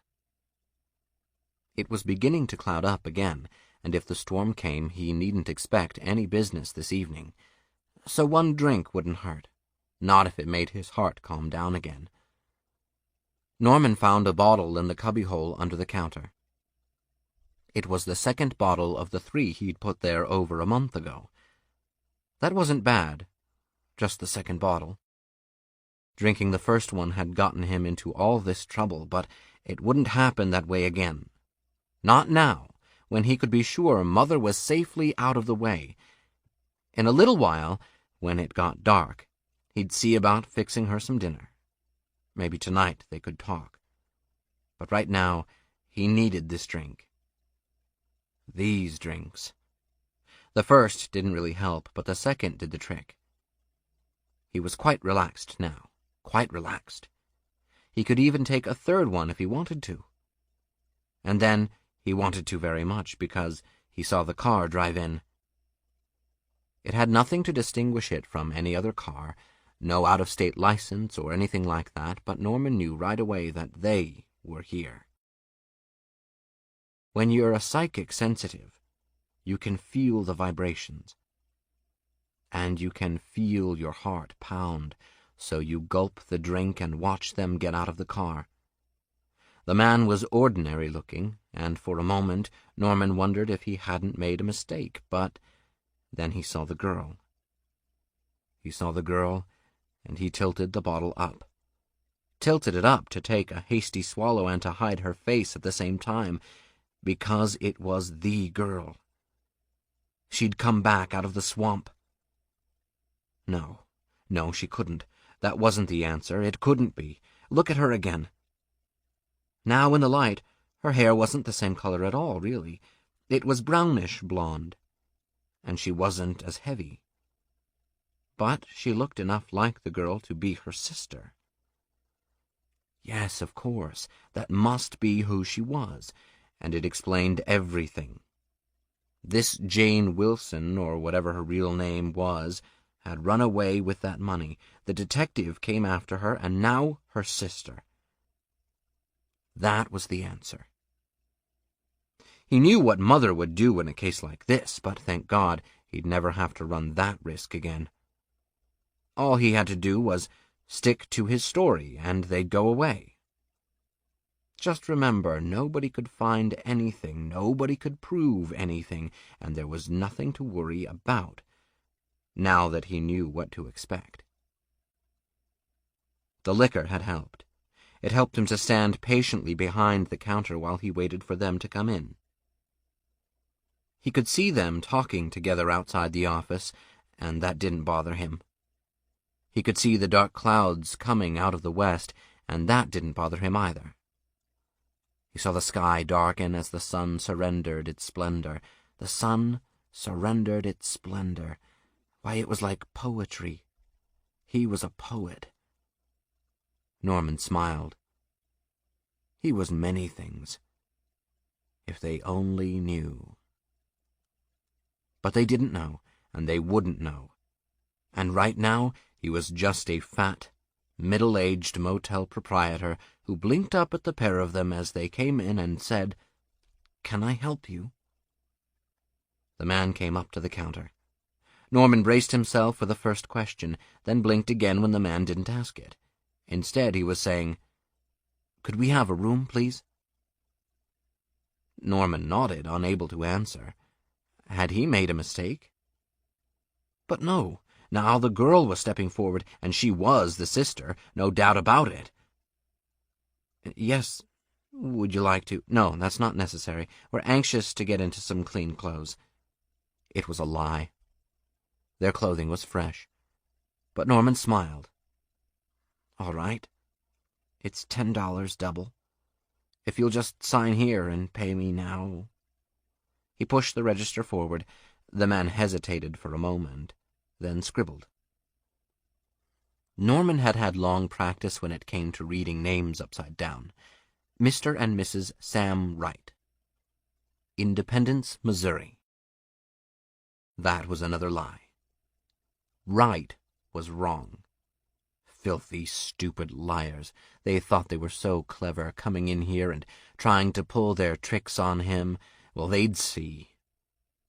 The girl was staring at the register now, not at the name the man had written, but at another one, up on top of the page. Her sister's name. Jane Wilson, or whatever it was. She didn't think he noticed when she squeezed the man's arm, but he did. "I'll give you number 1, Norman said. "Where is that?" the girl asked. "Down at the end." "How about number 6? Number 6. Norman remembered now. He'd written it down, as he always did after each signature. Number 6 had been the room he'd given the sister, of course. She'd noticed that. "Number 6 is up at this end," he said. "But you wouldn't want that. The fan's broken." "Oh, we won't need a fan. Storm's coming up. It'll cool in a hurry." Liar. "Besides, 6 is our lucky number. We were married on the 6th of this month." Dirty, filthy liar. Norman shrugged. "All right," he said. And it was all right. Now that he thought it over, it was even better than all right, because if that's the way the liars were going to play it, if they weren't going to come out with any questions but just sneak around, then number 6 was ideal. He didn't have to worry about them finding anything in there. And he could keep an eye on them. Yes, he could keep an eye on them. Perfect. So he took the key and he escorted them next door to number 6. It was only a few steps, but already the wind had come up and it felt chilly there in the twilight. He unlocked the unit while the man brought out a bag. One ridiculous little bag all the way from Independence. Nasty, rotten liars. He opened the door and they stepped in. "Will there be anything else?" he asked. "No, we're all right now. Thank you." Norman closed the door. He went back to the office and took another drink. A congratulatory drink. This was going to be even easier than he'd dreamed. It was going to be easy as pie. Then he tilted the license in its frame and stared through the crack into the bathroom of number 6. They weren't occupying it, of course. They were in the bedroom beyond. But he could hear them moving around, and once in a while he caught muffled phrases of their conversation. The two of them were searching for something. What it was he couldn't imagine. Judging from what he overheard, they weren't even sure themselves. "Help if we knew what we were looking for," the man's voice, and then the girl's. "Anything happened, there'd be something he overlooked. I'm sure of it. Crime laboratories you read about. Always little clues." Man's voice again. "But we're not detectives. I still think better to talk to him." "Come right out? Frighten him into admitting." Norman smiled. They weren't going to frighten him into anything, any more than they were going to find anything. He'd been over that room thoroughly from top to bottom. There were no telltale signs of what had happened, not the tiniest stain of blood, not a single hair. Her voice coming closer now. "Understand? If we only could find something to go on, then we'd be able to scare him so that he'd talk." She was walking into the bathroom now, and he was following her. "With any kind of evidence at all, we could make the sheriff come out. The state police do that kind of laboratory work, don't they?" He was standing in the doorway of the bathroom, watching her as she examined the sink. "Look how clean everything is. I tell you, we'd better talk to him. It's our only chance." She had stepped out of Norman's field of vision. She was looking into the shower stall now. He could hear the curtains swishing back. The little bitch. She was just like her sister. She had to go into the shower.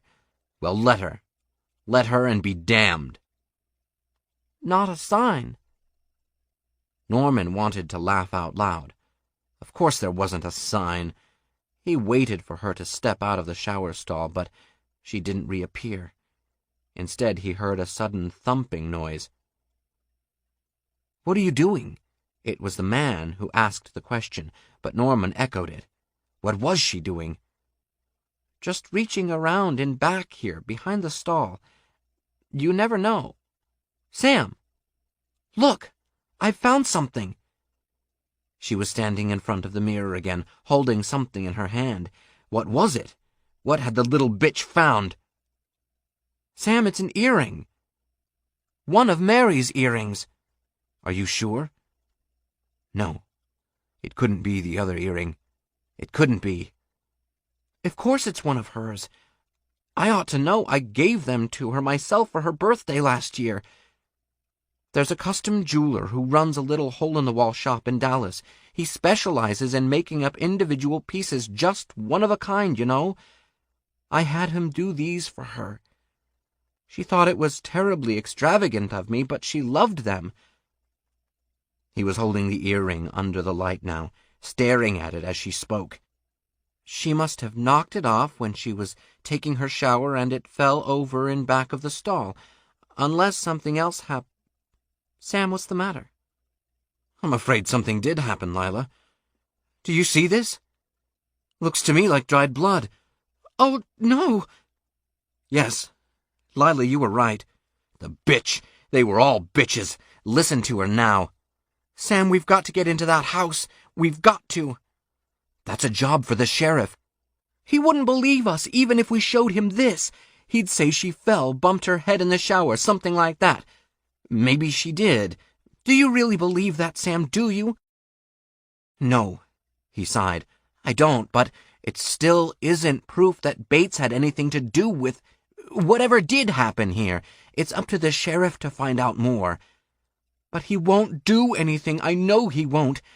We'd have to have something that would really convince him, something from the house. I know we could find something there." "No, too dangerous." "Then let's find Bates. Show this to him. Maybe we can make him talk." "Yes, and maybe we can't. If he is involved, do you think he's just going to break down and confess?"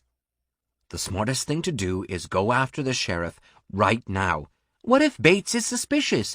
If he sees us leave, he might run away. He doesn't suspect us, Lila. But if you're worried, we could just put through a call." "The phone is in the office. He'd hear us." Lila paused for a moment. "Listen, Sam. Let me go after the sheriff. You stay here and talk to Bates." "And accuse him?" "Certainly not. Just go in and talk to him while I leave. Tell him I'm running into town to go to the drugstore. Tell him anything, just so he doesn't get alarmed and stays put. Then we can be sure of things.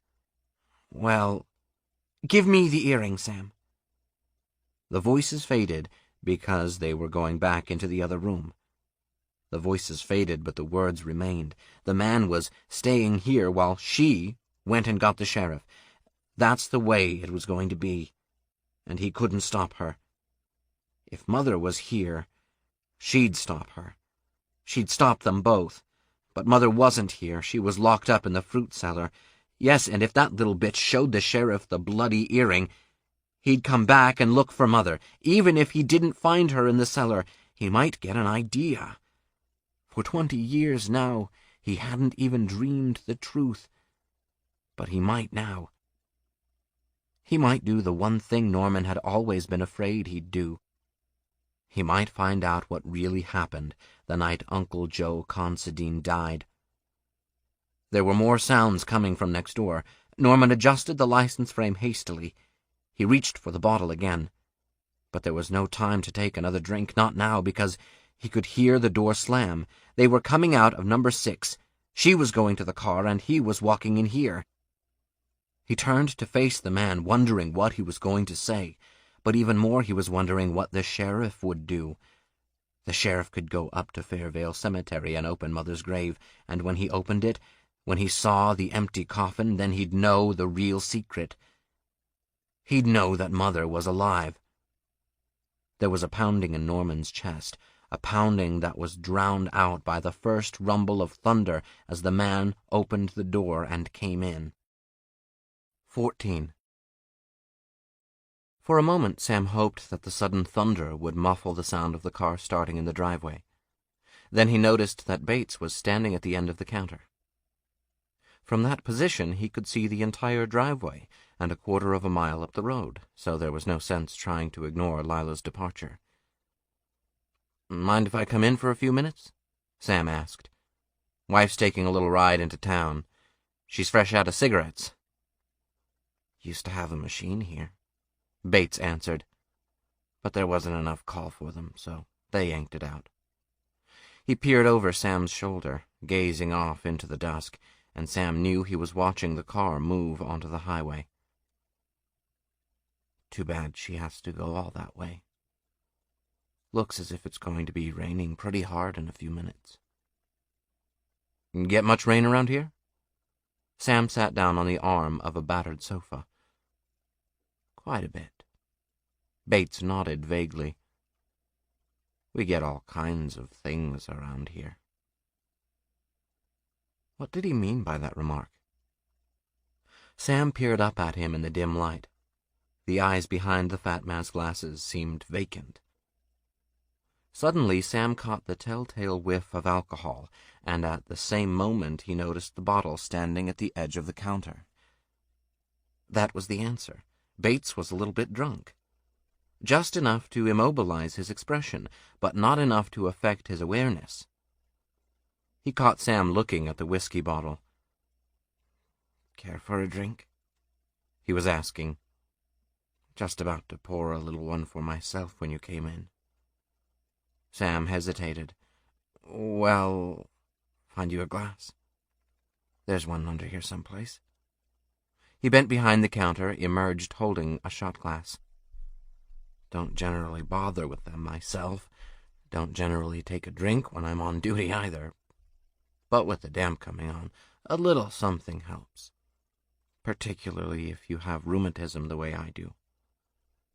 He filled the shot glass, pushed it forward on the counter. Sam rose and walked over to it. "Besides, there won't be any more customers coming along in this rain. Look at it come down." Sam turned. It was raining hard now. He couldn't see more than a few feet up the road in the downpour. It was getting quite dark, too, but Bates made no movement to switch on any lights. "Go ahead. Take your drink and sit down," Bates said. "Don't worry about me. I like to stand here." Sam returned to the sofa. He glanced at his watch. Lila had been gone about 8 minutes now. Even in this rain, she'd get to Fairvale in less than 20, then 10 minutes to find the sheriff, or say 15 just to be on the safe side, 20 minutes more to return. Still, it would be better than 3/4 of an hour. That was a long time to stall. What could he talk about? Sam lifted his glass. Bates was taking a swig out of the bottle. He made a gulping noise. "Must get pretty lonesome out here sometimes," Sam said. "That's right." The bottle thumped down on the counter. "Pretty lonesome. But interesting, too, in a way, I suppose." I bet you get to see all kinds of people in a spot like this. They come and go. I don't pay much attention. After a while, you hardly notice. Been here a long time? Over 20 years running the motel. I've always lived here. All my life. And you run the whole place by yourself. That's right. Bates moved around the counter, carrying the bottle. Here. Let me fill your glass. I really shouldn't. Won't hurt you. I'm not going to tell your wife. Bates chuckled. Besides, I don't like to drink alone. He poured, then retreated behind the counter. Sam sat back. The man's face was only a gray blur in the growing darkness. The thunder sounded overhead again, but there was no lightning.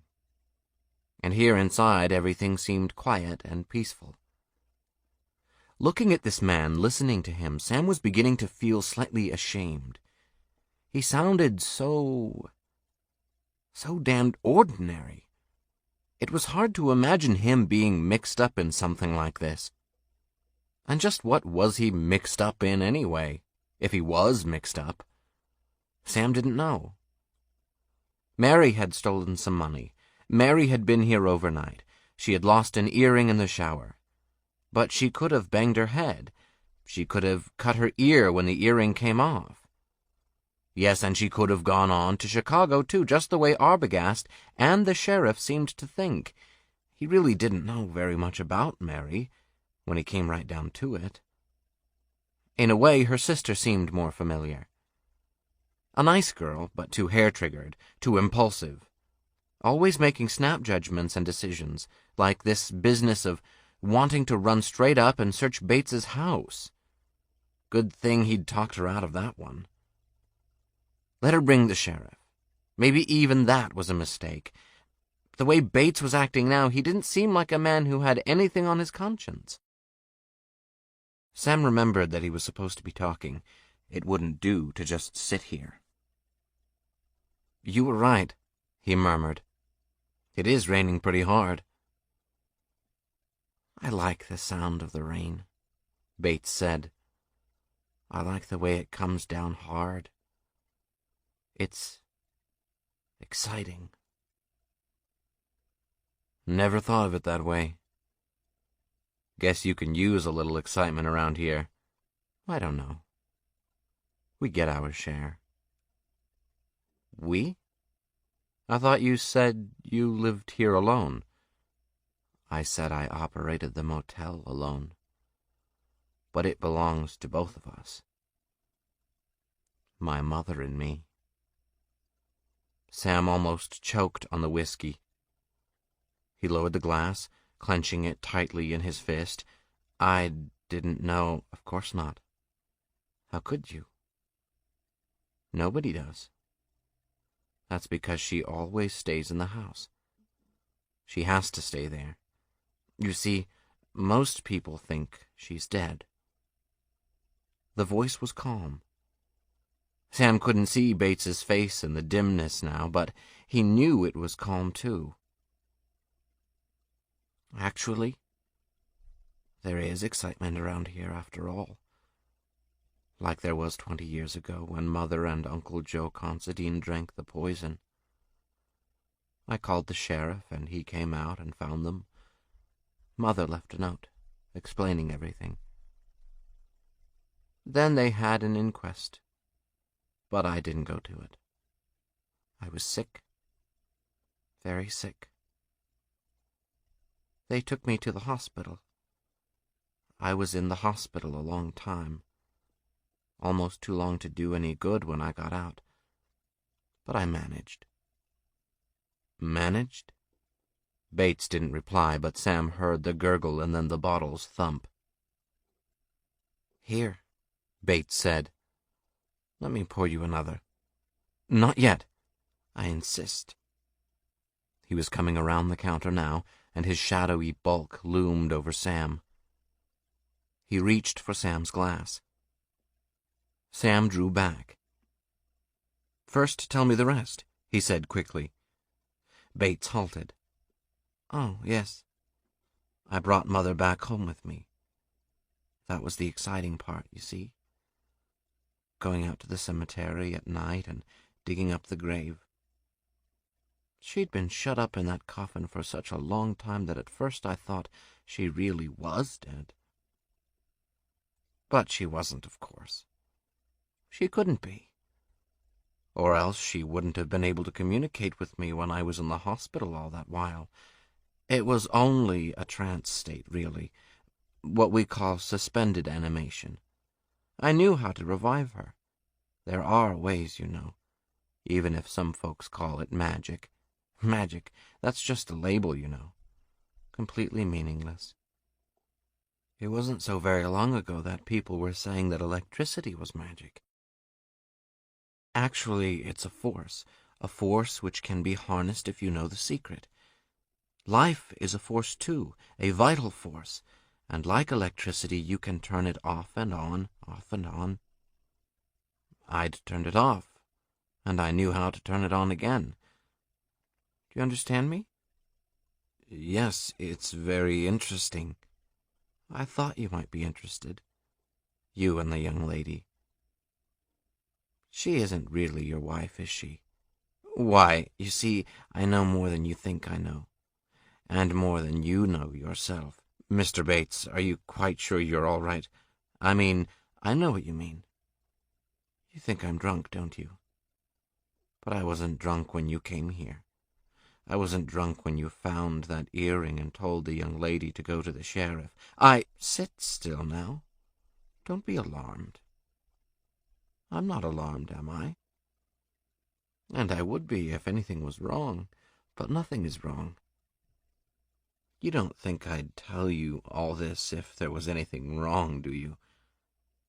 The fat man paused. No. I waited until I saw her drive up the road. I waited until I saw her stop. Stop? Sam tried to find the face in the darkness, but all he could hear was the voice. Yes. You didn't know that she stopped the car, did you? You thought she went on to get the sheriff, the way you told her. But she has a mind of her own. Remember what she wanted to do? She wanted to take a look at the house, and that's what she did do. That's where she is now. Let me out of here. Of course. I'm not hindering you. It's just that I thought you might like another drink while I told you the rest about Mother. The reason I thought you might like to know is because of the girl. She'll be meeting Mother now. Get out of my way. Sam rose swiftly, and the blurred bulk fell back. You don't want another drink, then? Bates's voice sounded petulantly over his shoulder. Very well. Have it your own way. The end of his sentence was lost in the thunder, and the thunder was lost in the darkness as Sam felt the bottle explode against the roof of his skull. Then voice, thunder, explosion, and Sam himself all disappeared into the night. And it was still night, but somebody was shaking him, and shaking him. Shaking him up out of the night and into his room, where the light burned, hurting his eyes and making him blink. But Sam could feel now, and somebody's arms were around him, lifting him up so that at first he felt as if his head would drop off. Then it was only throbbing, and he could open his eyes and look at Sheriff Chambers. Sam was sitting on the floor next to the sofa, and Chambers was gazing down at him. Sam opened his mouth. Thank God, he said. He was lying about Lila then. She did get to you. The sheriff didn't seem to be listening. Got a call from the hotel about half an hour ago. They were trying to locate your friend Arbogast. Seems he checked out, but he never took his bags with him. Left them downstairs Saturday morning. Said he'd be back, but he never showed. Got to thinking it over, and then I tried to find you. Had a hunch you might have come out here on your own. Lucky I followed through. Then Lila didn't notify you? Sam tried to stand up. His head was splitting. Take it easy there. Sheriff Chambers pushed him back. No, I haven't seen her at all. Wait. But this time Sam managed to make it. He stood on his feet, swaying. What happened here? The sheriff muttered. Where's Bates? He must have gone up to the house after he slugged me, Sam told him. They're up there now. He and his mother. But she's dead. No, she isn't, Sam murmured. She's alive. The two of them are up at the house with Lila. Come on. The big man plowed out into the rain. Sam followed him, scrambling along the slippery walk, panting as they began the ascent of the steep slope leading to the house beyond. Are you sure? Chambers called over his shoulder. Everything's dark up there. I'm sure, Sam wheezed, but he might have saved his breath. The thunder came suddenly and sharply, and the other sound was fainter and much more shrill. Yet both of them heard it somehow, and both of them recognized it. Lila was screaming. 15. Lila went up the steps, reaching the porch just before the rain came. The house was old, its frame siding gray and ugly here in the half-light of the coming storm. Porch boards creaked under her feet, and she could hear the wind rattling the casements of the upstairs windows. She rapped on the front door angrily, not expecting any answer from within. She didn't expect anyone to do anything anymore. The truth was that nobody else really cared. They didn't care about Mary at all, not a one of them. Mr. Lowry just wanted his money back, and Arbogast was only doing a job trying to find it for him. As for the sheriff, all he was interested in was avoiding trouble. But it was Sam's reaction that really upset her. Lila knocked again, and the house groaned a hollow echo. The sound of the rain drowned it out, and she didn't bother to listen closely. All right. She was angry. She admitted it. And why shouldn't she be? A whole week of listening to take it easy, be calm, relax, just be patient. If they had their way, she'd still be back there in Fort Worth. She wouldn't have even come up here. But at least she'd counted on Sam to help her. She might have known better. Oh, he seemed nice enough, even attractive in a way, but he had that slow, cautious, conservative, small-town outlook. He and the sheriff made a good pair. Don't take any chances. That was their whole idea. Well, it wasn't hers. Not after she'd found the earring. How could Sam shrug it off and tell her to go get the sheriff again? Why didn't he just grab Bates and beat the truth out of him? That's what she would have done if she were a man. One thing was certain. She was through depending on others who didn't care, who just wanted to keep out of trouble. She didn't trust Sam to stick his neck out anymore, and she certainly didn't trust the sheriff. If she hadn't gotten so angry, she wouldn't be doing this. But she was sick of their caution, sick of their theories. There are times when you must stop analyzing and depend on your emotions. It was sheer emotion, frustration to be exact, which prompted her to keep on with the hopeless task of rummaging around until she found Mary's earring. And there'd be something else here in the house. There had to be. She wasn't going to be foolish about this. She'd keep her head, but she was going to see for herself. Then it would be time enough to let Sam and the sheriff take over. Just thinking about their smugness made her rattle the doorknob. That wouldn't do any good. There was nobody inside the house to answer her. She already knew that. And she wanted in. That was the problem. Lila dipped into her purse, all those tired old gags about how a woman's purse contains everything, the kind of gags that hicks like Sam and the sheriff would appreciate. Nail file? No, that wouldn't do. But somewhere or other she remembered she'd picked up a skeleton key. It might be in the coin compartment, which she never used. Yes, here it was. Skeleton key. Why did they have to call it that? Never mind. She wasn't going to worry about problems in philology now. The only problem was whether this key would work. She inserted it in the lock and turned it part way. The lock resisted, and she reversed the motion. The key almost fitted, but there was something. Again, anger came to her aid. She twisted the key sharply. It snapped at the handle with a brittle click, but the lock gave.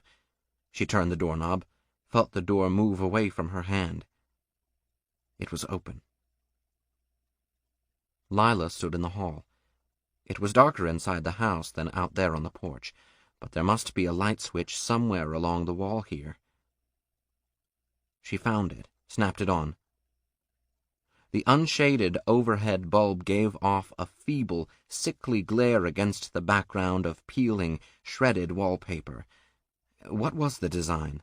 Bunches of grapes, or were they violets? Hideous, like something out of the last century. A glance into the parlor confirmed the observation. Lila didn't bother to go in. The rooms on this floor could wait until later. Arbogast had said he saw someone looking out of a window upstairs. That would be the place to begin. There was no light switch for the stairway. Lila went up slowly, groping along the banister. As she reached the landing, the thunder came. The whole house seemed to shake with it. Lila gave an involuntary shudder, then relaxed. It was involuntary, she told herself. Perfectly natural.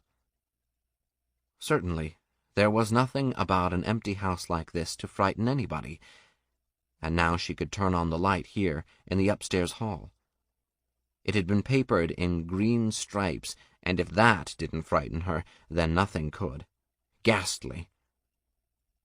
She had her choice of 3 doors to enter here. The first led to the bathroom. Lila had never seen such a place except in a museum. No, she corrected herself. They don't have bathroom exhibits in museums. But they should have had this one. An upright bathtub on legs, open pipes under the washstand and toilet seat, and dangling from the high ceiling next to the toilet, a metal pull chain. There was a small mirror, flawed and flecked over the washbowl, but no medicine cabinet behind it. Here was the linen closet, stacked with towels and bedding. She rummaged through the shelves hastily. Their contents told her nothing except that Bates probably had his laundry sent out. The sheets were perfectly ironed, neatly folded. Lila chose the second door, switched on the light.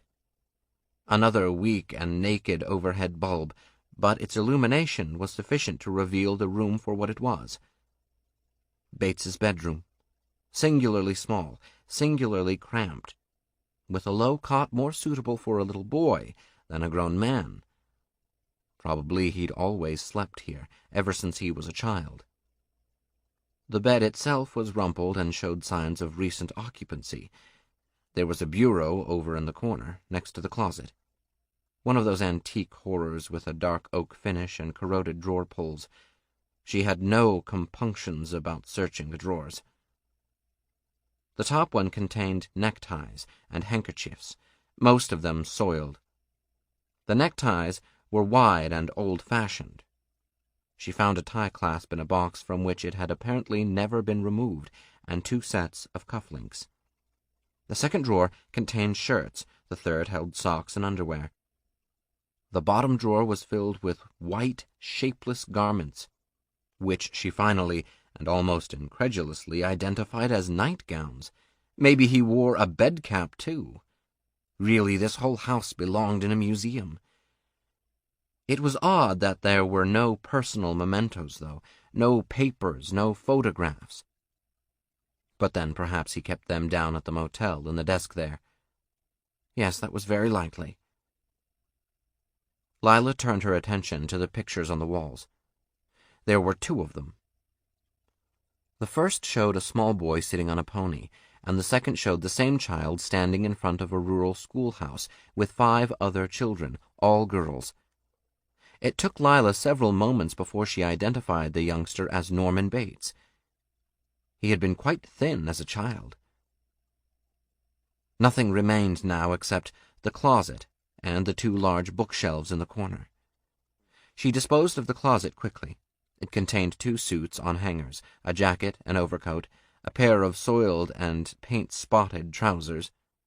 There was nothing in any of the pockets of these garments.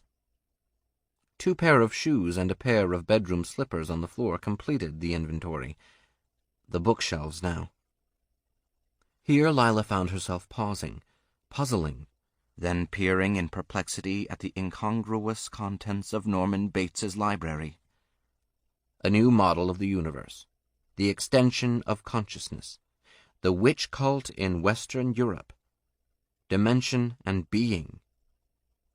These were not the books of a small boy, and they were equally out of place in the home of a rural motel proprietor. She scanned the shelves rapidly. Abnormal psychology, occultism, theosophy, translations of La Basse Justine, and here, on the bottom shelf, a nondescript assortment of untitled volumes, poorly bound. Lila pulled one out at random and opened it. The illustration that leaped out at her was almost pathologically pornographic. She replaced the volume hastily and stood up. As she did so, the initial shock of revulsion ebbed away, giving place to a second, stronger reaction. There was something here. There must be. What she could not read in Norman Bates's dull, fat, commonplace face was all too vividly revealed here in his library. Frowning, she retreated to the hall.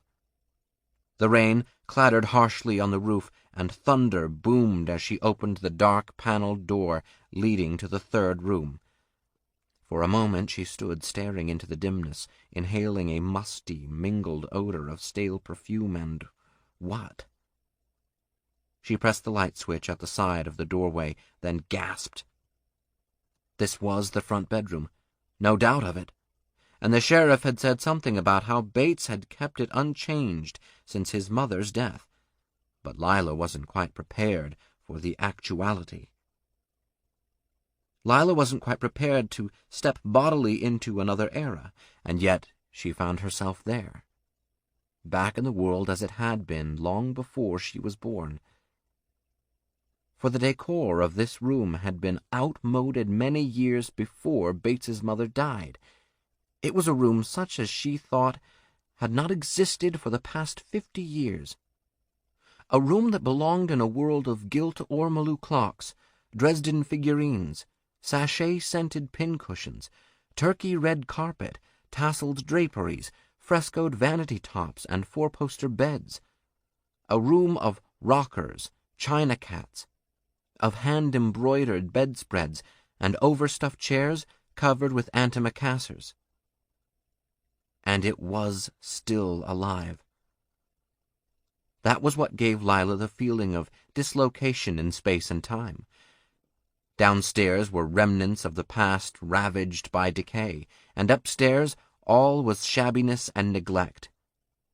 But this room was composed, consistent, coherent. A vital, functioning entity complete unto itself. It was spotlessly clean, immaculately free of dust, and perfectly ordered. And yet, aside from the musty odor, there was no feeling of being in a showplace or a museum. The room did seem alive, as does any room that is lived in for a long time. Furnished more than 50 years ago, untenanted and untouched since the death of its occupant 20 years ago, it was still the room of a living person. A room where just yesterday a woman had sat and peered out of the window. There are no ghosts, Lila told herself, then frowned again at the realization that it had been necessary to make the denial.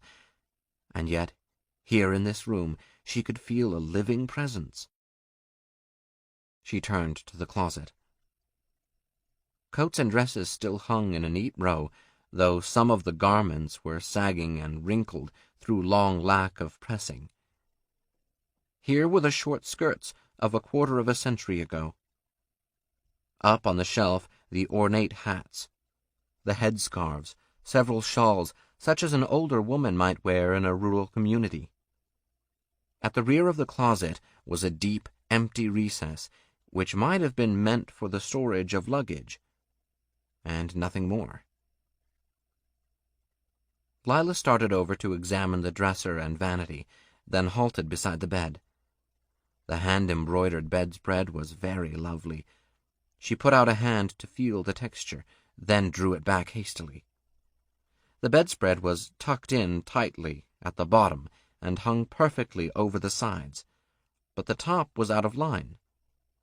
It had been tucked in, yes, but quickly, carelessly, so that an inch of the double pillow showed. The way a spread is tucked in when a bed has been made in a hurry.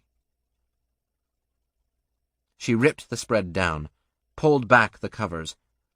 The sheets were a smudgy gray and covered with little brown flecks.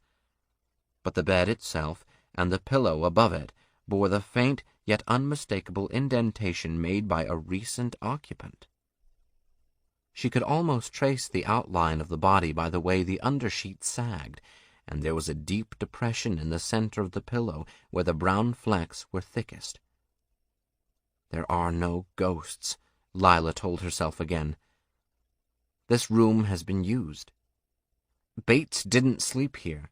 His own bed offered sufficient evidence of that. But somebody had been sleeping, somebody had been staring out of the window, and if it had been Mary, where was she now? She could ransack the rest of the room, go through the drawers, search downstairs, but that wasn't important at the moment. There was something else she had to do first, if she could only remember.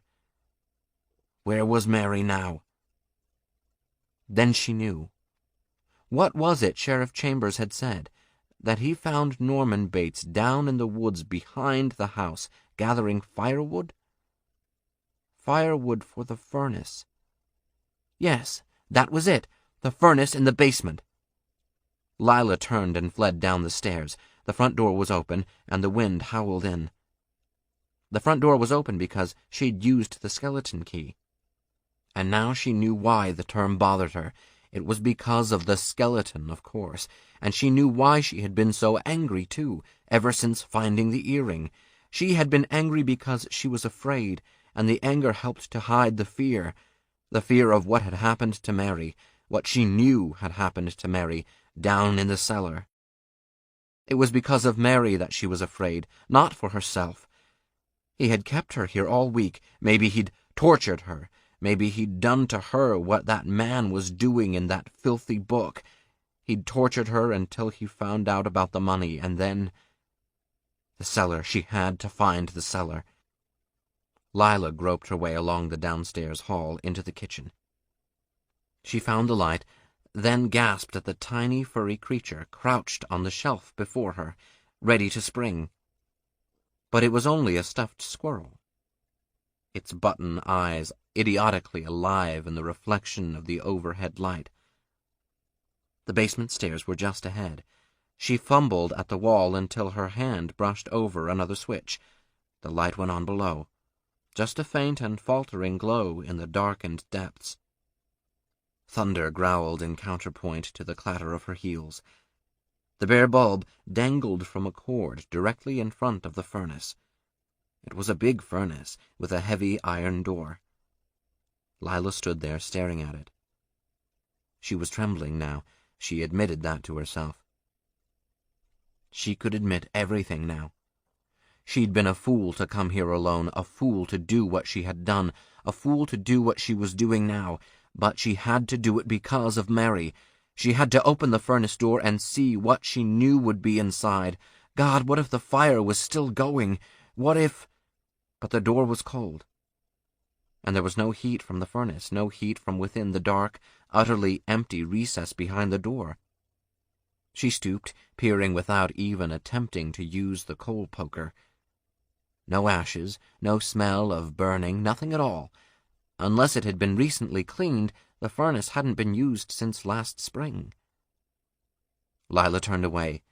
She saw the old-fashioned laundry tubs and the table and chair beyond them next to the wall. There were bottles on the table, and carpentry tools, plus an assortment of knives and needles. Some of the knives were oddly curved, and several of the needles were attached to syringes.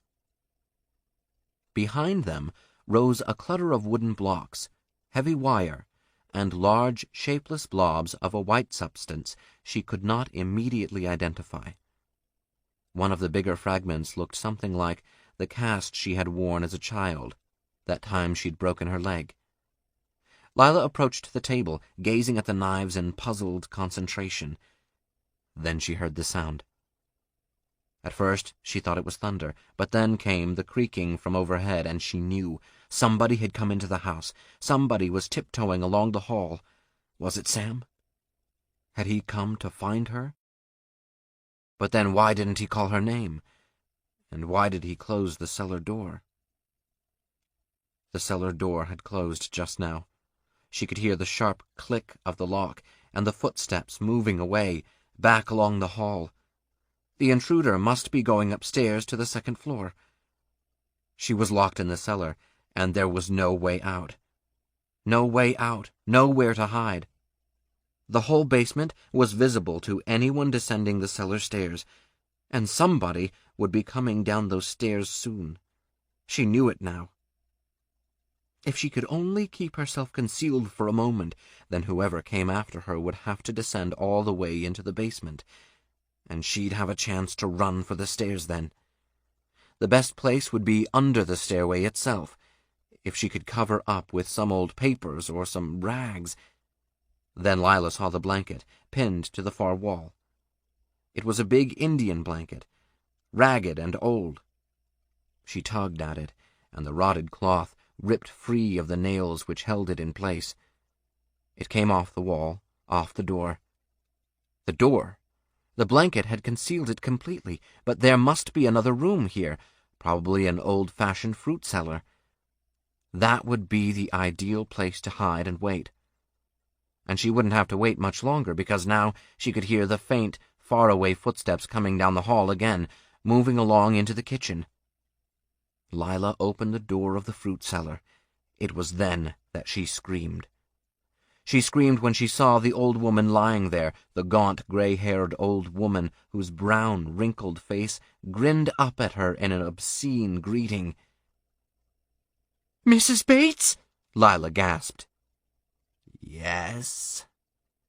But the voice wasn't coming from those sunken, leathery jaws.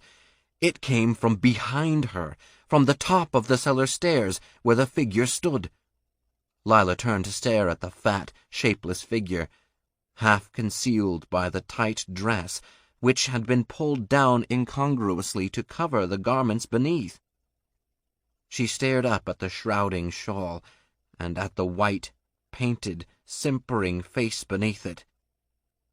She stared at the garishly reddened lips, watched them part in a convulsive grimace. "I am Norma Bates," said the high, shrill voice, and then there was the hand coming out, the hand that held the knife, and the feet were mincing down the stairs, and other feet were running, and Lila screamed again as Sam came down the stairs and the knife came up, quick as death. Sam grasped and twisted the hand that held it, twisted it from behind until the knife clattered to the floor.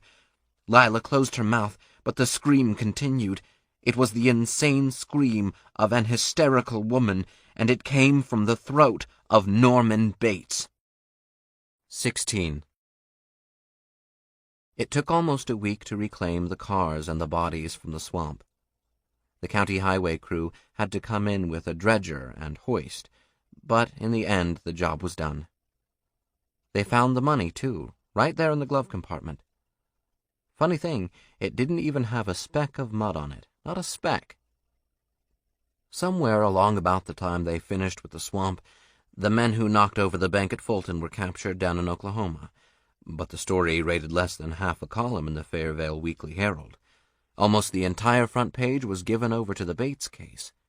AP and UP picked it up right away, and there was quite a bit about it on television. Some of the write-ups compared it to the Jean affair up north a few years back.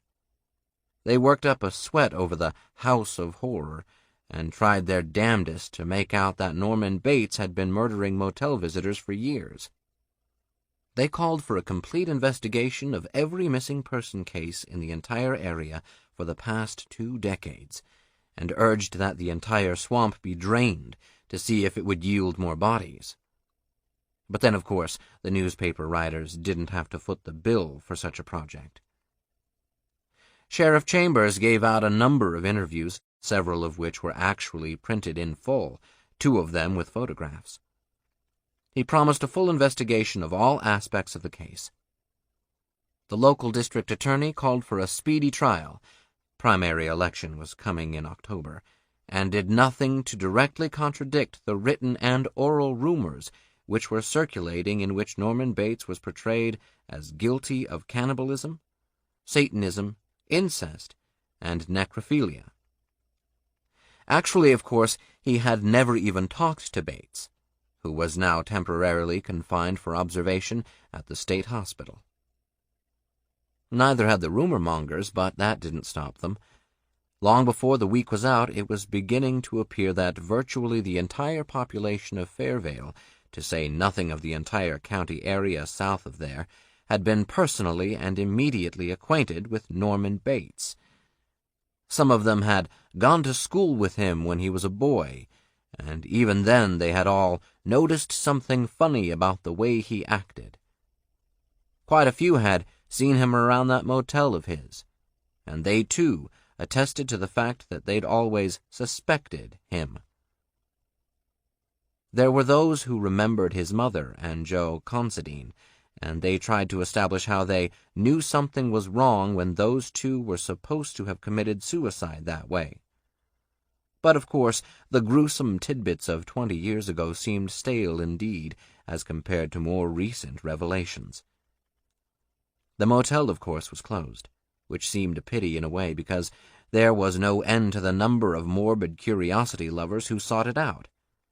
Quite conceivably, a good percentage would have been eager to rent rooms, and a slight raise would compensate for the loss of the towels, which undoubtedly would have been filched as souvenirs of the gala occasion. But state highway patrol troopers guarded the motel and the property behind it. Even Bob Summerfield was able to report a noticeable increase in business at the hardware store. Everybody wanted to talk to Sam naturally, but he spent part of the following week in Fort Worth with Lila, then took a run up to the state hospital where 3 psychiatrists were examining Norman Bates. It wasn't until almost 10 days later, however, that he was finally able to get a definite statement from Dr. Nicholas Steiner, who was officially in charge of the medical observation. Sam reported the results of his interview to Lila at the hotel when she came in from Fort Worth the following weekend. He was noticeably reticent at first, but she insisted on the full details. "We'll probably never know everything that happened," Sam told her. "And as for the reasons, Dr. Steiner told me himself that it was mostly a matter of making an educated guess. They kept Bates under heavy sedation at first, and even after he came out of it, nobody could get him to really talk very much. Steiner says he got closer to Bates than anyone else, but in the last few days he appears to be in a very confused state. A lot of the things he said about fugue and cathexis and trauma are way over my head. But as near as he can make out, this all started way back in Bates's childhood, long before his mother's death. He and his mother were very close, of course, and apparently she dominated him. Whether there was ever anything more to the relationship, Dr. Steiner doesn't know, but he does suspect that Norman was a secret transvestite long before Mrs. Bates died. You know what a transvestite is, don't you?" Lila nodded. "A person who dresses in the clothing of the opposite sex, isn't that it?" "Well, the way Steiner explained it, there's a lot more to it than that. Transvestites aren't necessarily homosexual, but they identify themselves strongly with members of the other sex. In a way, Norman wanted to be like his mother, and in a way he wanted his mother to become a part of himself." Sam lit a cigarette. "I'm going to skip the data about his school years and his rejection by the Army, but it was after that, when he was around 19, that his mother must have decided Norman wasn't ever going out into the world on his own. Maybe she deliberately prevented him from growing up. We'll never actually know just how much she was responsible for what he became. It was probably then that he began to develop his interest in occultism, things like that. And it was then that this Joe Considine came into the picture. Steiner couldn't get Norman to say very much about Joe Considine. Even today, more than 20 years later, his hatred is so great he can't talk about the man without flying into a rage. But Steiner talked to the sheriff and dug up all the old newspaper stories, and he has a pretty fair idea of what really happened. Considine was a man in his early 40s. When he met Mrs. Bates, she was 39.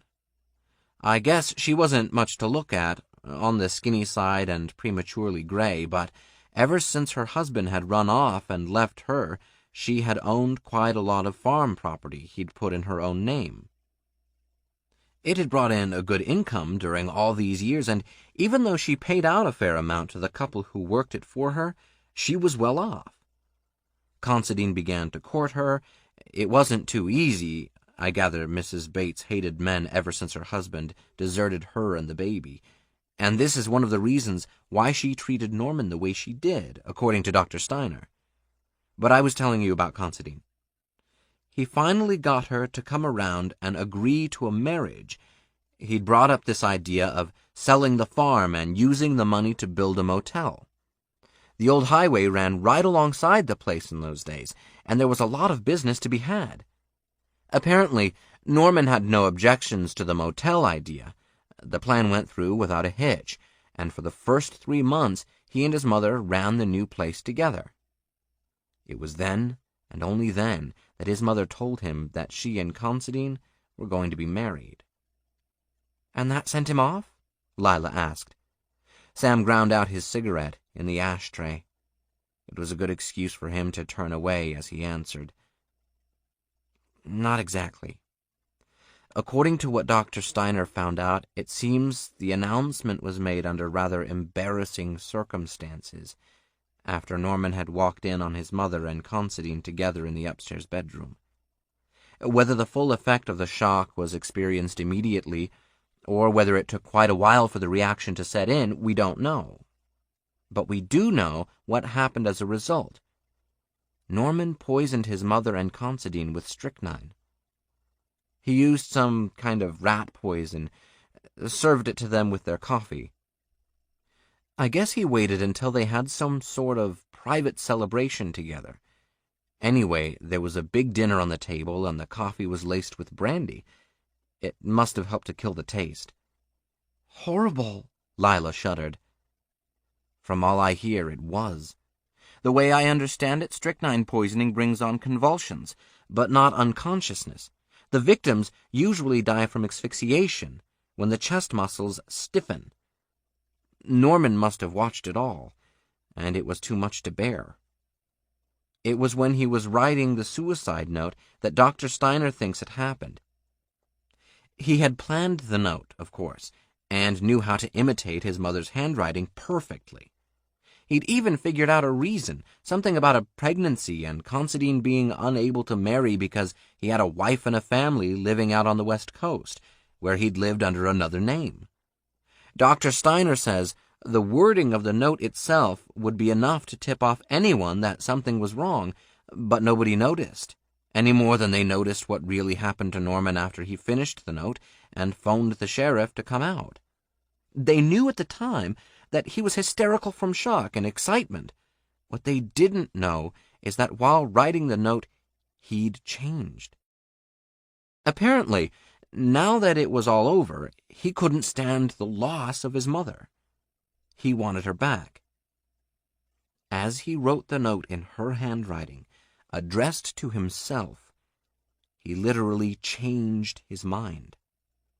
And Norman, or part of him, became his mother.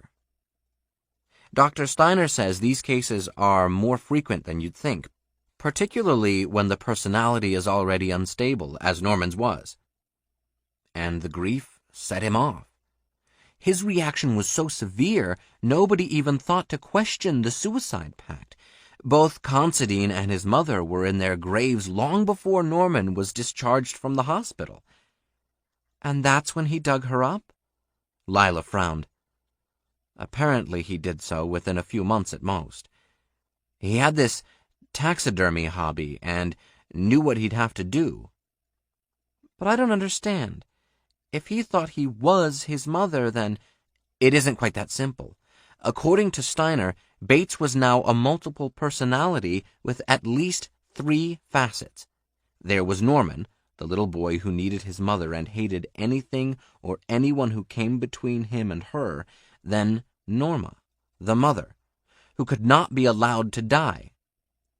The third aspect might be called Normal, the adult Norman Bates, who had to go through the daily routine of living and conceal the existence of the other personalities from the world. Of course, the 3 weren't entirely distinct entities, and each contained elements of the other. Dr. Steiner called it an unholy trinity. But the adult Norman Bates kept control well enough so that he was discharged from the hospital. He went back to run the motel, and it was then that he felt the strain. What weighed on him most as an adult personality was the guilty knowledge of his mother's death. Preserving her room was not enough. He wanted to preserve her too, preserve her physically so that the illusion of her living presence would suppress the guilt feelings. So he brought her back, actually brought her back from the grave and gave her a new life. He put her to bed at night, dressed her, and took her down into the house by day. Naturally, he concealed all this from outsiders, and he did it well. Arbogast must have seen the figure placed in the upstairs window, but there's no proof that anyone else did in all those years. Then the horror wasn't in the house, Lila murmured. It was in his head. Steiner says the relationship was like that of a ventriloquist and his dummy. Mother and little Norman must have carried on regular conversations, and the adult Norman Bates probably rationalized the situation. He was able to pretend sanity, but who knows how much he really knew. He was interested in occultism and metaphysics. He probably believed in spiritualism every bit as much as he believed in the preservative powers of taxidermy. Besides, he couldn't reject or destroy these other parts of his personality without rejecting and destroying himself. He was leading 3 lives at once. And the point is, he was getting away with it until... Sam hesitated, but Lila finished the sentence for him. Until Mary came along. And something happened and he killed her. Mother killed her, Sam said. Norma killed your sister. There's no way of finding out the actual situation, but Dr. Steiner is sure that whenever a crisis arose, Norma became the dominant personality. Bates would start drinking, then black out while she took over. During the blackout, of course, he'd dressed up in her clothing. Afterward, he'd hide her image away, because in his mind, she was the real murderer and had to be protected. Then Steiner is quite sure he's insane. Psychotic. That's the word he used. Yes, I'm afraid so. He's going to recommend that Bates be placed in the state hospital, probably for life. Then there won't be any trial. That's what I came here to tell you. No, there won't be any trial. Sam sighed heavily. I'm sorry. I suppose the way you feel... I'm glad, Lila said slowly. It's better this way. Funny how differently things work out in real life. None of us really suspected the truth. We just blundered along until we did the right things for the wrong reasons. And right now, I can't even hate Bates for what he did. He must have suffered more than any of us, in a way I can almost understand. We're all not quite as sane as we pretend to be. Sam rose and she walked him to the door. Anyway, it's over, and I'm going to try to forget it. Just forget everything that happened. Everything? Sam murmured. He didn't look at her. And that was the end of it.